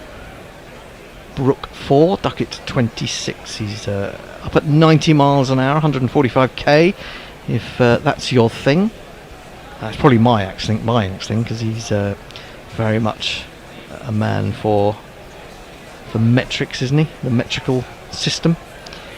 I mean, is that the metric system, driving on the right hand side of the road? I feel like it should be. That's nothing to do with metrics. Stark in again. I feared it wasn't. Bowls to Brook. He comes forward in sort of firm defence. Doesn't really quite get it where he wanted to. Maybe comes off the inside half of the bat. Back to the bowler. There is no run. Wait, you don't just drive down the middle of the road and scream the whole time? No, basically, British colonies drive on the left and everybody else drives on the right. It's not quite like that, but it's a lot of it. Well, you know what it is. Drives on We the obviously left. just didn't take over enough of the world, did we? No, we should have taken over more. It was such a raging success. Yeah, exactly. Stark to complete his 4th over, and that's a brilliant ball. He's gone up for LBW. He's been given, and well, unless he got bat on that, then Brook is stone dead, and that's you can't exactly really. There for. Yeah, you can't really blame Brook for that. That is a tremendous delivery. When he gets it right, he really gets it right. That'll be a massive blow for England if Brook has gone. I don't think you can assign any fault to the batsman. It's just exceptional bowling. I thought perhaps he'd got a bit of bat on it. We're going to find out now, as he has reviewed it. Let's have a little look. Oh, I think he's. Oh, yes, he has. Yes, he has. But has it touched? Oh, it might have hit his foot. Has it touched his boot first? That's big first, I reckon. Oh, that's a really tricky one. Oh no, nothing on the boot, and nothing on the inside edge. That doesn't look right to me at all. Something's wrong there, I think. But it's hit the. It looks like it. Oh, I don't know. I think it might be our eyes that are wrong, Hendo. It looks like he's hit the pad there. Maybe not. Yeah, that's right. No, maybe there wasn't an inside edge. In which case, that's it. It's hit him on the back pad. He's gone. I'm afraid to say, it's hitting the leg stump. Absolutely right. Beautiful.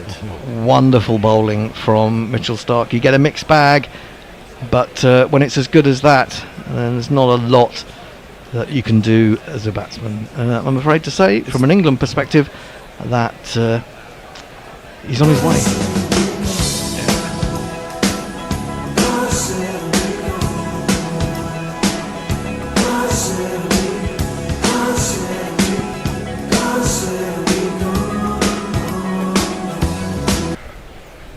I'll just catch up on a few messages. Lockie says, "Jack's off." Sounds a bit rude. And Ravi said, "Oh shit, come on England, ruining my Saturday." Kieran Roseblade says, "Phil Salt isn't worth his salt. Waste of a condiment." And Lockie says, "Seriously, England should rob this in, but they say themselves that they don't give a fuck." Have they said that? Well, they kind of said we're not going to change the way we bat. But the thing is, if you play that way, and then you lose wickets to great balls like that, then if you know that there are going to be great balls, and this is a world-class attack, I don't think you can afford to be giving away too many wickets. Yeah, you've got a super fan. Have I? Ravi Natarajan says, was Hendo a professional commentator previously? I like his commentary a lot. Ajit and Hendo are guerrilla star commentators. There you go. Well, thank you very much. Well, I have been paid occasionally. Did a bit for TalkSport, but they seem to have dumped me, like other broadcasters. We won't go into. But their loss. Scott Harris is my lack of a bank balance. Put it that way. Anyway. It's interesting how similar Aussie's ODI side is to their Test side. Makes you think that maybe Root and co should be more involved in ODIs. Well, Root's only taking a rest, and I suspect Stokes will be back for the Champions Trophy as well. Champions Trophy? What are you talking about, Champions Trophy? Oh, that's yeah, okay. Yes. Sorry, where you are. Start of a new over, and Duckett continues where he left off. He's worked this past square leg. I think that's Travis Head running after it. Zampa was coming around from long leg, but they're not going to get it. It's just good timing from Duckett. He's picked up another 4. I'm thinking this is Aaron Hardy who's come into the attack, taking over from Josh Hazelwood, and this is his jingle. If I must beat myself again, Aaron Hardy is his name. He's not going to fail. He'd rather be hammering the nail on your coffin. I would like to do some more professional commentary because I've got no money. Onto the back foot goes Duckett and forces out to the offside to cover. Again, a hand comes off the bat. So short of you all chipping in and crowdfunding my life, I need some sort of work. So there are people who do that. What do what work? Crowdfund their life. Amanda Palmer is the singer who is entirely funded by her fans. Flicked away. I don't think I've got enough fans. Down to Zampa, long leg for a single. And what about your OnlyFans? I thought yeah, no, I did. That's been put on hold for the time being. Another single for Duckett. He goes to 31. Jamie Smith. Now you would have thought that maybe Jamie Smith would have been given a rest before heading off for Pakistan and a Test series that starts, 6 days after the end of this one, or 7 days after the end of this one-day series. But seemingly not. Here's his jingle. Hey there, Jamie Smith. Are you a good keeper or batsman? Either way, all your hopes of getting a game are fucked. Onto the back foot, defending. He's no great pace, Aaron Hardy, 83 miles an hour. As we look at that Stark over. That was pretty good outside the off stump. Everything was outside the off stump on a good length until, apart from the one was hit for 4, but then he produced. I think you have to say that's just an unplayable delivery. I can't think of any batsman that would not have got out to that. Onto the back foot goes Jamie Smith, and that's beautifully played off the back foot. A rather arthritic mid-off, can't quite get across to it, and it runs away. Such clever bowling. Another I of love these. it. Now my innings going, great guns. I hit the ball, 4 runs. I hit the ball and it went for 4 runs. I was just thinking Hendo facing up to a bowler bowling 83 miles an hour and saying, "Oh, no great pace there." Well, 83. I know what you mean. Yeah, I wouldn't want to face 83 now, but in my heyday, I would have loved it. Onto the back foot goes Smith, defended into the offside, and there is no run. End of the over. Hardy went for 9 in that. 55 for 3. Duckett 31. Jamie Smith 4. 2 more overs in the power play.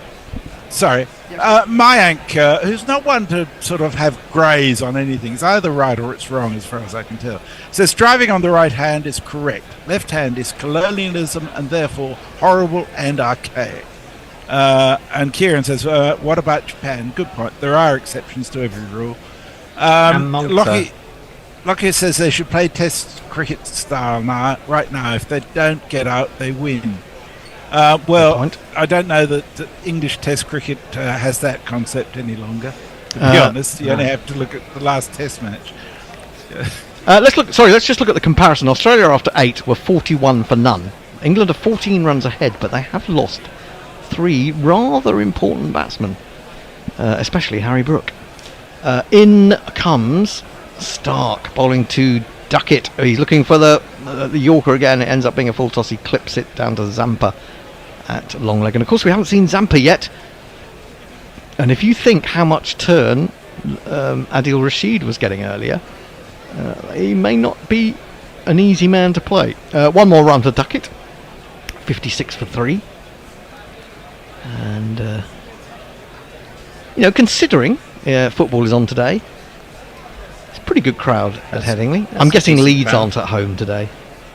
Might be sort of numerically diminished were Elland Road in operation. Although I may be wrong. Someone could correct me on that. Left arm over the wicket. Stark. 2 wickets for 26, I think it is now. Bowls to Smith. Down the leg side. Well taken by Carey. It's been given as another of these. Wide. 2 for 27. It really has been a mixed bag from Stark, hasn't it?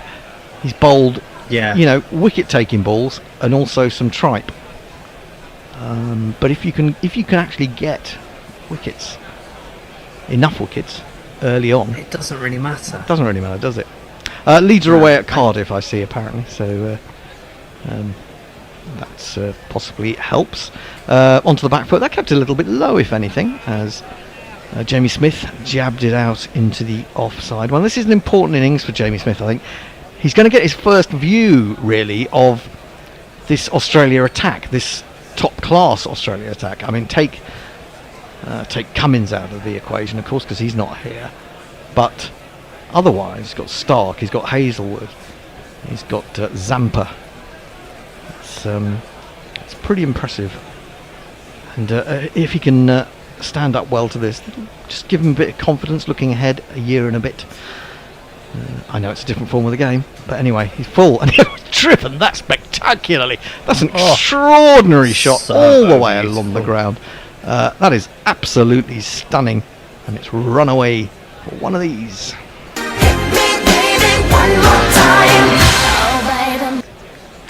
Lovely shot. Now I'm one of those who's not totally convinced by Jamie Smith, but I'm happy to be convinced. But the reason there's a wicked part of me. There's the little bit that sits on my shoulder, and because I saw when I looked up Jamie Smith's Wikipedia entry, and I saw that he was described as a once-in-a-generational talent by Daniel Norcross, that I fear that I had to take the opposite view. Stark in again, drives, didn't really time that. We'll get runs. Oh, that was a poor piece of fielding at mid-on. I think it was Hazelwood. He should have done better there, shouldn't he? It's run away for another of these.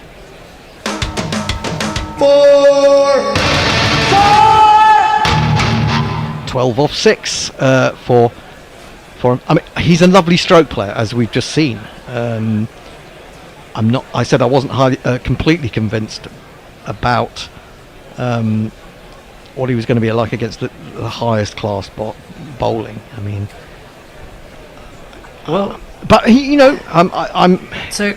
Part of me, obviously, most of me wants him to prove me wrong, but there is a little part of me that would say no. Onto the front foot, gets a little inside edge onto the pad this time. England have moved to 65 for 3. Smith 12, Duckett 32. I mean, so I have this sort of. It's because I'm a bowler, but I think that the best bowling will inevitably be better than the best batting. Sort of whoever you are, wherever it is.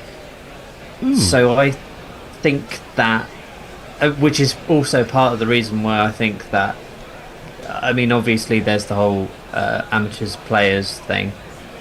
That's another nice shot, actually. It was half drive, half clip up to mid-on by Jamie Smith. But it's the end of the over. There was no run. 65 for 3, 9 overs bowled. And Duckett 32 will face, and Smith has 12. The new bat is coming out for Ben Duckett. Messi. Kieran says, isn't driving on the right because Napoleon was left-handed? No, he insisted on passing on a side where he could attack someone from. There's absolutely no evidence to suggest that's actually true. And indeed, right up to the middle of the 19th century, people were driving in the middle of the road, and it was absolute chaos in Paris, apparently. And generally speaking, most people did drive in the middle of the road in their carts. And different towns had different customs, I think. Pokey says, we invented the modern road, so left is clearly the correct side. You're just looking for trouble there, aren't you, Pokey? Sophie Kale says, Thailand's the only country in Southeast Asia never to be colonised and drives on the left. There you go. Ooh, now, first ball of a new over, and Duckett essays that famous pull, gets it perhaps a little bit straighter than he wanted to, and not that far short of mid-on. I think his heart might have been in his mouth a little bit there. That's risky. It's taken on the bounce. Good piece of fielding by Hazelwood this time, making up a little bit for his previous error. Here is Hardy again. Bowls. Sure. Oh, he's going to be caught and bowled. He is. Oh, he's what a gone. catch. Why That's on such earth a would good you catch. get a new bat when the previous one had been doing so well? He's toe-ended that horribly, and Hardy has dived to his left and somehow scrapes his hand underneath it and grabbed it. And England are in effing disarray with Duckett having gone. England are finding incredible ways of getting out caught and bowled in this series. I don't quite understand it. What can you say apart from this? You silly little boy, what on earth were you playing at? No! Oh, Duckett's got out twice in, to balls that he shouldn't have got out, really, hasn't he? In this series, he's gone for 32 off 25, and England are in some trouble at 65 for 4. Messi, I've got a very serious question for you here. Oh, Jesus Christ! Whose hair is worse, Bethel or Hardy? Oh, Bethel. Bethel is appalling. Reasoning?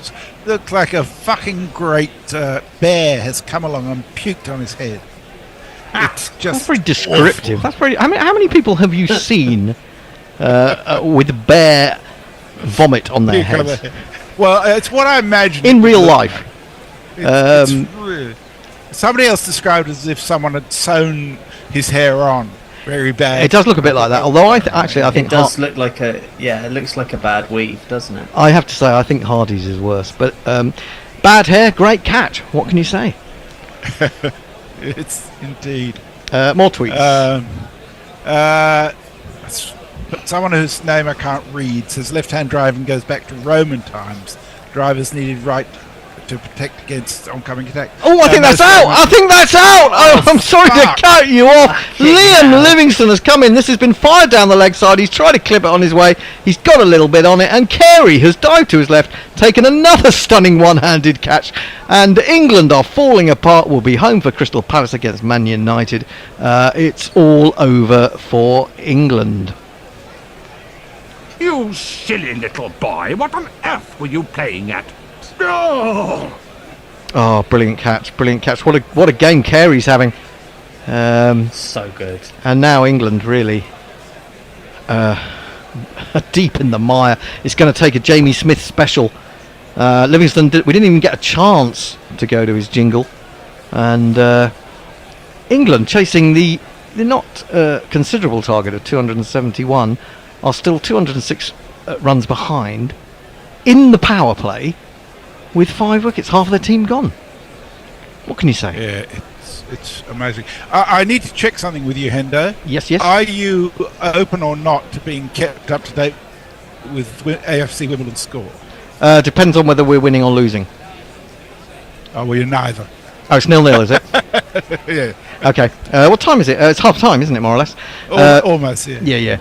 Well, Hardy's on a hat-trick. The perennial Hardy, as I like to call Messi, him. I thought you wouldn't talk about the other thing. The other game. It's not the game, it's Hendo I'm talking about. Because Wimbledon and Hendo are as one. I don't care about the football. That is true. I care about Hendo being happy. Oh, good. Oh, that's very nice. Now, who's come to the wicket? Oh, Jacob Bethel. We've still got Jacob Bethel. So there's still hope for England a little bit. Oh, the battle of the hair. Oh, it's the bad hair combination. Let's jingle him.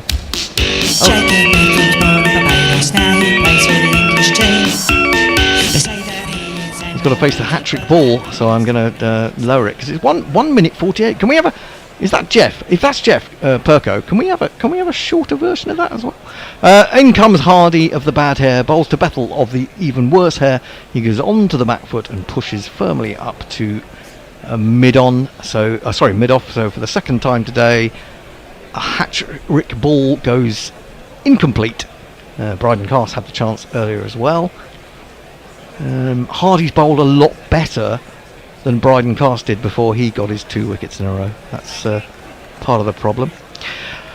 Anyway, we're going to have Ditch coming in to do a bit of ball by ball. He hasn't done any yet. Mayank, he's always aimed to drive at that outside the off stump. England's collective mentality is shot to pieces, I feel.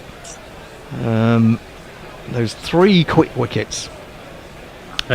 See there being. I don't think they'll get to 20 overs, to be honest. Oh, hang on now, Messi. We were saying that if England were bowled out for what, 76 or 77? Oh fuck! Someone wins the GPL. Hombre nuevo, I think. He's in again. Bowls to Bethel. Bethel goes onto the back foot and pushes up to mid on. Now Bethel, just in stature, in style, in hair, looks almost exactly the same to me as Sam Curran. I always think it's Sam Curran out there. 10 overs bowled, 65 for 5. A disastrous power play for England. And it's going to be Ditch, it's going to be Mayank, and it's going to be Messers. And I'm going to try, if Mayank has arrived, to... I'm right here. He's right there. So you can leave it as it is, Hendo, because it's 2. Yeah, I'm okay, well I'll leave it to the magnificent Ditch. If you can if you can just cover for me, Messers, while we swap. Yeah, I'll just do a couple of messages while we're swapping. Lockie 6 says, write a book, Hendo, I'll buy it. He has already written 4 books. The Worst of Cricket 1, The Worst of Cricket, The Worst of Cricket 2, and If It Was Raining Palaces, I Get the Dunny Door. Well, Hendo gets a fifer. A wonderful account of the Test series in Australia in 2007-8, I think it was. Okay, sorry, Ditch. Yeah, Hazelwood's back. I might find a jingle from him in a moment. The first ball is blobbed down by Smith, and there is no run. Let's see if we can find Hazelwood's jingle. Here we go. I'm afraid of Josh Hazelwood. I'm afraid when he bowls. Oh. I'm afraid of Josh Hazelwood. But he muffs it. He muffs it badly with the first ball of this over, and it's one of these. No, well, it isn't going to be one of these because my player won't play. It's a no ball, so it's going to be a free hit. Oh, well, the no ball's not playing. Let's try this one. A spinner has no cause to go and overstay. That wasn't quite the right jingle, was it? He's bowled the free hit. It's not very effectively dealt with by Smith. It was quite short. He knocked it down onto the wicket itself, and it rumbled down very slowly to mid-on. They just got a single, so not a very expensive no ball.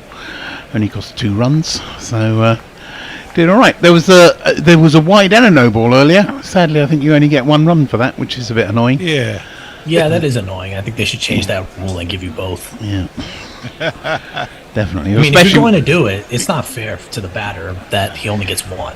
No, especially when you're 67 for 5 as well, and you need every run you can get. So, Hazelwood's bowling the second legitimate ball of this over, and it's knocked down by Bethel, out square of the wicket for no run. Well, England just need to bat now. I mean, they don't need that many. It's about 5 and over they need, which isn't really that many.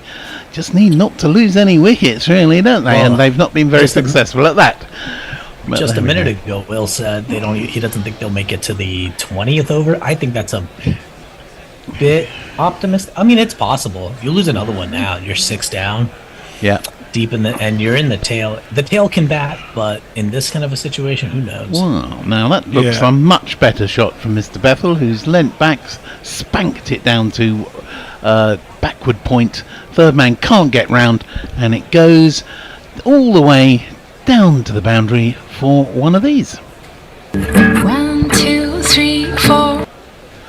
This is actually a really good test for Bethel, isn't it? Yeah. Just being tried out, everything to play for. And it doesn't have to go crazy. Well, they don't. Plenty of time. They just need a 4 and over and one other run, and they're going to get there. Yeah. So just don't get out, really. Yeah, that's right. However, English batsmen in recent times in most forms of cricket have been expert at getting out. Ooh, that was a good ball from Hazelwood. He had him playing. It just moved away slightly. Beat him. All ends up on the outside. Luckily, he wasn't hitting the stumps and he didn't get an edge. So, just a dot ball. All that excitement and just a dot ball. That was a bit of a scrambled seamer.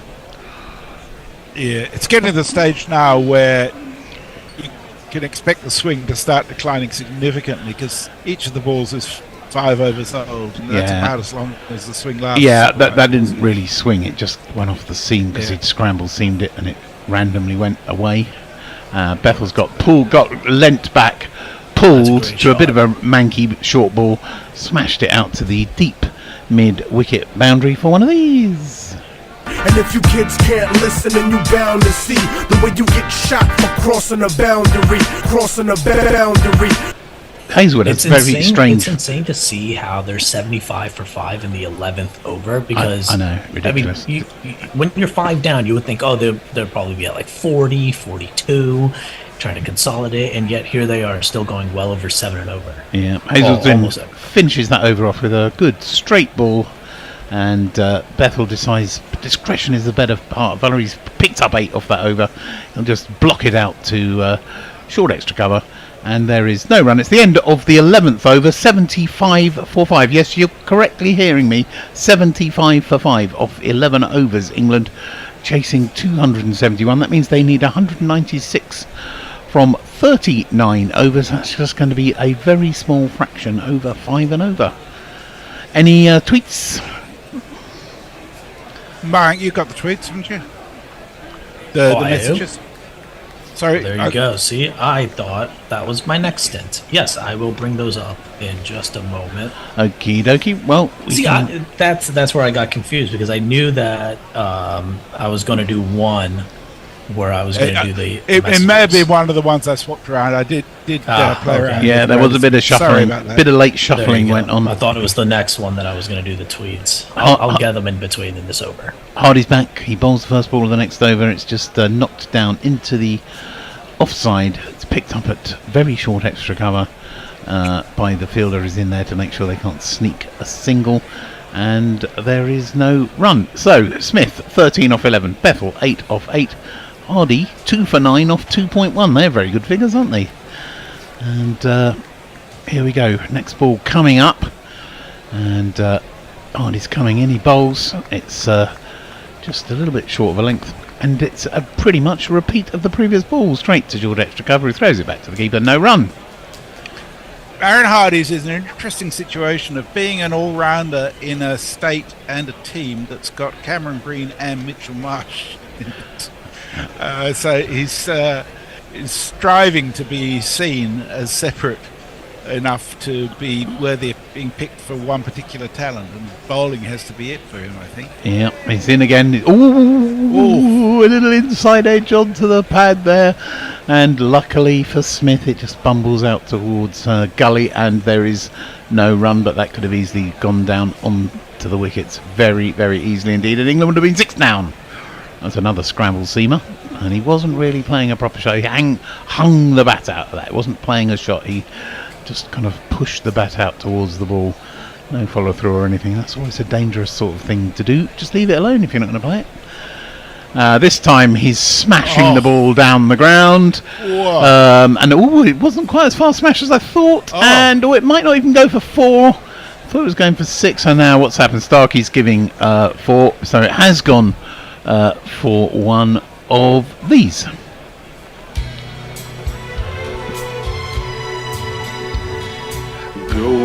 left-hand arm. He's Daniel Sams, the man with the sweet left arm. I'm not quite sure why that's in the 4 jingles, but there we go. I don't know what that is doing in there, but there we go. It was quite a nice little jingle, wasn't it? And it did go for 4. Perfectly sums up the situation right now. Just chaos. Everything is chaos. It's all fucked up. And there we go. Well, I thought I'd played quite a few of the. Been a lot of 4s today. I've played a lot of the jingles a few times, and that's definitely a 4. I don't know why are they reviewing it. He signalled it. Yeah, Stark said it was a 4, and now he may have said it's a 4, but I think they still have to. But look, it hits there, and then he puts his hand on it. And then it's a blatant 4, and they have now given it a 4 after 10 minutes after the. That's why ball we hit love it, isn't it? We love all these little nonsensical quirks. Yeah, we do. Hardy's on his way in to bowl the next ball, and Smith is waiting for him. He flicks it round the corner. They're going to get at least a single. Might get 2 here. It's kind of gone between 2 fielders. Yep. Smith races back. He is quick between the wickets. And I thought he turned it round the corner, but actually he kneed it round the corner or something, because the umpire signals for one of these, if I can find the signal. I don't know that we got a leg ball. Yeah, we have. Here it comes.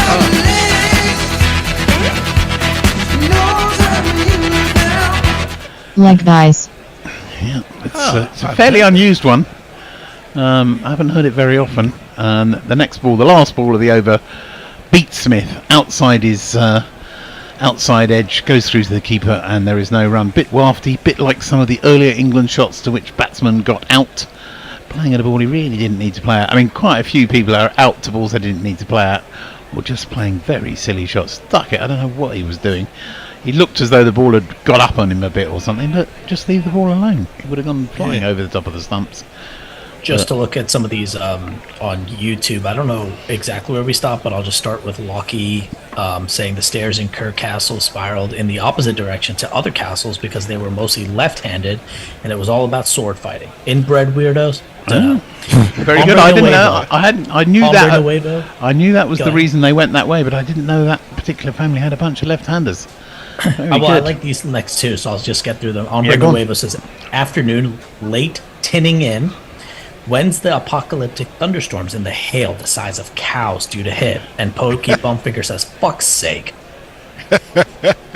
Hazelwood starts his next over. It's directed towards the leg stump, and Bethel gets in behind it, drops it down. Hazelwood feels himself without bothering to throw it back to anyone and starts walking back. Well, Lockie the news says doomed. By the way, doomed. And Racing Brant says that Bear is puking on the nearest head. Yeah, the news the news on the thunderstorms is that Headingley might be the only cricket ground in the country to avoid thunderstorms today. Luckily, it's coming from the southwest. When I looked at the map of the yellow area for thunderstorms, it wasn't going to be hit. Hazelwood bowls outside the off stump, left alone by Bethel. Goodness me, you can leave a ball alone apparently in cricket.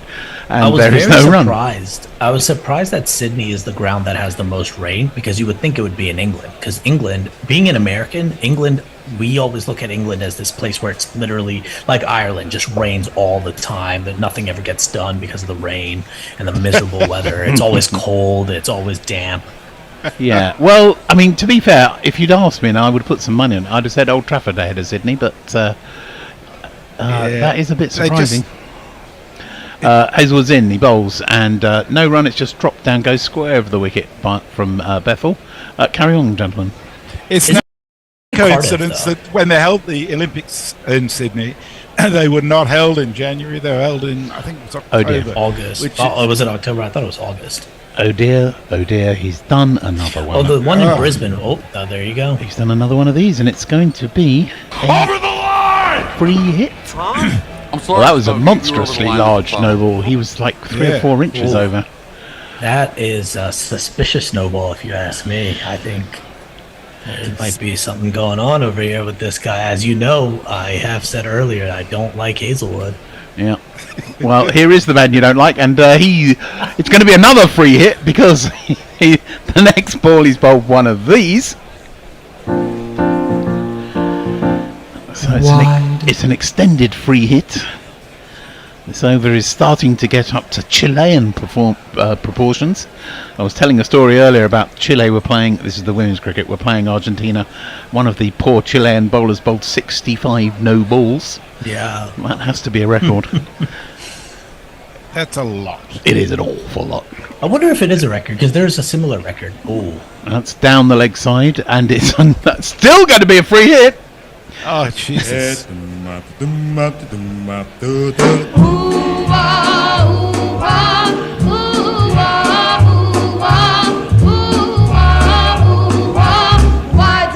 Yep, there's a similar record I know in New Zealand domestic cricket. I don't know if Messi might actually have this, because I think it was you who had brought it up a year or two ago. It was like 70 balls or 71 runs or something. It just absolutely insane. Yeah. Well, it was, I think over the top. And it's the free hit has eventually, I thought it was a bit dangerous and I forgot it was a free hit. Bethel has dealt with the free hit perfectly, because he sent it off for one of these. 1, 2, 3, 4. So that was an expensive ball, that wasn't it? There was about 8 off that ball, I think. Well, there used to be occasions in county cricket many years ago when I was a youngster where they were setting a target where they deliberately bowl no balls so that they could get to the target a bit quicker. Yeah. So I don't know what the record for that was, but that's not when you're properly playing cricket, is it? The next ball beats Bethel on the inside edge of his bat, goes through the keeper. There is no run. 88 for 5 off 12.4 in this interminable over, which seems to have... Well, it has gone on for well over and over, hasn't it, already, even though they've only had 4 legitimate balls. That's not really coming through a lot. That bounce before it got to the keeper. Even if he'd got an edge, it almost certainly wouldn't have carried. So, Hazelwood is in again. It's bowling to Bethel. Bethel just gets in behind it. Much better ball, just on the off stump. Amazing. Well done. It wasn't a no ball. It wasn't a wide. It's pushed out into the offside for no run. And the score is 88 for 5. So England recovering a little. Quite good, I think. Oh dear. He's making up for that shit haircut. Probably this ball is going to be out then. So here we go. Let's have a look. No, I think is this going to be commentator's curse, or is he going to smack it over the bowler's head for 6? We'll see. Hazelwood is coming in, and he's beaten. Bethel is beaten. Just doesn't hit the off stump. He's beaten. He goes past his outside edge. Beats the bat, beats the stumps, no wicket. 88 for 5 at the end of the over. Only 13 overs gone. England need 183 to win. Well, Muttley, he says, "Go home, England. You're drunk." So, I mean, I guess we should just pack up. Messi, you've got a great one here. People should check this out on YouTube. It's Hendo's best book, and then there's a link to an eBay site. Kieran Roseblade says, "This is pure shite. Anytime England need to show some grit or mettle, they just fold these days. I understand basketball and what it means, but not being stupid with your wicket is something that eludes." And Will says, "England are driving down the middle of the road with a bloke with a red flag in front towards collapse." Pokey says, "It's like they just don't give a crap about ODIs anymore." So Hardy's back, and he's bowling the next over. First ball is blocked back to the bowler by Smith. No run. Hardy, still impressive figures. 2 for 13 off 3.1 overs. You were saying earlier, weren't you, that it's hard work for him because there's just so many people in that all-rounder category for the Aussies, but he was a decent enough player. I mean, Mitch Marsh is 32 now, so maybe 4 more years, and there's another space that comes up. Yeah, and another ball that's just around about off stump. Smith, being very circumspect, just plays a defensive shot out to the short extra cover. There is no run. Interesting that both captains actually captained their countries in under-19 cricket as well. Oh, really? I would love to see what the record was when they were captain under 19. Well, Mitch Marsh, the under-19s won the under-19 World Cup when Mitch Marsh was captain. I know that. So Hardy's in for the next ball. It's on middle and leg, and Smith essays an on drive, but it goes straight to mid on the edge of the circle, and there is no run. So, yeah, well, there's quite a few, always quite a few Australian under whatever captains, because they don't do it for very long, do they? Yeah. So quite a few people can say they were an England captain at one point. So Hardy's back in again. He bowls. This is on the off stump and it's out. Oh no, it's not. I thought it was out. It looked like it was out, but It's a bump it ball. was a bump ball. It was a crowd catch. It was the way the man at extra cover threw the ball up as though he sort of nonchalantly wasn't showing off about the catch, but actually it wasn't a catch at all. So no run there. 88 for 5 still. And this has been a good little over from Hardy, actually. And let's see what happens next. In he comes, bowls right on the stumps again. It's been bowling very straight. Smith just pushes it back to mid on again. Let's see how it goes. I might be going to have to play a little jingle in a minute if this over carries on like this. So Hardy, 5 balls. I think he hasn't given a run away in this over as yet. Let's see what happens with his last ball. In he comes. He bowls on the stumps. Smith smashes it at shortish mid on or wide mid, or straight mid wicket, and I'm not sure if Short's put that down or not. It went towards him, didn't go for any runs. I don't know if it was in the air. We'll have to have a look for the replay. But it was well I thought stopped. that was a drop catch. Yeah, well, do we think it was? I don't know. I'm not sure, but I couldn't see it well enough in my feed. No, nor could I. So anyway, we're going to play this jingle because this is very true from that over. Dodge balls are golden. Although in the circumstance of this match, the dot balls don't matter that much, do they? Because it's really just a case of the 5 wickets for England. Can't really see if they if they bat the full overs, they'll get the runs. It's just a matter of whether whether Australia can take the last 5 wickets. That's what Lockie says. He says on the bright side, the run rate is okay. Will has a question. He says, I'm buying all of Hendo's books, but are there any other guerrilla authors to add to his list? Messi's memoirs, perhaps. And he wants, and if you all write your memoir, he says it should be called Messi Jets, the Foul Father. Pandika says to Pokey Bumfigure, it's not just the ODIs. All forms of cricket, England just seem reckless and uninterested. I'd agree with that. I would. What I've been watching this summer, it's an embarrassing performance. Yeah, we've had some pretty. The Test match, 36 overs, I think we were bowled out in. The one we lost. There are several guerrillas who've written books, and Ninder Dutta's probably the most successful of those. He's written some excellent books, particularly about spin bowling in India. You can find them on Amazon. Dutta is his surname. Dan Liebke, who's been with us sometimes, has written a myriad of books. Liebke. They're very amusing, most of them.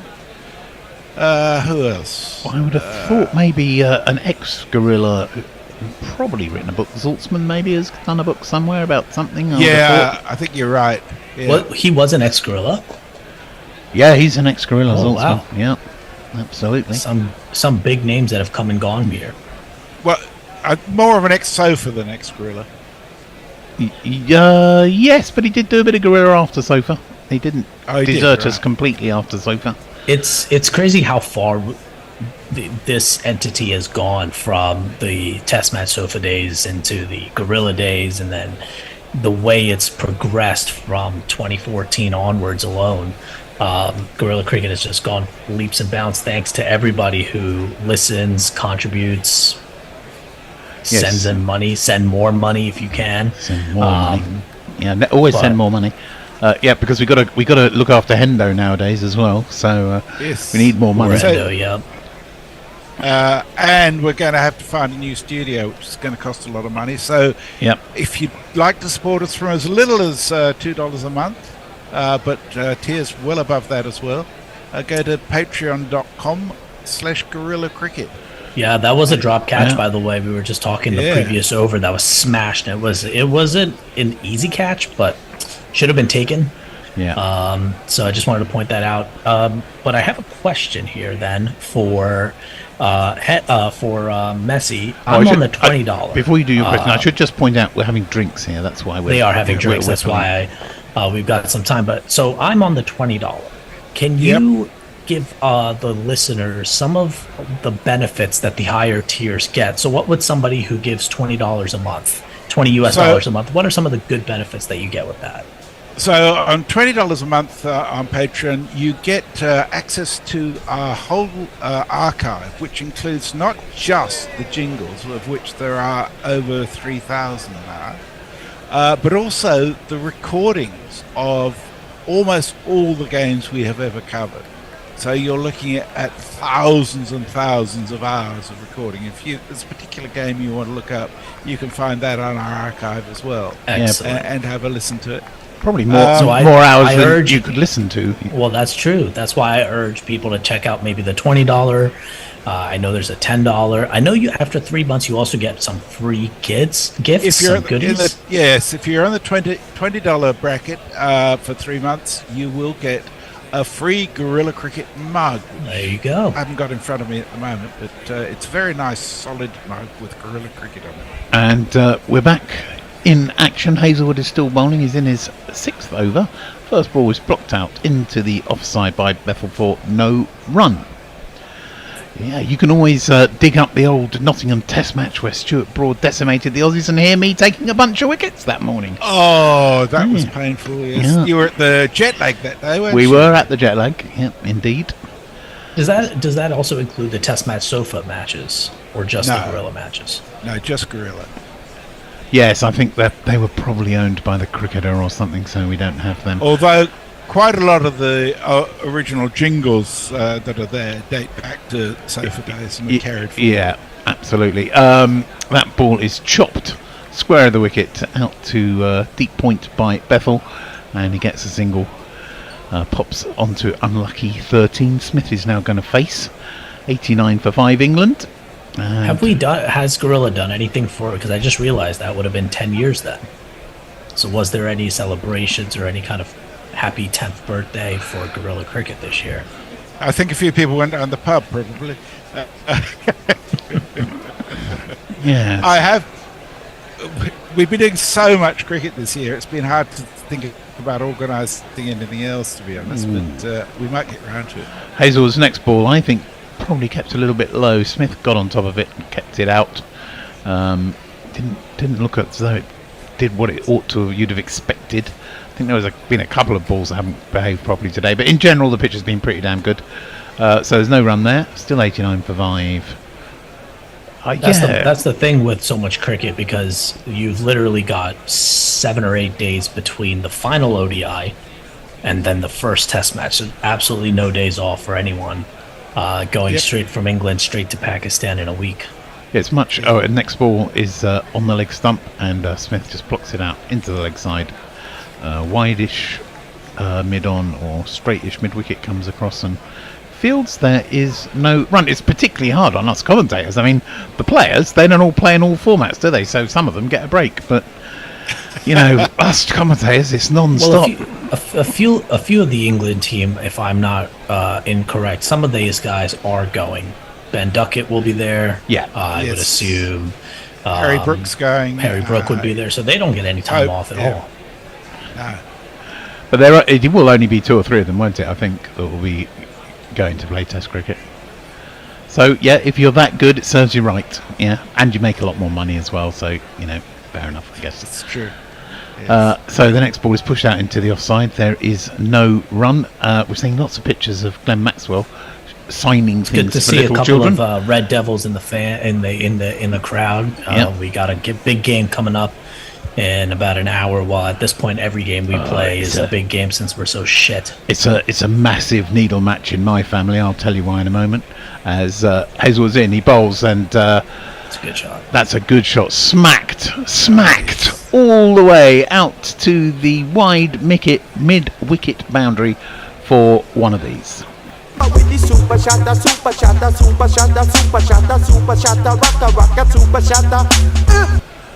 Yeah, just Bethel. He does. I mean, I have to agree with you, Messers. He does look a good player. I hate saying this because I know how much of a bock I am when I say these things. But yeah, that was a lovely shot. Or maybe that's why he's got the terrible haircut, because he knows he can make up for it on the field. So he's been given a little bit of leeway to look like a he's total fool. He has a haircut that looks a bit like mine when I was his age. Not quite as long as mine, but curly blonde hair. Were you a child once? I was many moons ago. I was a child, a very, very long time ago. I haven't told you my football story, have I? Yeah, my youngest son is a massive Palace fan, and of course I have been a Red Devils fan all of my life. So yeah, it's a bit of a needle match today. At least he's not a Liverpool fan or a City fan or anything like that. So at least there won't be too much in the house going on. Yeah, one of my week in, week out. Yeah, one of my grandsons. He might even be there. It's at Palace today, isn't it? It's at Palace. Well, both of my nephews, both of whom went to Dulwich, will definitely be there today. Your nephews went to Dulwich. Do I know them? Probably Benedict and Patrick Cullen. Yeah, well, I know the names. I don't know them that well. They won't have been there. Benedict was on the sofa a bit, I know. Yes, I've just got Benedict. a couple of I have met messages here that I wanted to get through real quick, because George McPherson is not happy, and he says it's not hard to chase down 270, but they're making it hard on themselves yet again. Yeah, and they've got another single here. First ball of the next over, just been pushed down the ground by Smith, and he also says that it's a weak lineup. Is it a weak lineup? Would you guys say that this England team is weak? I wouldn't say necessarily or inexperienced. Weak. I wouldn't say necessarily weak, but a bit experimental. I think they're giving a few guys a chance. I think it is weak. I think they're seriously missing Root and Stokes. For ODI cricket, they make a massive difference in my view. Yeah. Kieran says that it hasn't rained in the west of Ireland for a while, so that's. I think we were talking about rain earlier. Oh, that's so it's very unusual. Bringing that in. Next ball is way down the leg side, and it is signalled as one of these. Wide. Dara Zizi's with us, and it's early because I know he lives in Phoenix, Arizona, so they're 8 hours behind the UK. He says if Nunez can score for Liverpool, then anything is possible. And last I checked, they're up 3-0. So, unfortunately for us, they're doing very well.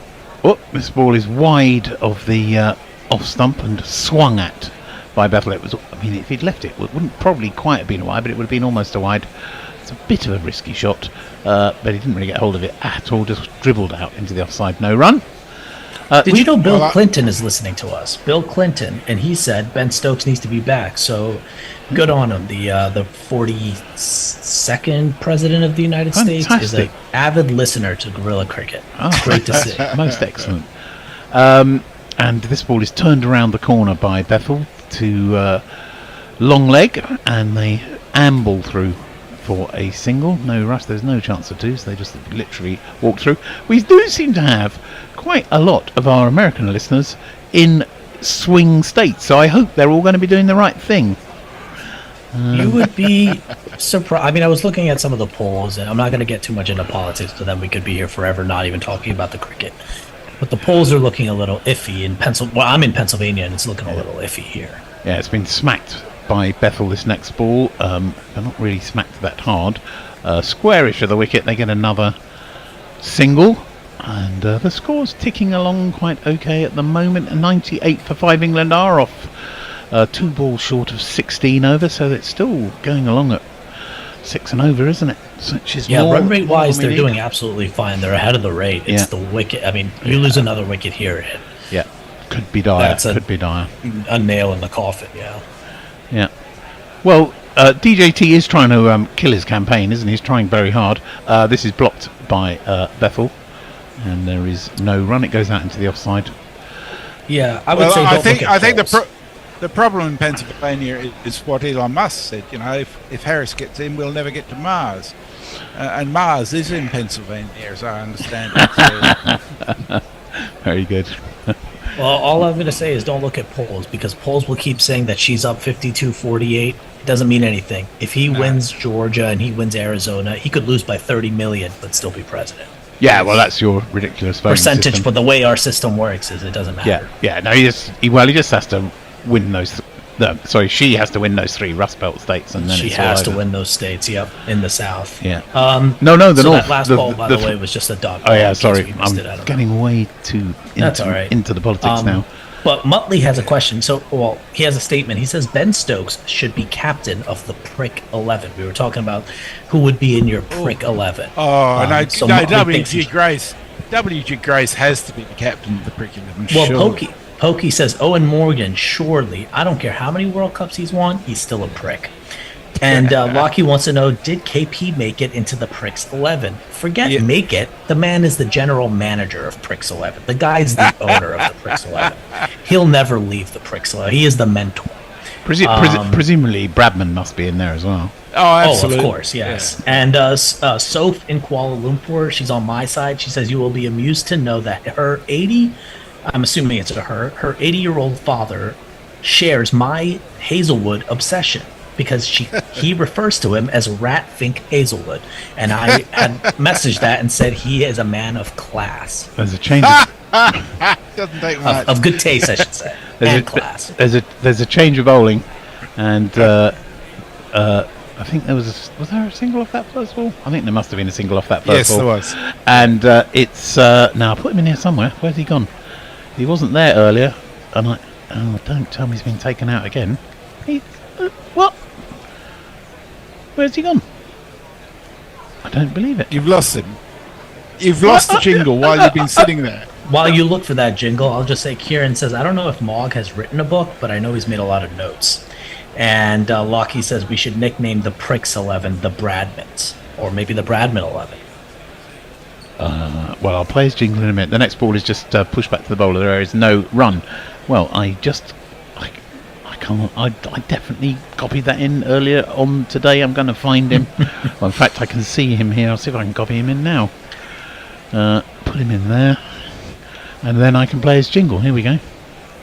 He's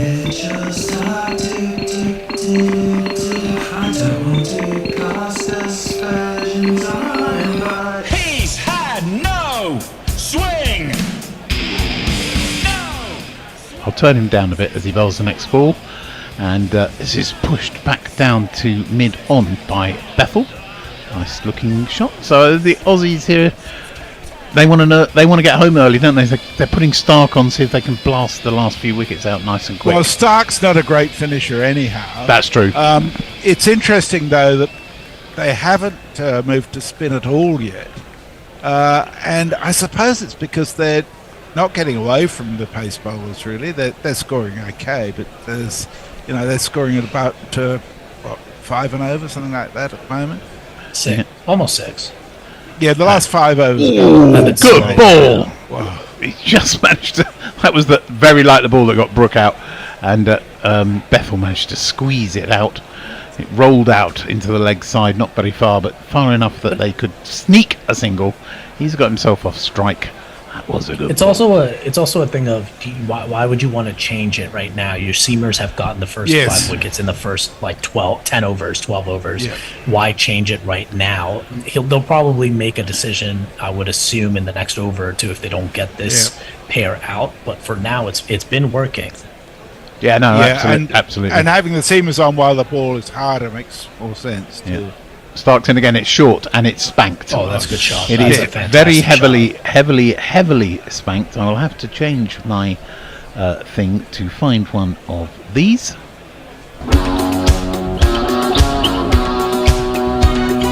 I believe in miracles since you came to bat. You 60 thing, you. I believe in miracles since you came out to bat. That was a long way back. Yeah, it was a poor ball. It was really very short. It was short. It was right sat in up the sweet spot. and said, "Hit me." Yeah, England bowled a lot of those earlier, especially Mr. Cast. The next ball is a much better ball outside the off stump. A little bit short, but Smith kind of half bladed it, half left it alone. I'll give him the benefit of the doubt. Didn't finally play at it, perhaps. And Smith is he's on 27 off 30. Bethel 19 off 25. They're doing the job really at the moment, but there's still rather a long way to go with only 5 wickets left. Oh yeah, Semper. I was about to say that you don't bowl start for economy, but I see his economy rate is almost identical to Hazelwood's actually. Yeah. So we better play this man's jingle. We're going to have the shorter edit apparently. The enemies of the mighty fear many things. Yet there is one thing they fear above all others. They fear Adam Zampa. Yeah, I think you guys were talking about this in the last match, that he's 32, but he still looks like he's 20. He's 2 years older than I am, and look at what's happened to me through 30 years of hard life. He still looks like he's still at college. He's in university. It's all that travel around the world that ages you, mate. Yeah, well, he travels more than I do. Yeah, true. You know? So it must be something in that coffee. Here's Zampa first ball, and Bethel is advancing towards him and clips it down to deep long on, and they take a single. And well, as long as he doesn't get himself out stumped, that looks a reasonably sensible shot. Didn't try and smash it out the ground. Dara Azizi had a great question. He says, "Is Darren Stevens due in next?" And that is one of the biggest things I have against English cricket. He never got a chance. Ridiculous. I think he would have been fantastic 20 years ago. He would have been a great addition to that team as an all-rounder.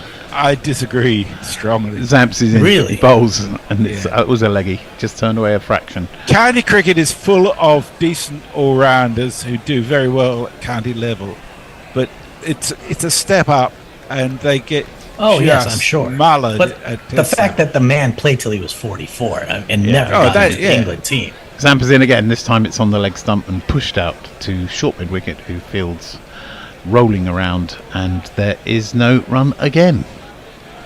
Well, he was in the 2003 World Cup team in the 30-man squad. I don't know if he made the 15, so that was the closest he ever got. Zampa's in. Oh, no fielder there. That was lucky. Aerial past the bowler, wide of the bowler. Thought there was going to be a short mid off there, but there wasn't. And, is there a defibrillator in the cast? Yeah. Went for a single down to long off. Think about it. There wouldn't have been a mid off there, but I couldn't see in the picture. It was very aerial. It was very catchable if there'd been a mid-off, but there wasn't. So, Zampa's going, why didn't I have a mid-off? Well, you didn't, son. So this time he bowls to Bethel, who clips it straight down to exactly the same place, actually, but this time it's long on instead of long off, because Bethel, of course, is left-handed. And that's another run. And Zampa has practically finished this over. Only one ball left already.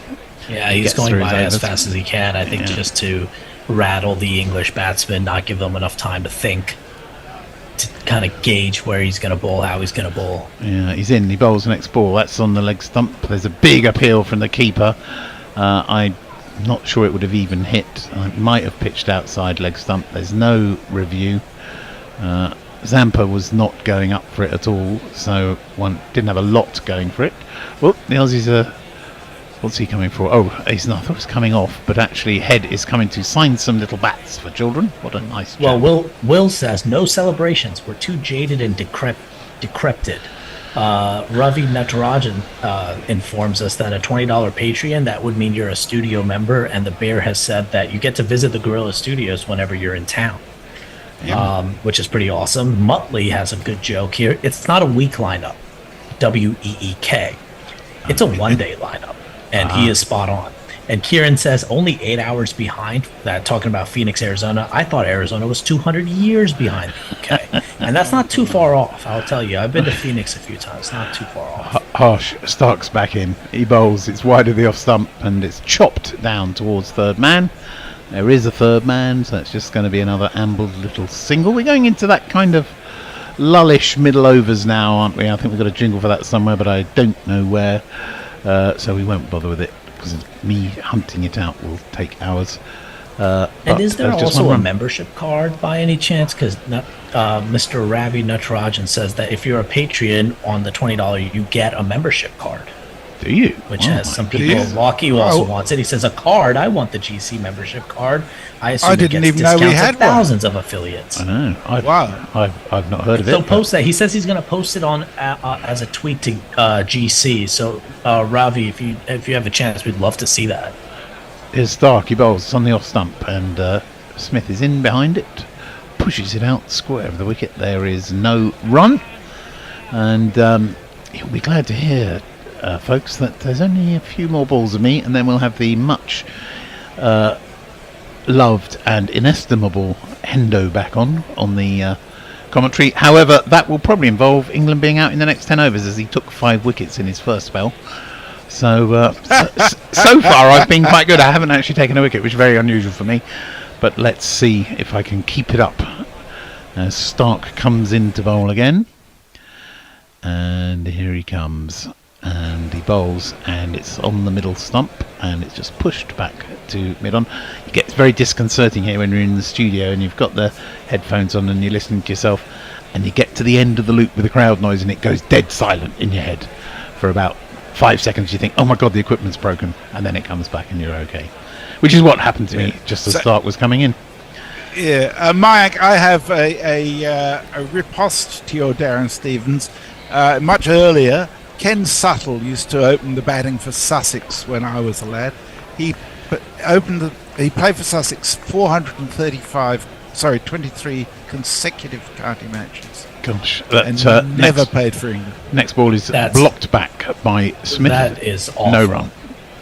I feel for the man. You play that much in county cricket, and you don't even get a look in. Not even as a pity.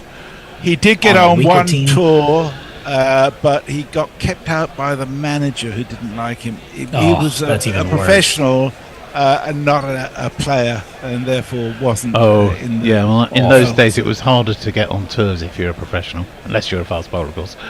Here comes Stark, and he bowls it just around a off stump, and it's just dropped down by Smith out to backward point, no run. What's the timeline on his career? I mean, that would have been what, the 60s, the 70s? Is still was an issue back then about amateur versus professional. Yeah, in the 60s. It would be if he was at 50s and 60s, probably. I would think late 50s. He started his run. His run went from 1954 to 1969 when he played every county match for Sussex. That's pretty damn impressive. And he also played 3 games for Brighton and Hove Albion. Oh yeah, in the days when you did have professionals who played both sports, not much nowadays. Both of them might have been the last one. That next ball is blocked down to, backward gully, long, deep gully, I don't know, backward point, by Smith. That was the end of the over. I suppose Balderston actually was he after both of them? I'm not sure. Balderston played for Leicester, I think. All right. And goal kept. So in total, anyhow, he played 612 first-class matches and scored 30,225 runs at an average of 31, which isn't fantastic. No, but it's pretty. It's a lot of cricket, isn't it? So it skews your numbers for sure. Well, Will says that KP is the king of pricks. Yeah. Well, Leah says, "What are these Muppets doing? Go harder. What if there's a washout and the series is decided on net run rate? Ever thought about that?" And Pokey Bumfinger, well, he says, "Finding a place for KP is the problem. Lots of pricks batting in the 3 to 6 category. Maybe at 7, occasionally bowling spin. He'd hate that." And Lockie says, "Just make the prick keep wicket. Just ruin his day." Okay, we've got to change a bowler. What did you say about the Maxwell, Mr. Collins? I said we'll have to junk it.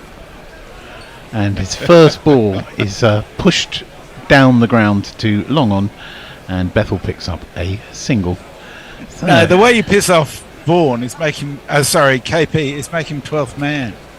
Oh, yes. Or, like Leah also said, she likes to refer to him as Peter Kevinson, the way Taylor Swift kept doing on that Graham Norton show, which didn't sit too well with him, or the Maritzburg Muppet. So, here is Maxwell bowling at a very slow pace indeed. 61 miles an hour, that ball, to Smith, who just blocks it back to him. The bowler fields himself. He's in again.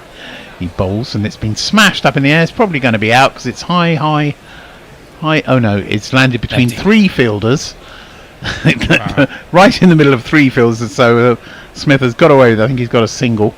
It was a pretty shocking looking shot for a very slow piece of bowling, and he's got an outside edge of the bat and it's blobbed out into the deep extra cover region in between the fielders. This time Bethel faces the next board, is back and plays a much more sensible shot for a single, a much less risky shot for a single out to deep mid wicket, or perhaps I think more wide long on. Maxwell's teasing him. He's tossing it up and turning it just a little bit. He doesn't turn it a lot anyhow. No. But I'm going to make a prediction right now and say England's going to win this match in the 46th over. Wow, book that in. I think Hendo's got to be on commentary in a moment, so I think there might be a few wickets in a minute.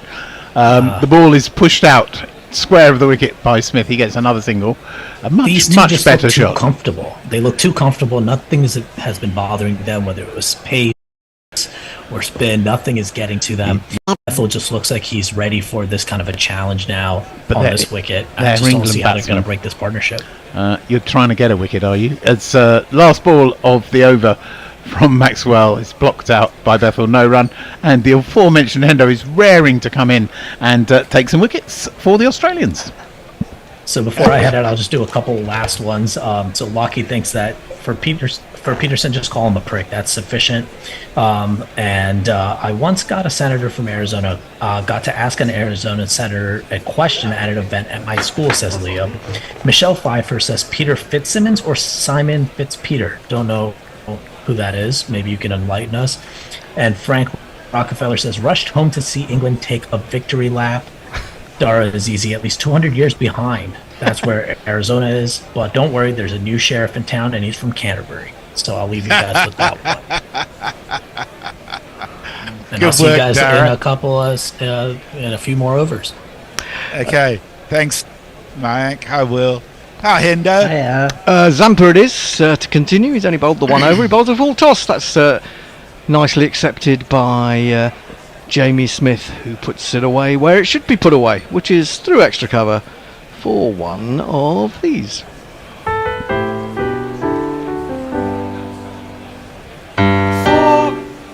Now, anything I say is going to be fraught with problems, because if I say that this has been a good partnership, on my previous record in the first 10 overs, I will be condemning England. This is driven all the way along the ground. Out and say it was terrible.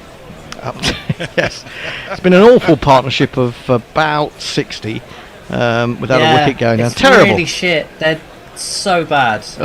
And complete lack of good temperament from these two young players. Okay, it doesn't work when does it not work that way? Nah. Darn it. Sorry. Darn. They've put on 54 at 5 runs and over, which is perfectly acceptable for them. Absolutely, because overs aren't the problem. Wickets are the problem for England. Zampa again into the left-handed Bethel, who's a bit on the walk as he plays that, and he manages to get it away to square leg or just behind. That's where Mitch Marsh is in attendance, the Australia captain. Bethel 24, Jamie Smith 35. And there haven't been any wild yahoos. Shush now. You're trying to do it, aren't you? Onto the back foot goes Bethel, plays this one defensively. We're not having you Australians jumping in and trying to work your reverse magic. You just stick to reading tweets. Oh, well, you know what to tweet in, folks. Do less damage. Do less damage. The sunglassed Adam Zampa is continuing, just flicking the ball from one hand to the other. He's in. Bethel's down the wicket, drives a little bit in the air, up to mid-off. Going to get there for a single. Gives Mitchell Stark doing the fielding there. Do you remember when we used to have the blow-up shark for the Ashes? Oh, yeah. Mitchell Shark. Mitchell Shark. Yeah. And what do we have? Usman Koala. We had a couple of others. I'm trying to remember what the other one was. It'll come back to me. Zampa then to Smith. He's in. Oh, that could be the googly. In fact, it was. He gave himself room, but still watched the ball and fashioned a perfectly acceptable push to extra cover. It's the end of the over. Messi. So we've got plenty going on over here. Had that one. Mutley tells Leah that Ben was made fun of after. That's different. Lockie 6 says, I was about to log off, but my flatmate with the thing for Hendo's feet said, leave it on. The Hendo's coming back. People are weird. No, they're not. They're just showing good taste, and they understand what pure and true eroticism is. 120 for 5. I hear you shrugging in the background there, Messi. Maxwell in. Oh, he's bowled a terrible ball. He's going to get a wicket with it. Oh, my goodness me. England find yet another stupid way of getting out to a rubbish spinner. 120 for 6. Bethel went back. It started wide. It did turn. It stood up. He decided to go through with the cut shot, but he toe-ended it, and it looped up to short third man. Maxwell looks mightily embarrassed, as he might well do, and in the end it took some catching. Stark had to dive forward. Maybe someone shorter might have struggled, but oh my goodness, I'm back baby. I'm claiming that one. I said, and I wasn't trying to work anything. I said there'd be no wild yahoos, and immediately they go for the fucking wild yahoo. Well, that's a real shame, because Bethel was batting beautifully. I thought I can say that now because he's out. There's no point in mucking about. England are going to be bowled out within 30 overs here, aren't they? Someone's got to look at this team and what is going on with them. Get Bairstow back in, please. Someone who knows a bit about one-day cricket. I don't know. That's such a bad ball. It's such a bad ball. It's such a bad shot. He might have even got a wide out of it had he not gone after it. But oh my goodness. Yeah.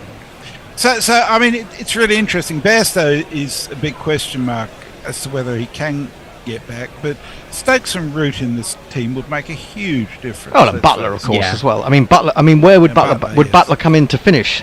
I think he would. They use him as a sort of number 7 in this. Yeah, and makes a big difference, doesn't it? In those last 10-15 overs, you've got someone like Joss Butler there. Bryden Cars has come to the wicket. He didn't really inspire confidence on Thursday, but let's see what he can do here. Your hopes and dreams are flying at half mast. When the bribing comes a-calling, all your fools will be falling. Stick it all right up your Bryden Cars. Yeah, well, he's got some work to do. He's got to stick around, and Jamie Smith's got to get some runs as well. So 151 still required. Onto the back foot goes Bryden Cars, giving a lot of respect to the hairy man that is Glenn Maxwell. Maxwell always does something, doesn't he? In a game, he annoys me. He's a slingy spinner. This is worked up to mid-on. There is no run. But he doesn't. It's weird because he doesn't really spin it that much. No, he doesn't. Because he doesn't have to. He's in again. Bowls to Cast. Cast is forward, reaching for that a little bit. Pushes into the offside. One ball remaining. Oh, is he going to get away with a wicket maiden? He's in again, and Carlos has come down the wicket and then drives it all the way along the ground. Oh, now Maxwell has, I think, deflected that onto the stumps. But there doesn't seem much interest in the possibility of a run out. That would have been just a step too far for England. It is indeed a wicket maiden. England are 120 for 6. It's worth noting that Maxwell's bowling averages in ODIs, he's got 71 wickets, but 47.72 is not a fantastic bowling average. It's not, but what's his economy rate? Probably not great either, I suspect. It doesn't show it on there. I'll have a look and tell you at the end of the next over. So, Lockie 6 says, hen the kiss of death. Sorry. I've taken all 6 wickets, haven't I? Yeah. In comes Zampa, bowls to Smith. That one turns away, but he manages to ease it past the extra cover. He'll get a single. Oh no, I'm not sure. They're like Bryden Cast up against Adam Zampa. I hate how Zampa sort of scampers around, safe in the knowledge that he's got a picture in his attic that's keeping him young. Oh, it could be that, couldn't it? I was amazed when I realised he was 32. I thought he'd been. I thought he'd insane. just literally just popped out of the womb.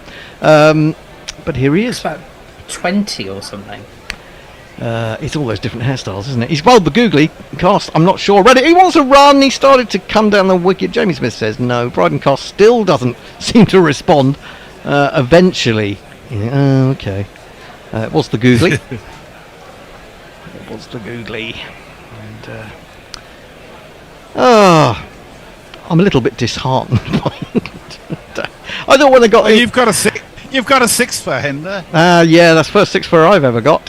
Driven into the ground by Bryden Cast. He's now faced 6-7 balls without scoring, but he can go another over or two, just getting himself in, I think.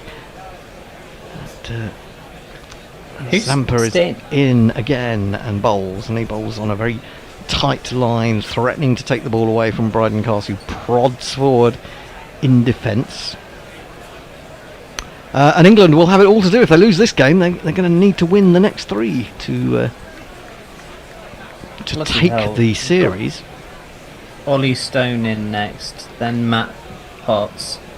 Zampa bowls. Well, it was a nice full toss for Cast, which enables him to get off the mark. It means he also keeps the strike, though. 122 for 6. Actually, maybe not. There's still a ball to come. But, he can't lose Jamie Smith. 36 or 46. Awkward stance that he's got, but it seems to serve him. Flat and horrible. He's picked that up. Has he got enough on it? This is vital. Yes, he has. It clears the boundary by some distance. It was really pulled down by Zampa, that. And he took full toll.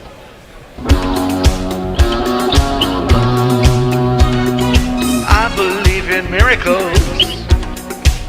Since you came to bat, you sixty thing, you. I believe in miracles. Since you came out to bat, you sixty thing. It's so difficult on television to tell whether, when you're at the ground, you get a pretty good idea of whether it's going to clear someone or more or less after it's hit. But on TV, so difficult on the TV. Camera work's been pretty dodgy as well through this ODI series. This is absolutely true.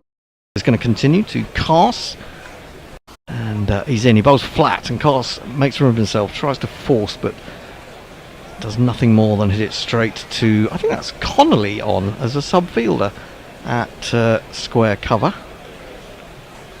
There's no run. Oh, Bryden Cast comes down the wicket and aims a big hoik at that one. Fortunately for him, it goes all the way along the ground to Steve Smith at mid-wicket. I don't think Cast is going to hang around. I don't think he's going to. I don't think he's going to play the Hazelwood role to Carey. He tucks this one in the same direction, straight to Steve Smith. Well, he's got an average in first class ODIs of, one days of 26. Yeah, I mean, he's got some runs for Durham. He missed this one. I thought he was trying to play a little late cut, which wasn't the worst idea.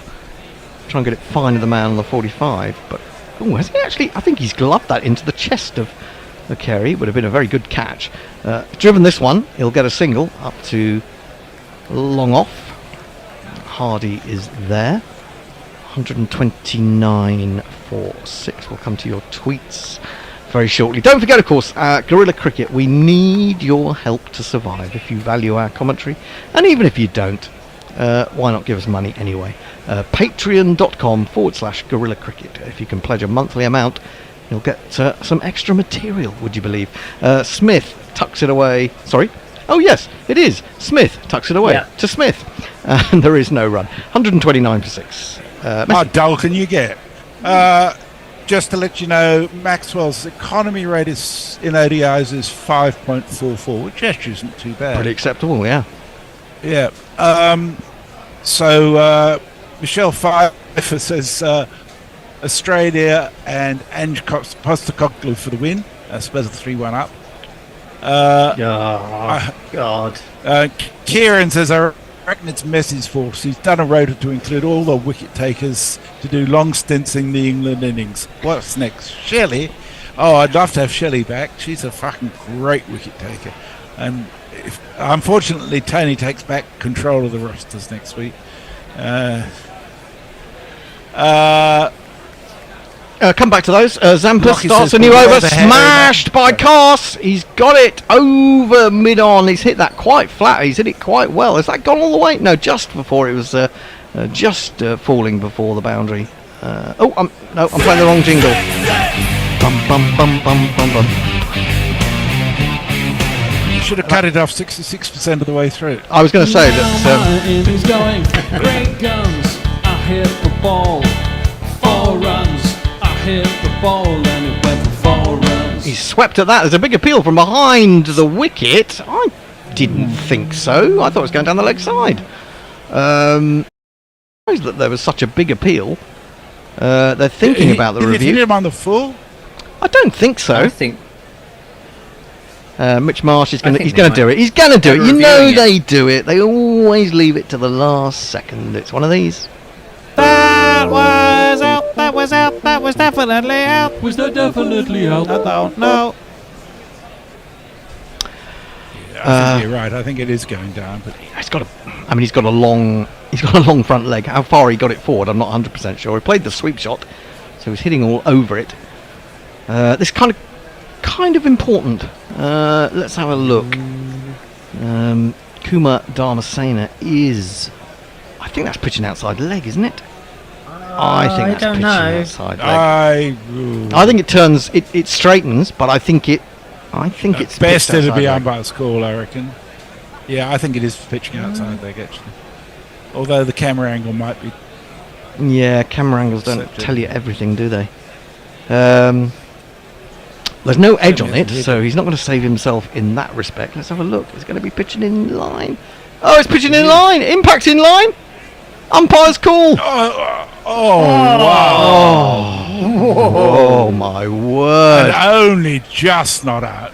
Well, only just pitching in line, to be fair. So I think Yes, you true. know that is to the relief of many, if not Messi. Good review. Keep the reviews though. Keeps the review.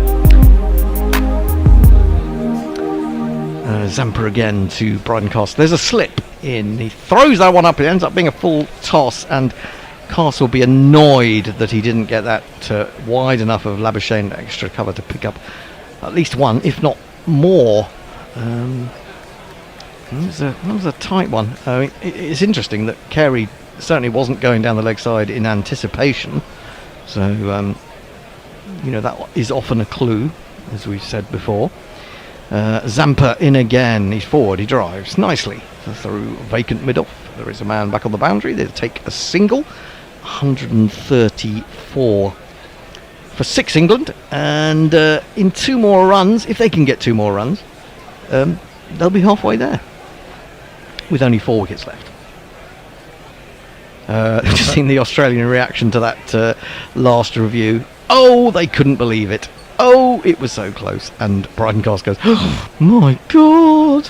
He probably doesn't. He does it with a South African accent, presumably. The slips come away for Jamie Smith.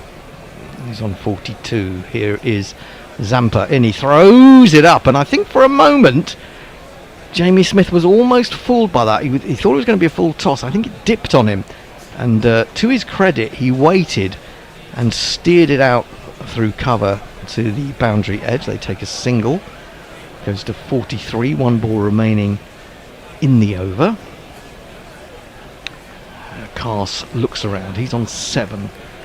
And Zampa is in. And he bowls it wide of the off stump. He goes back and cuts.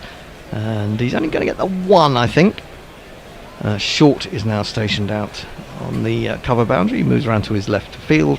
Halfway through the innings, England are just over halfway there in terms of runs, but they're more than halfway there in terms of losing wickets. They're 136 for 6 and need 271. Messi. We have a tweet in from Narendra Modi. Really? In brackets parody, who I take to be Ravi Natarajan. who sent us a photo of his Gorilla Cricket membership card, which I didn't even know existed. Neither did I. As on it at the bottom, Ravi N, member since July 2023. So I'm up in arms about not having one, to be honest. It's appalling. Maxwell into Smith. Smith goes back. No, it's not Smith, it's Cars. Picks out extra cover. There is no run. We'll come back to... it's very difficult to get tweets in, isn't it? And YouTube's between balls when Maxwell's bowling. He's only gone for 5 runs. He's into his 4th over, Maxwell. It's obscene, I tell you. Ugh. Now, what's happened? Zampa has been brought a cap. He's going back to deep square leg by the looks of things. He must be looking straight into the sun. Maxwell prepares to continue bowling to Cars. He's in. Cars is down the wicket. He drops it in fairly short because he saw him coming. Cars got there and thought, well, I can't really go through the shot. This could just go straight up in the air. So he just pats it towards mid-wicket. Maxwell in again. He's forward to that. He's trying to whip it with wristily past the bowler, but can't. He pushes at the ball, doesn't he? It's He does. quite interesting. Yeah, he prods and pushes. He's given himself a lot of room there right before Maxwell bowled, and then Maxwell followed him. Not surprisingly, he clipped it away. Maybe they could have got a single. Diving Steve Smith was at full length to get at that. Maxwell in again to Cars. Cars goes back, cuts. Oh, and I think he's played a good shot there. He's found the gap. Maybe they took out the man on the cover boundary and put him on at deep square leg. But finally, Cars has got one away. And it's one of these. And if you kids can't listen, then you bound to see the way you get shot for crossing a boundary. Crossing a boundary. Yep, good shot. There's a big gap there, to be fair, or big enough gap. Going back to the Brick 11, Smith's in there, right? One would hope so. They take a single off the final ball. Castle will keep the strike. He's moved on to 13. England after 26 are 141 for 6. Messi. Full time at Bradford, 0-0. 0-0! God, have we gone? How many games have we gone without conceding a goal? Shame we couldn't score one, though. Never mind. So, Diana Patterson. Hello, Diana. Hey! At least the game will end quickly so I can mow the lawn. Well, maybe not. And Jay Grover's with us. Says, Collie the squeaky dog, come by, etc. What? Oh, Collie the squeaky dog. Oh, yes. Yes, I remember Collie. Zampa in, bowls the cast, who romps down the wicket. Finds it quite flat. And just tucks it up to long on for 1. 142 for 6. Smith 43, Cast 14. Hattie's asking about the weather. It looks like we're going to be okay this far north. Zampa in, bowls a good ball to Smith, who treats it with respect and just props forward and defends. No run. I had a full-on hailstorm here maybe 2 hours ago. Oh God! Yeah, so Armageddon travelling through the country, but it's not getting as far north as Leeds today, I don't think. Driven by Smith nicely. Again, he had to wait for that. Zampa does get a little bit of dip on the ball, and he steers it out to deep extra. It gets through for 1. 143 for 6. Zampa in again, bowls a flat one, and wow, that was well bowled, and Cars was nearly undone by that because he went back to it and it shot through, but for a tall man he did very well to get back down on that. That could have been disaster. Zampa in again, tosses this one up. It's a low full toss which he manages to push up to long on. Stark is there and they take another single. I've not seen him next to Ben Duckett, which disappoints me. Yeah, diminutive. Ben Duckett is only short relative to tall people. Exactly. It's just a normal height. Zampa into Smith, who opens up his stumps, gives himself room then pushes to extra cover. There is no run. 5 overs done for 27 Zampa. After 27 overs, England are 144 for 6. Messi. Pirate Badshah says anti-nominative determinism. Bryden Cast sounds like he should be an off spinner, but he isn't. Mm-hmm. I mean, it's not a speedy name, is it? It's not really. Super Chat's not working for you, Lockie. It's working okay for me. Just try refreshing your screen and seeing if the dollar sign comes up at the bottom. And I've just totally deleted the messages in doing that, so I'm going to have to refresh. I'm sorry. I've totally stuffed up. Oh, now this is interesting. A change of bowling, same sort of bowler. Maxwell comes off, and Matthew Short is coming into the attack, and we saw him wreak havoc upon the. Quite tall. We saw him wreak havoc in the second T20 against England. He's around the wicket, and Cass is just trying to turn that into the onside, and gets a little bit of a leading edge, although it stays low to the ground. There is no run. Short again in bowls. He goes back and then dabs it into the offside. Nothing more. You don't see the dead bat anymore, do you, in the cricket? I mean, I can remember, trying to get tailenders out at the end of a club game, and they're just dead bat. Took everything out of the bat. He's down the wicket. He's looking for a 6. It looked good. It's very good indeed, because it's come straight towards the camera and probably just landed below it. That's an important blow played by Bryden Cass. It's one of these.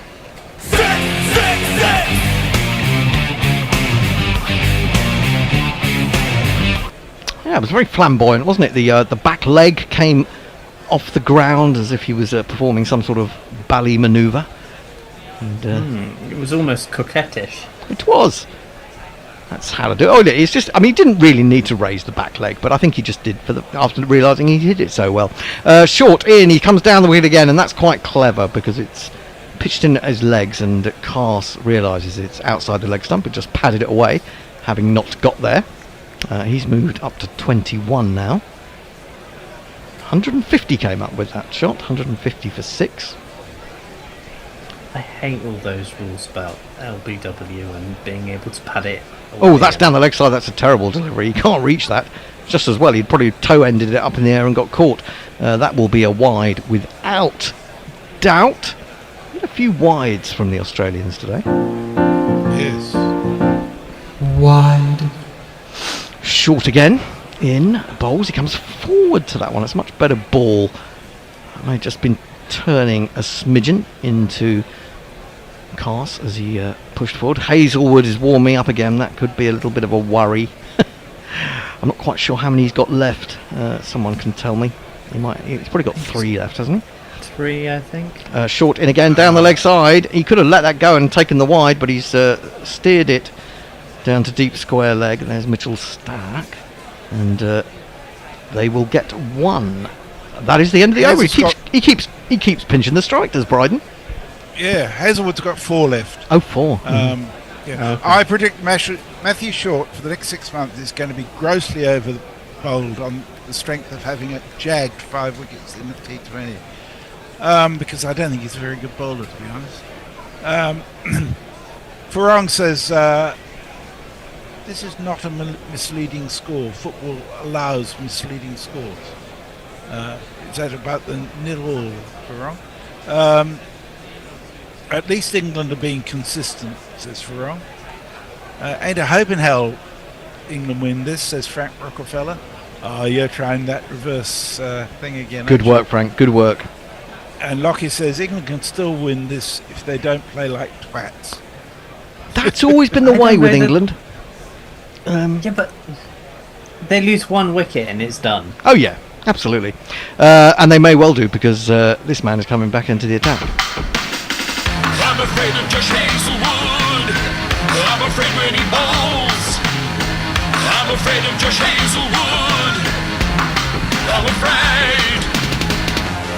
Immediately finds the shoulder of the bat of Bryden Cass as he pushes forward, but it skews away down to third man. He takes the 1. He goes to 23. Jamie Smith starved of the strike. I don't like it when players get starved of the strike because sometimes that frustrates them and they do something. Lash out. Yes.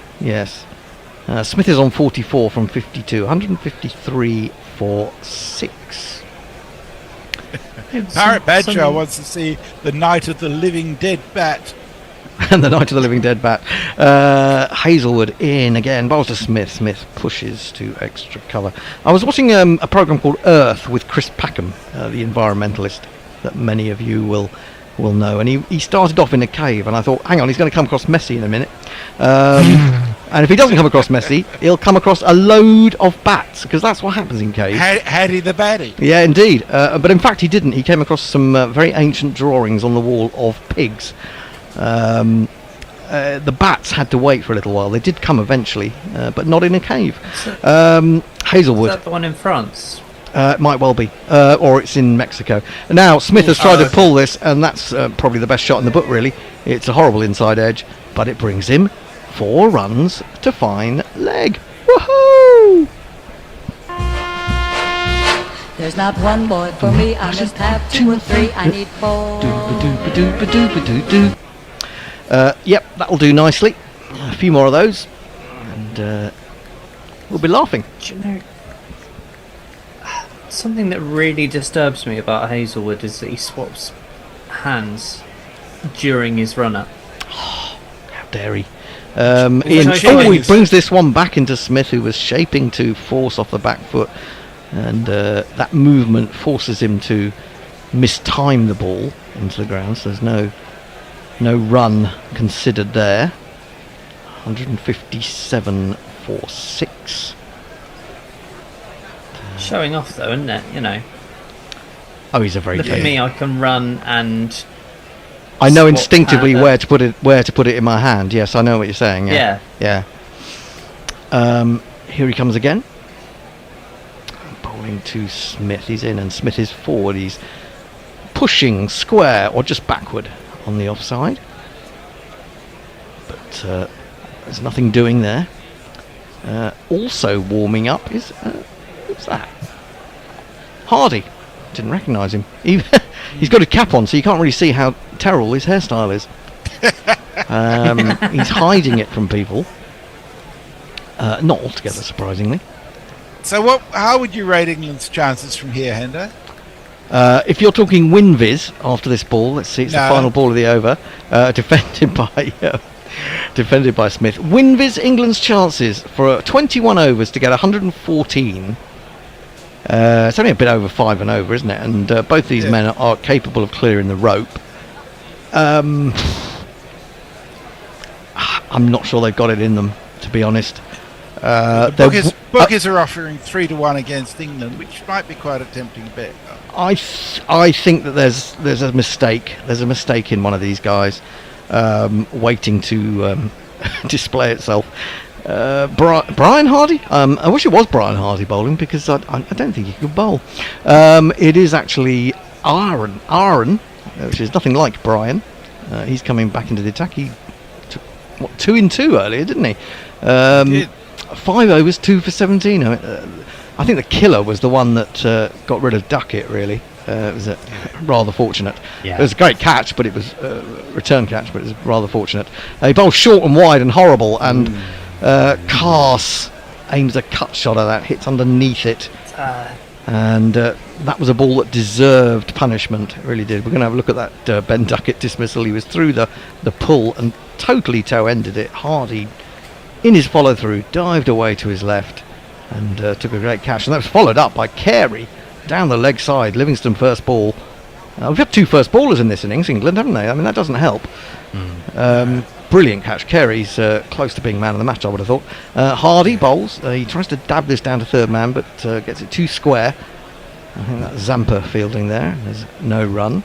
Speaking of Duckett, Farong, who found 75 ways to say the same thing. He says Duckett is only short on bowling. His captain doesn't bowl him, and therefore he loses matches and series. Got to give you 100% for consistency, Farong.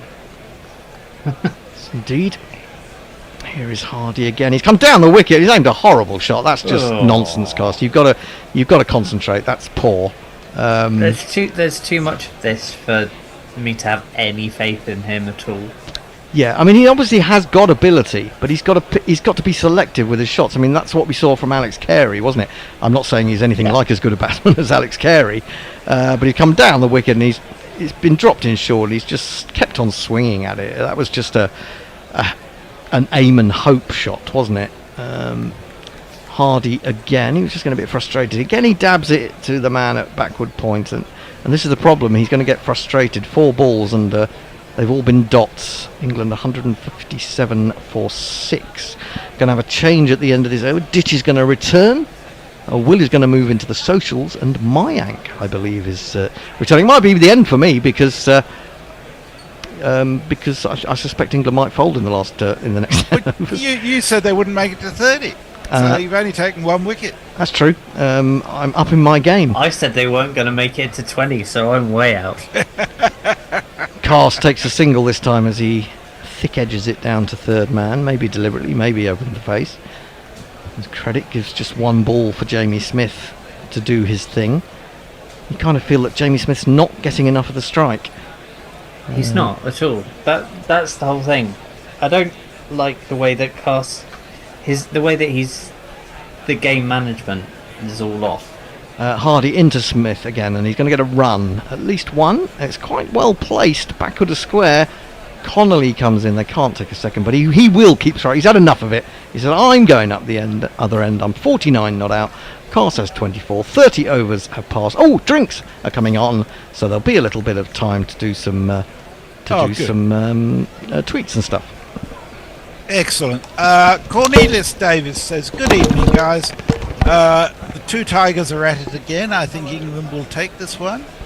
And Leah says, I don't think that they were pigs native to the Americas, Hendo. Rather unlikely that they were cave paintings of them in Mexico. Frank Rockefeller reckons 1% chance of England winning. Where it's Kieran Roseblade says, England will win, lads. It's safe as a dog in Ohio. I'm not so sure about that. I haven't taken a wicket yet, and I normally take lots of wickets, so I wouldn't fancy England's chances too much. Oh, he's such a pessimist, Stitch. I know. I've been a pessimist all my life, so... Who's on with us? Being a bit messy. Who's meant to be on with us? Stitch.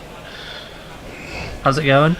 Yeah, I'm good. I'm not quite sure what's happening here. We're meant to have someone else on, aren't we? Mayank should be coming on. Oh, right. Hopefully he'll turn up in a moment then. He'll appear. I don't think he's appearing right now. Something's happening anyway. Well, I was there. We've got drinks on. Realized that we're back on, so I had to come jostling down. Good man. Wow, good so man. England are not all out. Can you believe it? No. Only 1 wicket for Hendo. Yeah, Hendo. Pathetic effort. Very for Hendo. poor spell by Hendo. He should go home, go back and think about what he's done here. Yeah, I thought he was on for a 10-for, but he's blown it badly. Well, unless of course England get very close in the next 10 overs, and then Hendo comes back and finishes them off. Oh, he is. He is bad.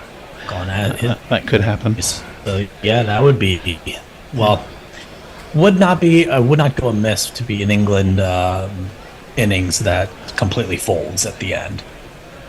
Wouldn't surprise anybody, would it? We could implode. Well, that's why I'm surprised. England has some fantastic crowds. I mean, you look at Test matches. India is right now on fire. Everybody's talking about Indian cricket. If you have seen any of the Bangladesh Test match, which has been really good, and you'll see 20%, maybe 25% sold. Yeah. But when you go to England, every match, every day is always sold out. Despite the fact that most of the time, more often than not, England is pretty shit. Yeah, but we do have the advantage that if you're playing India and Pakistan, you get a lot of India and Pakistan people in the crowds. So, we don't have to fill the whole ground with English people.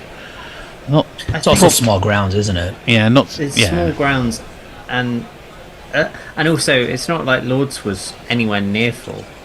There were about 7,000 people in Lords. Well, there's what? Last test. Tickets were like £160 to watch the West Indies. I mean, that's absolutely ridiculous. Yeah, and no one's that's very American. Absurd. And with that's American prices. Yeah, and with England playing, there's no way you're going to buy a ticket for the fourth day anymore, is there? You know, it doesn't get to the fourth day. Although you would get your money back if it didn't. Hazelwood's in. He bowls, and ooh, Smithy, what are you doing? Bit of an inside edge down onto the ground, goes through to the keeper, no run. Didn't look a very elegant shot at all. Hazelwood has been a tadly, for him, expensive, I think. He's gone, his first 7 overs went for 49 runs. He's bowled better than his figures, though, I think. He's bowled some pretty good balls and had a bit of bad luck. Smith got a Chinese cut that, very luckily for him, missed the stumps. Perhaps in the last Hazelwood over, I think. And so here comes Hazelwood again. He's bowling to Smith. Smith gets a little bit forward, pushes it off an inside-y sort of edge out to mid-wicket, where Fraser McGurk, who must be on as... Was that him midfielder? What's the weather like there in Leeds? Is it starting to get cold now that it's fall, autumn? I think it's still... I don't know. It's still... right.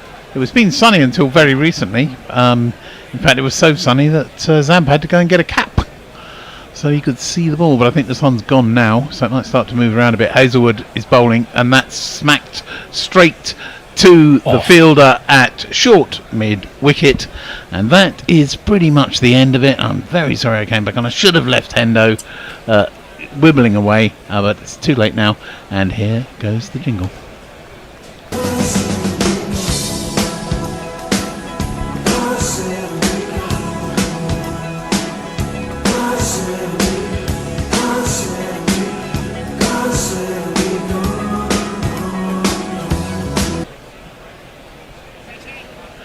Yep, very. Well, let's hope they've got 13 minutes before kickoff for Manchester United's match. So, you know, if England are going to fold and lose, I'd rather they do it in the next 2 overs. Yeah, it was a rather sad I think end. they probably will. Rather a sad end for Jamie Smith, who went on 49. He was 1 short of his 50, which is always a little disappointing for anybody, and particularly for an England fan when you could have gone and got 100 and won us the game.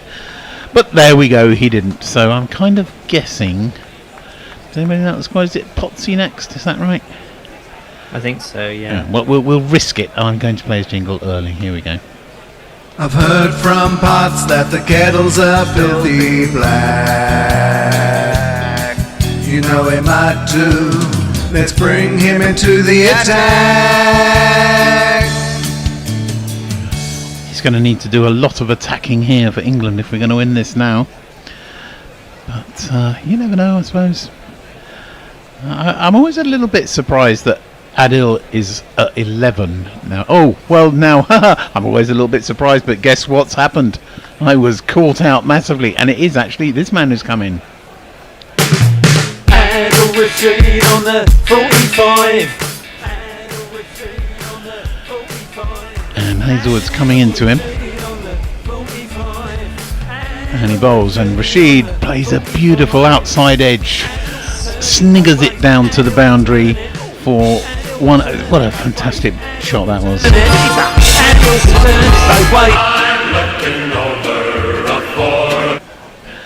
So it was a bit lucky, but it went for 4, so it'll do for England.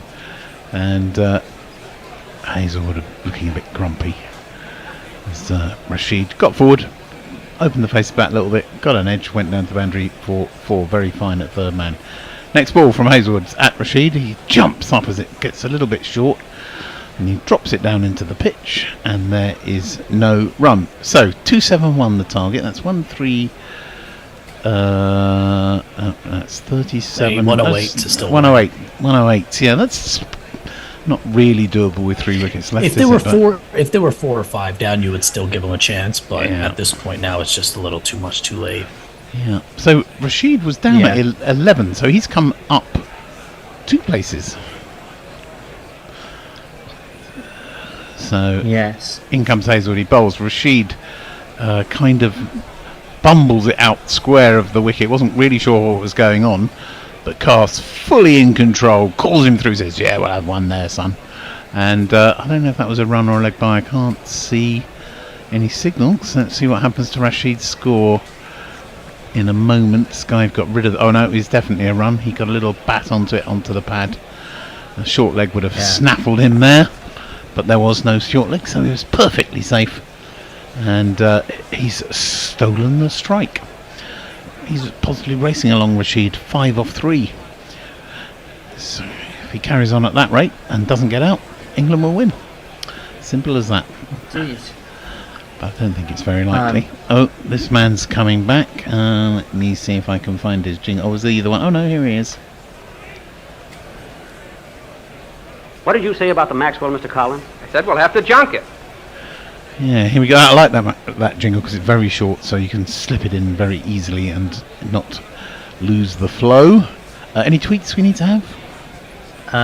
There are a few. This is on the YouTube. Forget drinks. England needs some raw liver, says Frank Rockefeller. And then Leah says, and copious amounts of steroids, like the weird leathery looking fella that eats raw testicles every chance he gets. Yeah, and first, that's about it. Good. Maxwell bowls and Rashid leans back, eases out just behind square, down towards the boundary. It's not going very fast, so the field has plenty of time to run round, but it was quite a long way to run round.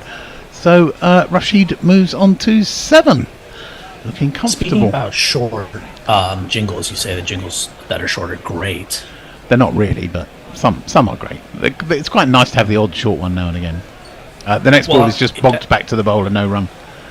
I think it was a couple of years ago when the West Indies, England went to the West Indies and they didn't have the jingles for some of these guys. So Mogg and maybe someone else, they just created very short A. Very good. And it was fantastic. The next ball is just pushed back into the onside by Rashid for no run. Maxwell bowling very gently. He's in again. He races in all the time. Again, perfect forward defensive from Adil Rashid. Drops it down into the pitch. No run. And this over is going to be over in no time.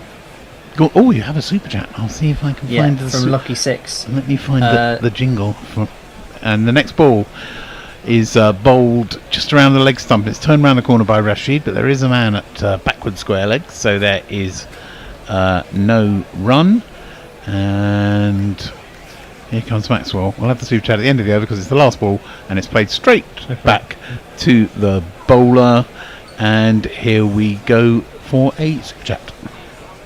Super chat cash, super chat cash, super chat cash.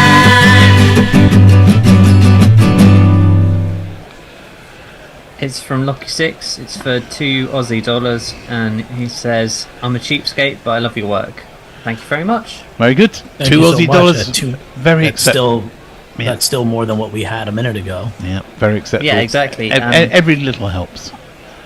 And that's kind of what's going on with the English batsmen, really. Every little helps, but there's still quite a long way to go. But we are now only 105 runs behind with 18 overs to go. That's the thing. The way Rashid has batted in these 9 balls, I mean, the way he had that front foot defense, it's like he's not really a number 9. Well, no, he's not. Well, he is the 9. He was 11 in the last game. Exactly, but the thing is, he can bat. He is a decent batsman, and you need 105 off 18 overs, and you would think with these two, it's still a possibility. Yep, especially if Cast doesn't chip it in any further than that ball, which nearly went to the hands of mid-off, but dropped about, 6 or 7 metres short of him as he played it in the air, with the bat coming through a bit too far. But it was, not much more than about 5 yards short of mid-off there. A little lucky. Cars was saying, "Hold my beer there, American man. I will teach you." Yeah. So it's Stark who's bowling. He's been a change of bowling. I didn't give him his jingle, but never mind. Here he comes. He bowls. Oh, he beats Cars on the outside there. Cars is just wafting, and Stark. He'll only have 2 overs left after this one, and also Hazelwood hasn't got an awful lot of overs left, so they just need to see these 2 quicks off, I think, and then they just might have a little chance. Let's see. A couple of lucky edges for 4 would be quite good in the meantime off these quicks. reduce the score a bit would be nice, but you never know your luck. My money's on Stark to smash the stumps in a moment. Here he comes. He bowls, and actually rather a nice shot by Cars. It's only going to be a single, pushed out to deep extra cover, or deep cover. Well, not very extra actually, sort of somewhere between extra and cover. Out on the boundary, runs in, and they just get a single. Cast 25 off 43, hasn't batted that badly, but he has had his luck, I would say. There's been a few airy-fairy shots here and there. And there have definitely been a few times where he's rode his luck a bit, and that I'm watching his innings, I think. But yeah, he's in terms of nerves. I think someone on Sky said earlier, he's definitely a bowling all-rounder. Here comes Stark, bowling over the wicket to Rashid, who's forward, playing an immaculate straight back defensive, pushing the ball out just on the offside, and there is no run. Pity that some of the England top order don't know how to play that shot. Exactly. I feel like he's just sitting there and he's like, you know what, it's not on him to win this match now for England, although it could be possible that he does, but maybe he's just sitting there and saying, you know what, I'm just going to show these fools how to bat, that this is how you bat, so get your shit together for the next 3 ODIs. Yeah, there is a certain amount of waftiness in the England top order, because if you're Rashid, I mean, it's justifiable. He did his job with the ball, and now he has to come out and do their job with the bat. Ridiculous. And Stark is in. That was a little bit short, and Rashid wasn't quite sure what that was going to do. Luckily for him, it didn't get up much, and he managed to just drop it down in front of him with a dead bat, and there was no run. It was quite short, and he was expecting it to get up a bit more than that.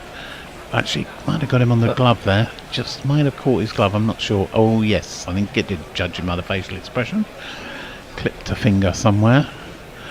Now we're going to have what's happening? The umpire's stopping. Oh, it's a one of these little things. Oh. A spinner. That's not the right Oh, that is an interesting one. Oh, it's a back foot. It's a back foot touching on the crease, on the edge crease. Yeah, that's the second one of those we've had in this series. There was one in the first ODI, and this is the free hit. It's spanked.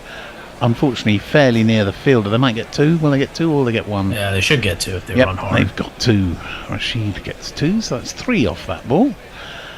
I'm so old that I saw the number 5 and automatically thought, why is Aaron Finch out there? Very good. That is a while ago. And that was a nice shot. Actually, it's just a little unlucky. Didn't hit just a touch harder. It would have gone for 4. That was a good bit of fielding in the end. So 170 England are now. They're 101 to win. They need. And this is the last ball of the 33rd over. At the same time, Australia was 190 for 6. They're not. And that's excellent shot. Flicked off his hip, down to fine leg by Rashid. No fielder anywhere near it. That's another most excellent boundary. 1, 2, 3, 4. Well, you never know. You never know. But I'm not very confident. I would still say probably 8-1 on Australia to win this match, but strange things have happened. The game between Man U and Crystal Palace kicks off in a minute, so it looks like that game we're not going to get to catch the beginning of it, so England might as well just go on and win, right? Put Australia out of their misery. Yeah, I mean, I'm not sure necessarily I want to watch Palace sticking in a load of goals against United, and my son going no. You have to believe. You have to believe. They are not the same as England cricket. They are Manchester United, the Red Devils. They are indeed. And my grandson, or one of my grandsons, will be very much supporting United. He's an avid United fan, and he's also a United ball boy and gets to go and watch the match for nothing. That's fantastic. Does he get free tickets as well? Since he's a ball boy? Yeah, he does. Or his mum. The next first ball of the next over is chopped out square by Cars, and he gets a single. This we got another. They change these bowlers so often. I'll have to play this jingle now. The enemies of the mighty fear many things. Yet there's one thing they fear above all others. They fear Adam Zampa. And he's in. Bowls on the leg stump line. He's a half appealing. I don't think Rashid got anything on it, but maybe it's just outside the leg stump. Maybe it was umpire's call. They didn't review it anyway. It was quite close, but they didn't go up much, so it must have been missing somehow. Perhaps it didn't turn. Perhaps it was the googly. So in comes Zampa again. He bowls middle stump, and it's pushed straight back past the wideish mid off to the long off, and Rashid just ambles through for another run. He's up to 10 off 15. Cars is 26 off 44. England 176 for 7, need 95 from 99. I wonder if Rashid has told Cars, hey, look, just stay out the other end. Do not play any stupid shots. Let me take care of this from here on. We can still win. Yeah, well, that would be a good plan, wouldn't it? Cars just blocks that one sensibly out to mid off, and there is no run. Zampa's got a few overs left. This is only his 6th over, and he's coming in now to bowl to Cars again. He bowls, it's wide. Oh, Cars has aimed it high in the air. I'm sure he's going to be out here. Surely he's going to be out. He is out. It was a horrible shot. So unnecessary. Completely less than a runner ball. Utterly unnecessary. A ridiculous shot that deserves this jingle. You silly little boy, what on earth were you playing at? Oh! Yeah, just what? I mean, that is just such rubbish cricket. There's been some pretty rubbish cricket shots by England in this game so far. That was probably the capped them all. Yep, well, there we go. I would have personally given him the F off jingle. If well, we could have, yeah. It's just so stupid. We could. Fuck off! Just fuck off! I mean, he really does need to, because that was so unnecessary. Like I said in the last ball, I'm not sure he's gonna figure. He should have told him, and probably did tell him, don't do anything stupid. I'm not sure he's Just gonna stand there. I know how to bat. I can take the singles. But you're not sure, are you, that he's going to figure a huge amount in the England ODI squad in the future, because his bowling was not all that. And although he got 3 wickets, he got spanked around horribly. Well, that may be, but if he was there at the end and England won with 1.5 overs to spare, that would have redeemed him quite a long way. Yeah, no, absolutely, I agree. He had an opportunity. Now it looks like, well, you're shit with the bat, you're shit with the ball, and you're shit for brains, because you didn't know that you just need to stay there and go runner ball. So we can play. Have a good day. Yeah, we can play this man's jingle again, because at this time he really is in. I've heard from pots that the kettles are filthy black. You know he might do. Let's bring him into the attack. So, who have we got left?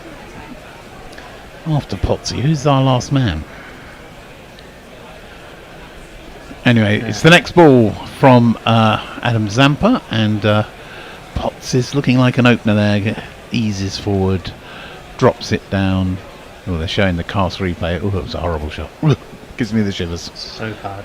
Yeah, that was just awful. Doesn't have any right to be anywhere near the England setup, I don't think. I think you might be right. Right, so who is... Ollie Stone. Oh, Ollie Stone. Thinking it, yep, it is Stone. And that is because... I need to find him. Because he is, for some reason, missing in the jingle. In terms of run rate, they're at 5.1, and required rate is 5.93. Yeah, it goes back to stupid shots that cost them their wickets. Otherwise, this could have still been a cakewalk. Yep. Right, let's have a little bit of a look. Pokeball Finger says it was Sri Lanka as well. Had to rev up enough enthusiasm for casual fans. Those sort of series. I see Mayank also has a facial similarity to King of Team Tata.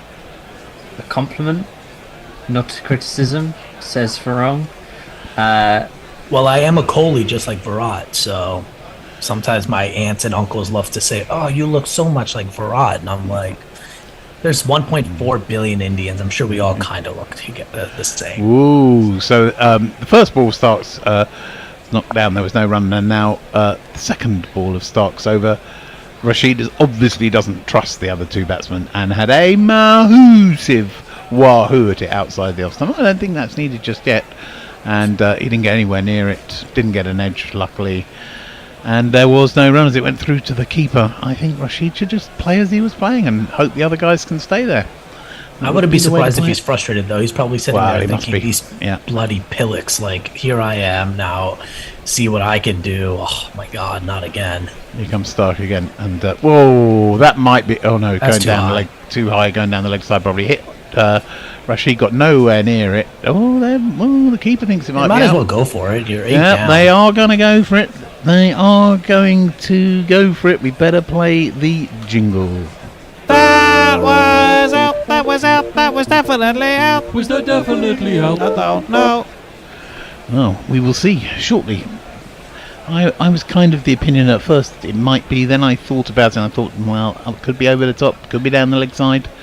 But I guess I think it's a bit of both. I don't even think it would be umpire's call on the hitting the stumps. So it's well angled in, although it did move away. It's so high though. He's in the air. His feet are not even not even tippy toes. I think there's a little bit of gap there. But he's not which the means tallest. He's very high up. He's not the tallest, so no edge though. That's still too high because it's above the knee roll, and he's jumping. And it's drifting down the leg, I think. Here we go. Here comes the ball now. And it's going to be missing. Good. They don't have any more reviews. How excellent is that? That gives England a slightly, marginally better chance of squeezing a sneaky little win. Not really, though. But, you never know. You never know your luck. It depends who you believe, though. Win probability on Cricinfo is 1.08%. So there's still a chance. 1 to 10. Would you like to put money on it? That's the question. Well, I wouldn't put any money at 1 to 10. 10 to 1. Would I put any money on at 10 to 1? Well, probably not. It's 14 to 1 here in America. Is it 14 to 1? Yeah. Oh, that's probably more reasonable. Might be a single there for Rashid, who inside edges it between his pads and the stumps and gets a single. Sadly, didn't go fast enough to go for 4, but there we go. England 94 from 92, so not impossible. It's the slightly problematic figure after the 177 we've got to worry about, because that's an 8, and basically I don't really think England can get 90 odd runs with the last 2 wickets. It'll probably be some sort of record if they do, I would imagine. So, anyway, Potts is now facing up to Stark, who's got just a few balls left, and he bowls to Potts straight at the stumps, making him play. That's what you should be doing. Potts just plays a nice stroke straight batted down the wicket, not trying to thrash it over the bowler's head for 6 or anything stupid like that. And he's still there. He's survived a second ball. That was only his second ball he's faced since he came in. And it's interesting to see. What are those numbers? Although he's had his numbers tattooed on his arm. So he bowls. Stark tucked around the corner by Potts rather uncomfortably, but they get a single, and England race on to 178. 93 from 90 balls. The highest last wicket partnership was 106 between Mikey Holding and Viv Richards in 1984. To win? That's not the 2 people I would assume. Because not out, was it? To win, or was that first innings? No, that was ODI. Yeah, but was it in... Or was it a first inning? It was a first innings or a second? Oh, sorry. It doesn't say. Well, we can look it up. What was the match? It was Manchester, 31st of May 1984. I'll take a look. We'll while wait we get for the ready this exciting over. answer to that question. Here comes Zampa with the starting his next over, and it's flicked neatly round the corner by Potts for another single. Oh no, he didn't flick it actually. He padded it round the corner. I thought he got a bat on it, but it didn't. It went for a single leg by. That was in the Rashid first innings because that was the infamous Vivian Richards 189 not out. Ah, right. Where they scored 272 for 9 in 55 overs and then bowled England for 168. Yeah, Zampa bowls the next ball. It's a leggy, turns away a little bit. Rashid's right, covering it over, blocks it down, no run. And England now need 92 from 88. So the balls are going down quite rapidly and the runs are not going up very fast, but there you go. He's down the wicket. He's got slapped in front of the wickets. It's gone a long way down. He might get away with this coming a long way down. Big appeal for LBW by the keeper. The umpire's not given it. They have no reviews. I think he was too far down. He'd taken 2 or 3 steps down the wicket. Might have been hitting the stumps, but you get away with those, don't you? And, no, it was practically halfway down at that point, so there's no way they were going to get it. And also, I mean, this is the ground where Stokes did win with 1 wicket remaining, so maybe they'll channel their inner Stokes. Yeah, indeed. This has been nicely played round the corner, and that's going to be 4. It was tickled round the corner. It was very well chased by, I think, Mitchell Stark, and he'd saved the ball from going over, but unfortunately it didn't stop it, and it was still rolling as it hit his hand again, and he was lying over the Toblerone. So that means that it has gone for one of these. 1, 2, 3, 4.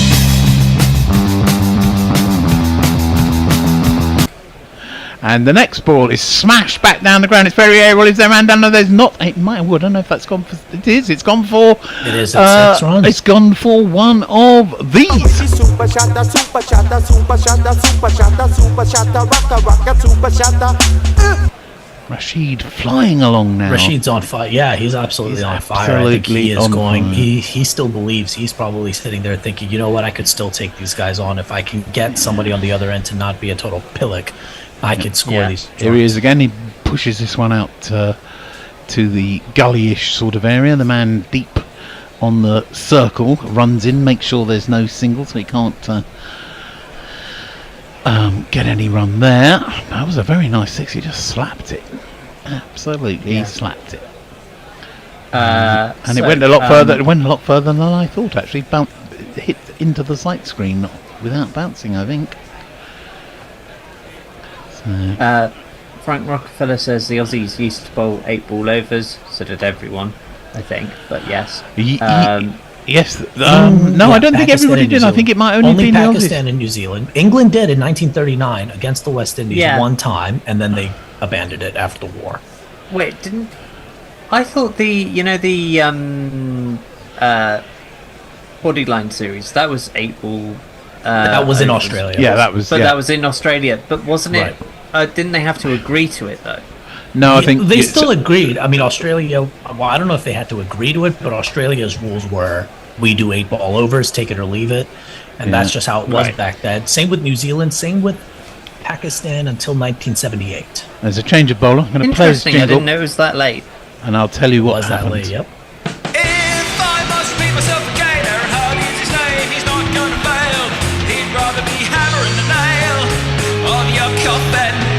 His first ball, Potts just plays back into the offside, and there is no run. Of course, when cricket first started, not many people know this. It was a 4 ball overs. Yeah, 4 ball. And that's what it should go back to, in my opinion. 4 Well, ball overs, 3 days of test match. And so this next ball from Hardy, Potts chops out square of the wicket. They get a single. He's played that well. He's got the man in form on strike. 81 from 82, so they're keeping up with the rate at the moment. Well, then again, back in the good old days in the 1880s, the Ashes of 1888 is really good to see because it broke all records of matches ending in a day and a half, scores of 50 and 63, 80. Yeah, so Rashid snuck a single here, just played it out square of the wicket on the leg side, and that is another run, which of course is just about what England need, a runnable. So keeping up with the rate there as well. 80 off 81, you never know. Yeah, if Potts has a brain, He'll know. Let me look for the singles, give Rashid the strike, let him do the work right now, because he's the one who's looking. That ball is looking like a football right now for him. He's not having any issues with the seamers or the spinners. Nope, indeed. And it's a bit of an inside edge from Potts. He's just saying a little push out into the offside. I think it must have moved in on him a little bit. Ended up at mid-on. There was no chance of a single. There's a man who's probably cost England the game, Mr. Bethel. Played one of the England batsmen who played an absolutely horrible shot and got out when he was going well. Got a lot to learn. Young lad, but still got a lot to learn. Yeah, I'd probably be dropping him from my side next week. And it's a slower ball there from Hardy. Potts didn't read it at all and missed it by a mile. I really wouldn't. I think he's been pretty much the bright spark in this England team in terms of people that you want to actually continue to see in the setup. I'd only drop him to teach him a lesson. I mean, he will be in the side and in the future, but sometimes would you take any of these youngsters to back? Whoa, dropped! If you have the choice. Dropped, chipped up by Potts in the manner to which my fellow commentators will not be very happy about. And it was chipped up, and Hazelwood got it in half got it in his outstretched, I think, right hand, but couldn't hang on. And they ambled through for a single. Bit of a lucky break there for England. It was chipped up. Should he have caught this?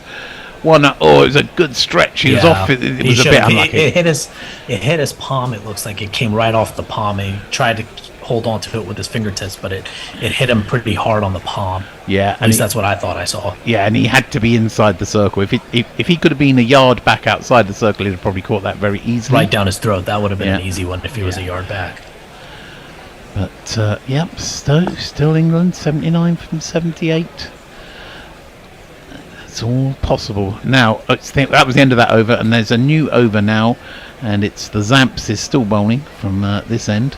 He's got 3 overs left. He's got 1 for 39. Here he comes. He bowls. It's pushed nicely down the ground all the way to long off by Potts, who feeds the run machine, Rashid, who's 22 off 25. Potts 4 off 10, which is quite acceptable at this stage. Gives England a very, very small chance. We'll watch those odds coming down as they get a bit closer, maybe. And this ball is a bit leg-sidey from Zampa. Rashid picks up an easy single as he turns it round the corner, and Mitchell Stark runs round, picks it up, throws it in. There is another run added to the total. 77 needed from 76. Well, you never know, do you? Any tweets we need to know about? Yeah, I'll just have a look. Loads. Jez says England are 50 to 1 on Betfair. That was probably a while ago. Leah says, do you know your Star Trek time for that? There's a chance to be conscious 5 minutes from now.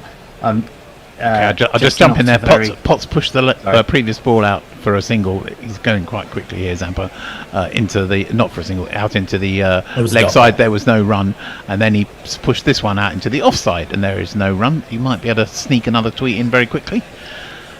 Lockie says, I blame Duckett for this debacle. I completely agree with that. Yeah, I'd agree with that.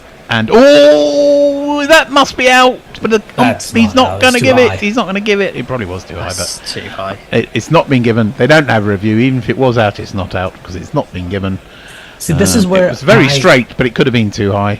Potts missed it completely. This is where I feel like Joel Wilson's shithousery will come in, because he knows that they aren't going to be able to challenge him. So why not? He's just going to give everything not out. Yeah.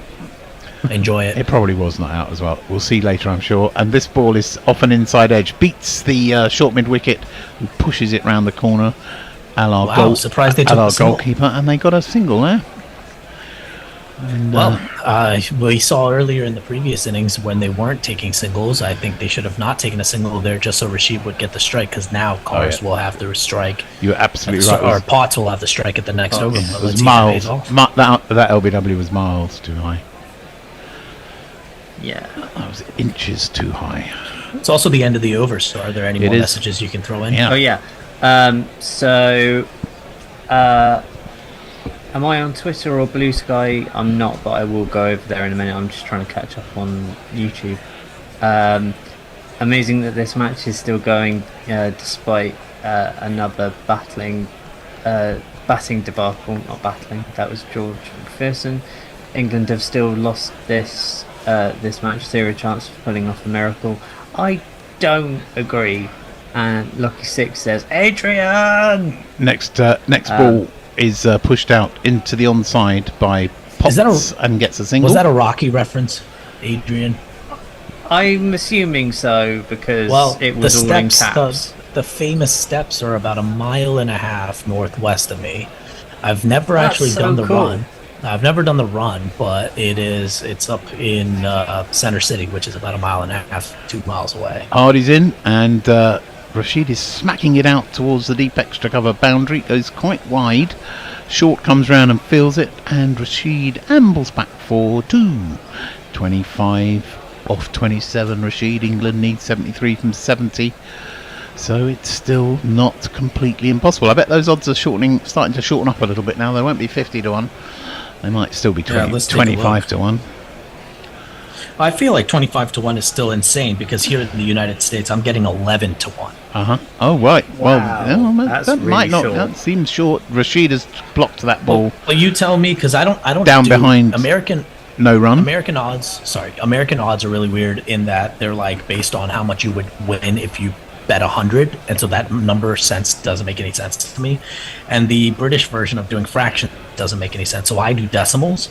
Right now, if you put a $1 on Australia, you'll get back 3 cents profit. If you put $1 on England, you get $11.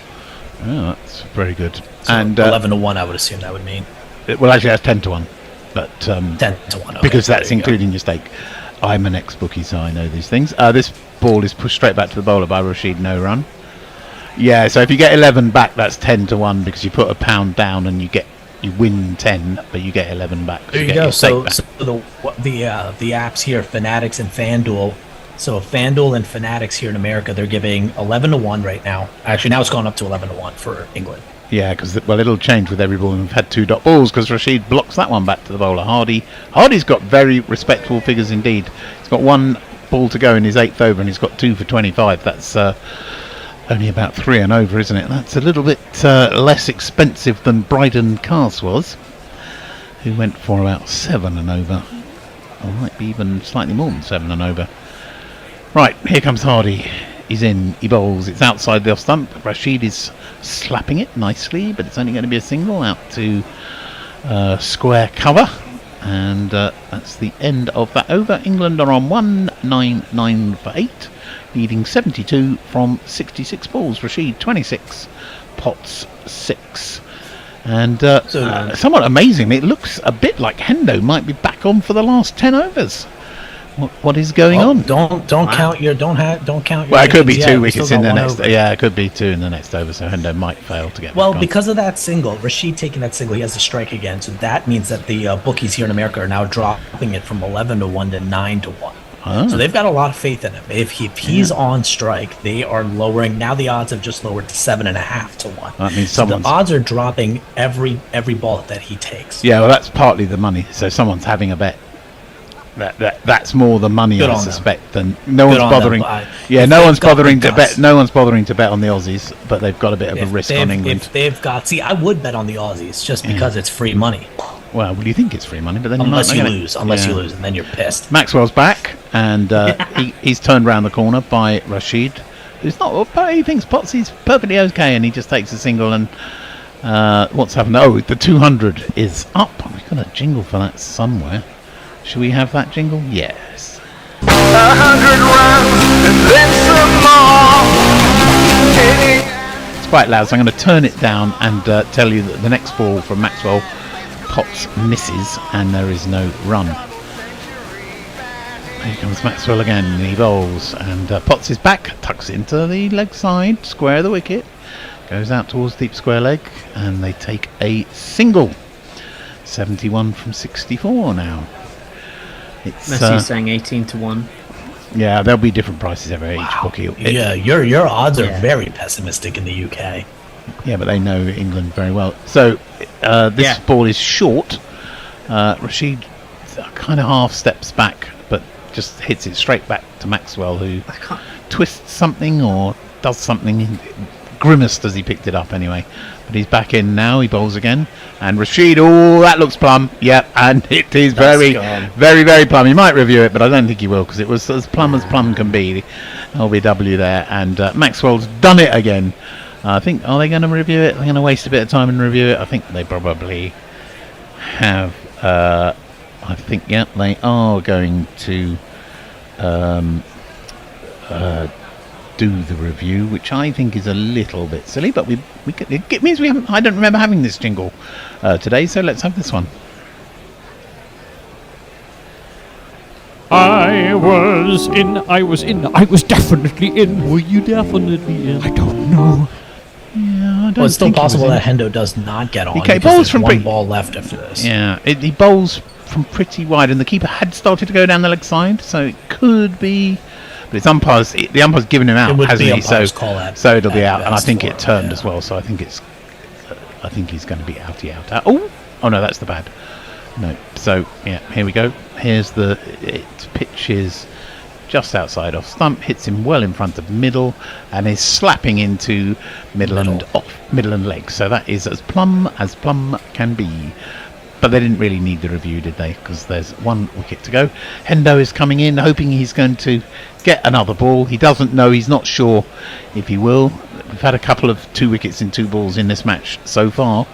So Hendo may or may not get back on for the last tiny little bit of I'll tell you what, innings. it's still possible. 70 runs, you hit 10 sixes, suddenly you only need 10 from the last 7 overs. Yeah, I'm not sure Hendo believes that we can get 10 sixes to win the game, but it's a possibility, I suppose. We can't be denied as it's a possibility. Just close your eyes and swing for the fences. Slash hard, go harder. Yeah, Go harder. Commentate harder. Yeah, as I found this man's jingle, I'm pretty sure it must be him as the only man who hasn't batted yet. I'm going to play this jingle. I wish my papa was an honest Joe, and any granny comes to and makes it his own. I wish my papa's honest Joe, then I'd have a claim of fame of my own. Somewhat strange that that's the first time that jingle has been played today, considering he's had quite a bit of 2 or 3 bowls. But here we go. He's facing up. First ball is slapped out. I think it's going to be a single.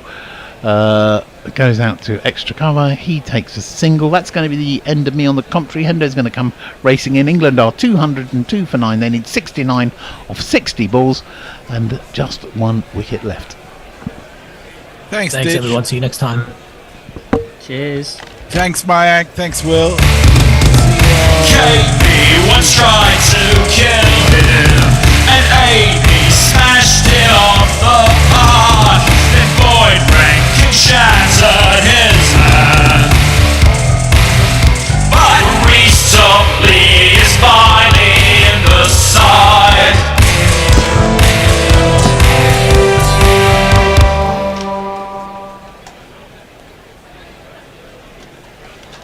How did Reece Topley suddenly get a jingle? I don't know where that jingle came from. But Topley's not playing. Well, England could have done with Topley today.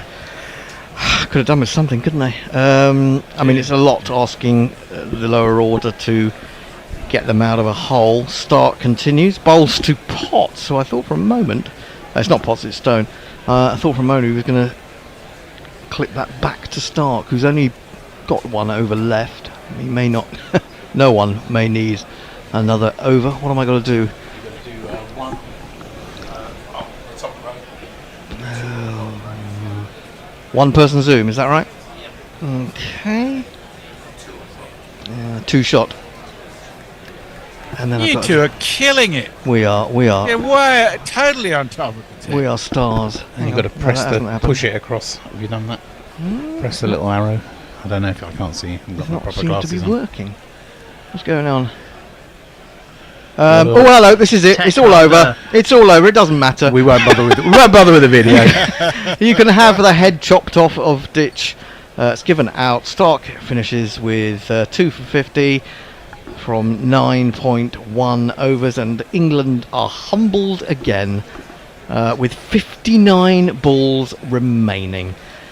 We really have to cast an eye over what on earth has gone wrong here, because halfway stage, England very much in the game. Australia all out for 271, failed to use up all their overs. Actually, Stone's a little bit unlucky there. He's trying. No, it is. It's hit the back of his bat. It's just run across. He's tried to duck. He's tried to drop his hands, but the ball has brushed his chest and hit the back of his bat, and it's looped up for Smith. Has slipped to run back and take a very easy catch. Messi. Where did it go wrong for England? Where did it go wrong? Everywhere.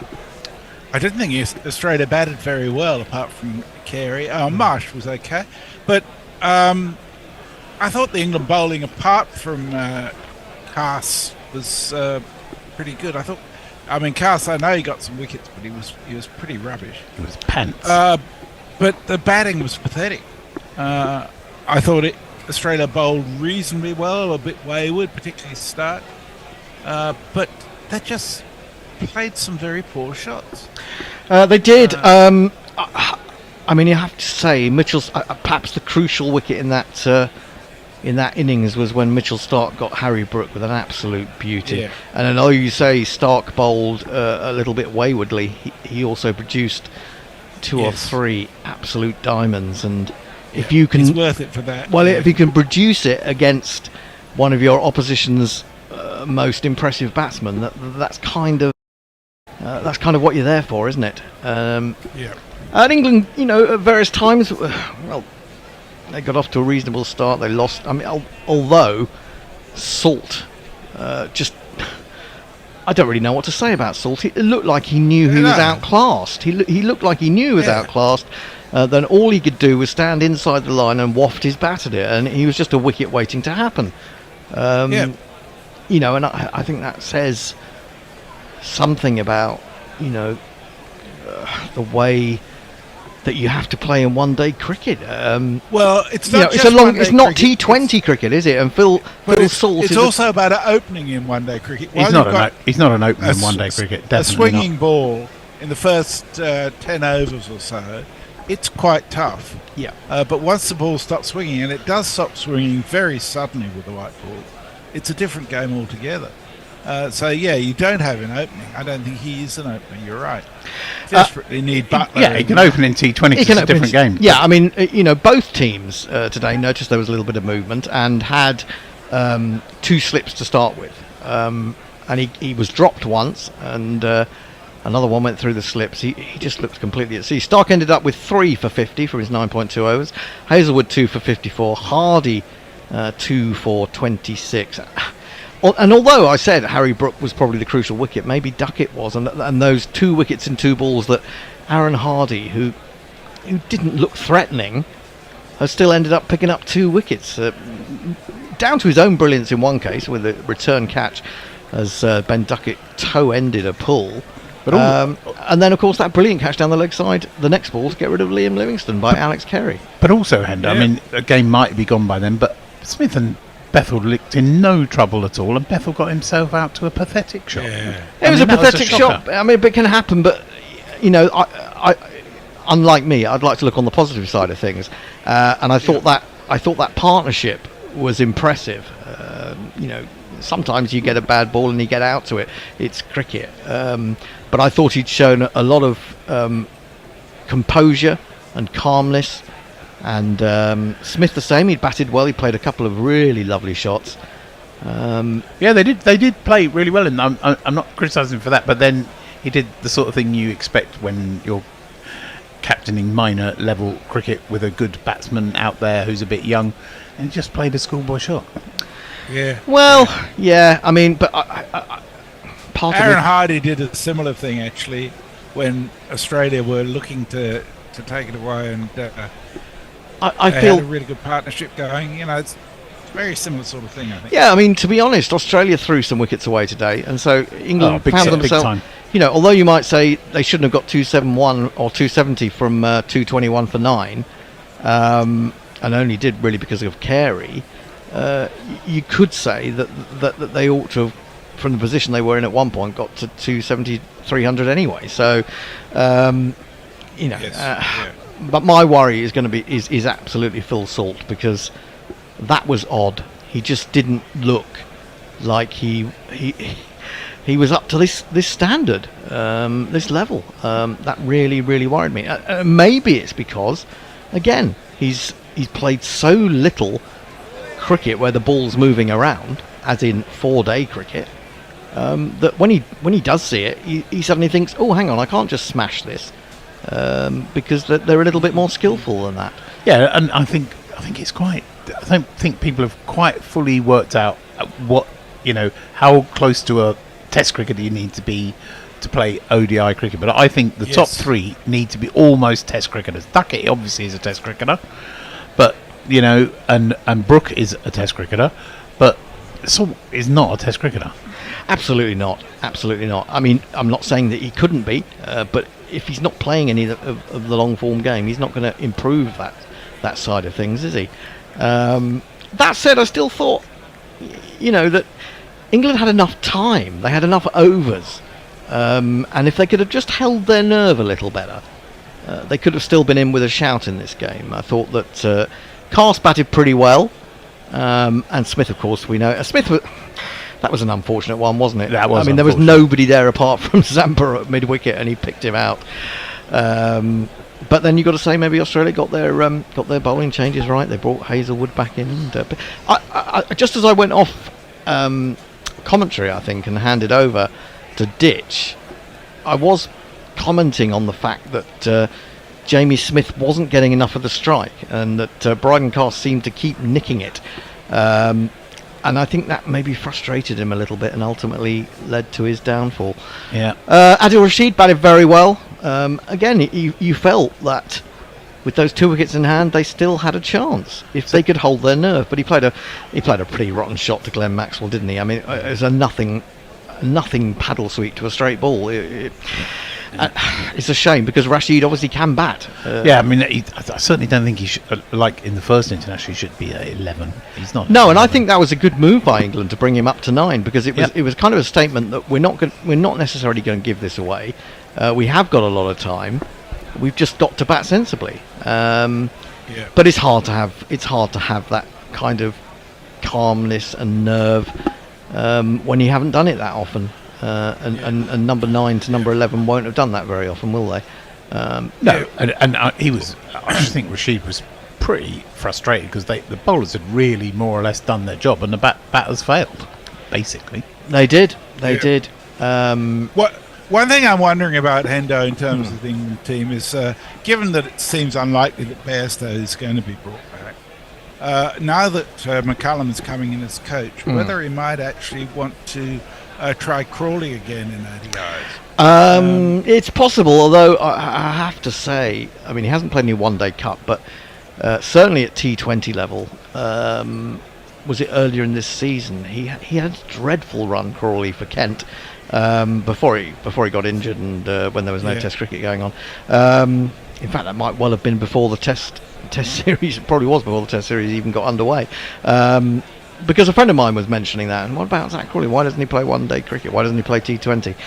And then I looked at his record, and it had been really poor this year. It's almost like, in a Test match, you've got players up, you've got an attacking field, so you got gaps. If you blast it, you've got gaps, haven't you? You risk getting caught behind, but in T20 he doesn't seem to do it at all.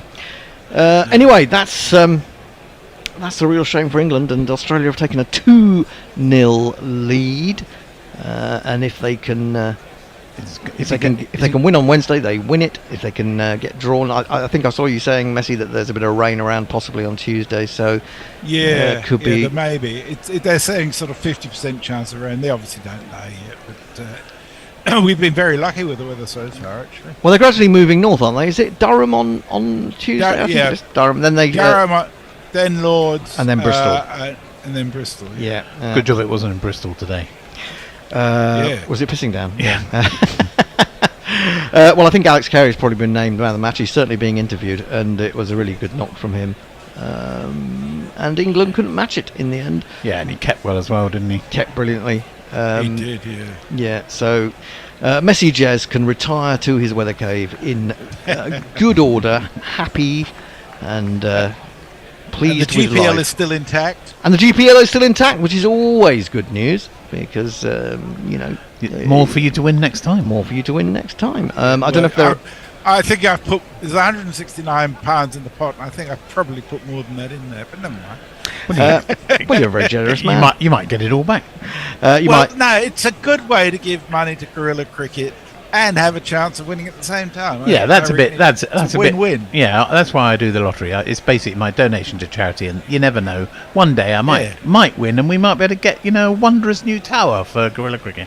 I don't know if there are any final tweets or YouTube that you want to do, Messi. I don't know if we got up to date or whether we... Well, Lockie summed it up.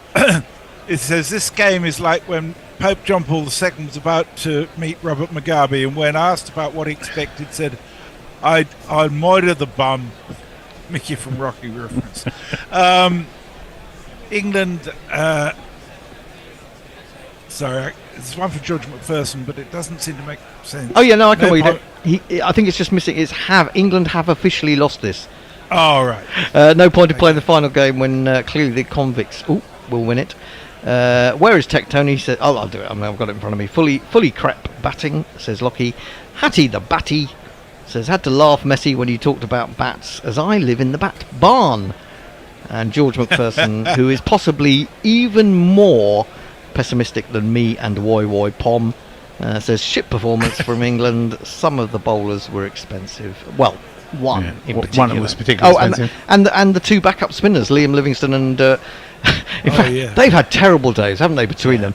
They've both gone for 20 odd off 2 overs, and they've both got golden ducks. Cricket can be really cruel, can't it? Shambolic. And quite a likelihood, unless the rain comes to help England, we could get a 5-0 whitewash. Absolutely, and I genuinely thought at halfway, and even after sort of 3 or 4 overs, perhaps, that if Phil Salt could sort himself out, that England had a very good chance of interrupting this Australia run that we've been hearing about. So, but I think it's not going to happen anytime soon. No, and you have to say this was a stronger Australia than the one that England played on Thursday. So England have got things to work on. I'm not sure what Harry Brook has just said to Ian Ward, probably nonsense. But there you go. Australia take a 2-0 lead, 68-run winner. Mitchell Marsh is now about to be interviewed. I guess we should call it a day, because I can see the bear... One other thing I was going to say, from an Australian perspective, the person who really pleased me was Aaron Hardy's bowling. I thought he actually bowled really well. Didn't get huge rewards. But he was he was excellent. I thought he was... But I was comparing him to Cass. The difference between those two. Well, he's of lesser pace, isn't he? He's... I think he got a bit lucky with the wickets, to be honest. I wasn't... He was just bowled economically and with some discipline, which is what I like to see in kind of what you need to do in ODI cricket, isn't it? I think. Yeah, personally. Bryden Cass's discipline was all over the shop, wasn't it, when he was bowling his first 6 overs today? Got absolutely hammered around. But there you go. I think the bear is on TeamViewer, and he's ready to close down this shit show. And so we will move on to Durham, hopefully without rain. I won't be here on Tuesday because I have an appointment of Wimbledon versus Newcastle in the League Cup. But I'll be back. I think the next game is Friday, and then Sunday, and then it's all over for the English summer, and we go to Pakistan. 12:30 on Tuesday, by the way. Yeah, it's a 12:30 start, so it's a day-night match. Many thanks to Ditch. He's done fantastic work today. We've battled through. Many thanks to you, Messi. You've done brilliantly. Mayank has been with us. Thanks to him all the way from Philadelphia. Thanks to Will. Who am I missing out? I must be missing someone. Mog, of course. Great work Bennett from Mog. and Forthy. Bennett and Forthy, of course, were on, and they were all nicely tucked up in bed now somewhere. I will be. I didn't realise it was Sunday. I might possibly get a Potter in for Sunday if I get back on Saturday night. If you can, needed. that'd be brilliant. Because at the moment, next Sunday, we've only got Hendo in the studio, and that would be a very. Me and Hendo again. Everyone will start talking. Yeah, we're perfect. I'll come in on my own with anyone. To be honest, I've got to say, you make a great team. However mediocre the cricket might have been today, we had an awful lot of fun on it. Yeah, we did that. We had a lot more fun, and it was a lot less stressful than I imagined it was going to be. Well, Jez's,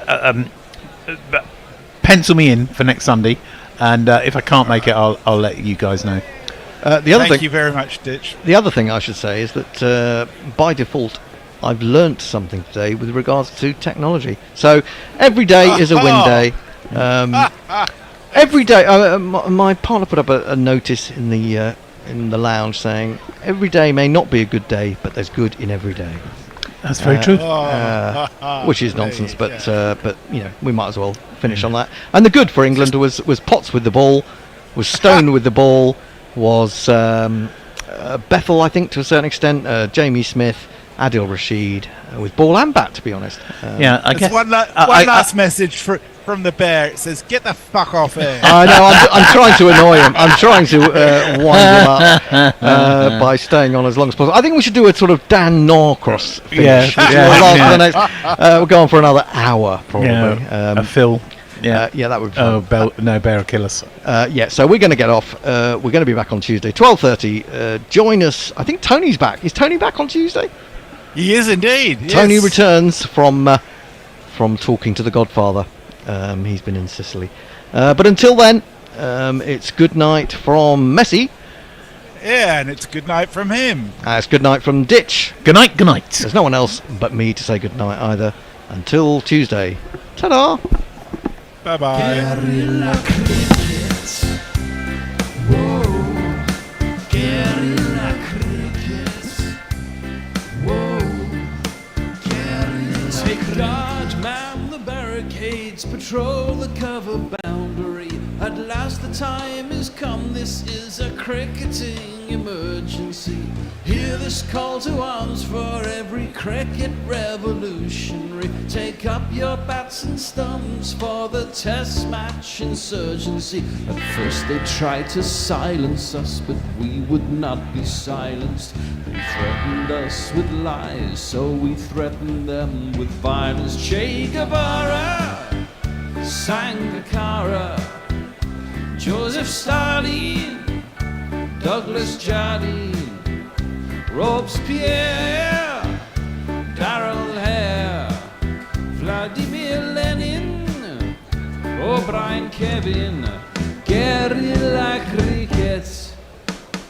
It's not about the winning, it's about how many rules you break. Even in cricket commentary, this is the best advice to take.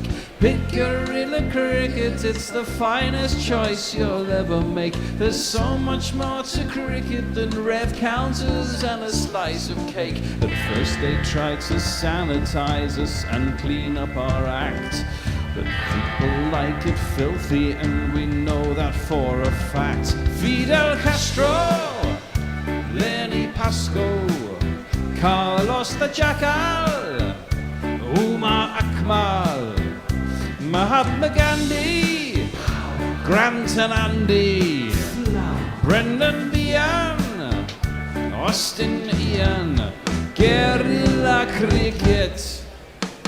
Stick with us, cause you know we're not the kind of thing that you see on the TV and the radio. So vive la revolution. First they tried to buy us, but we would not be bought. Okay, we were, but then we ran away, and we will not be caught. We would not give up the ghost when they left us all for dead. They decapitated us, but we just grew another head. Chairman Mao, Jamie Howe, Ho Chi Minh, Asif Din, Václav Havel, Graham Saville, No Surrender, Percy Fender, Che Guevara, Sangakkara.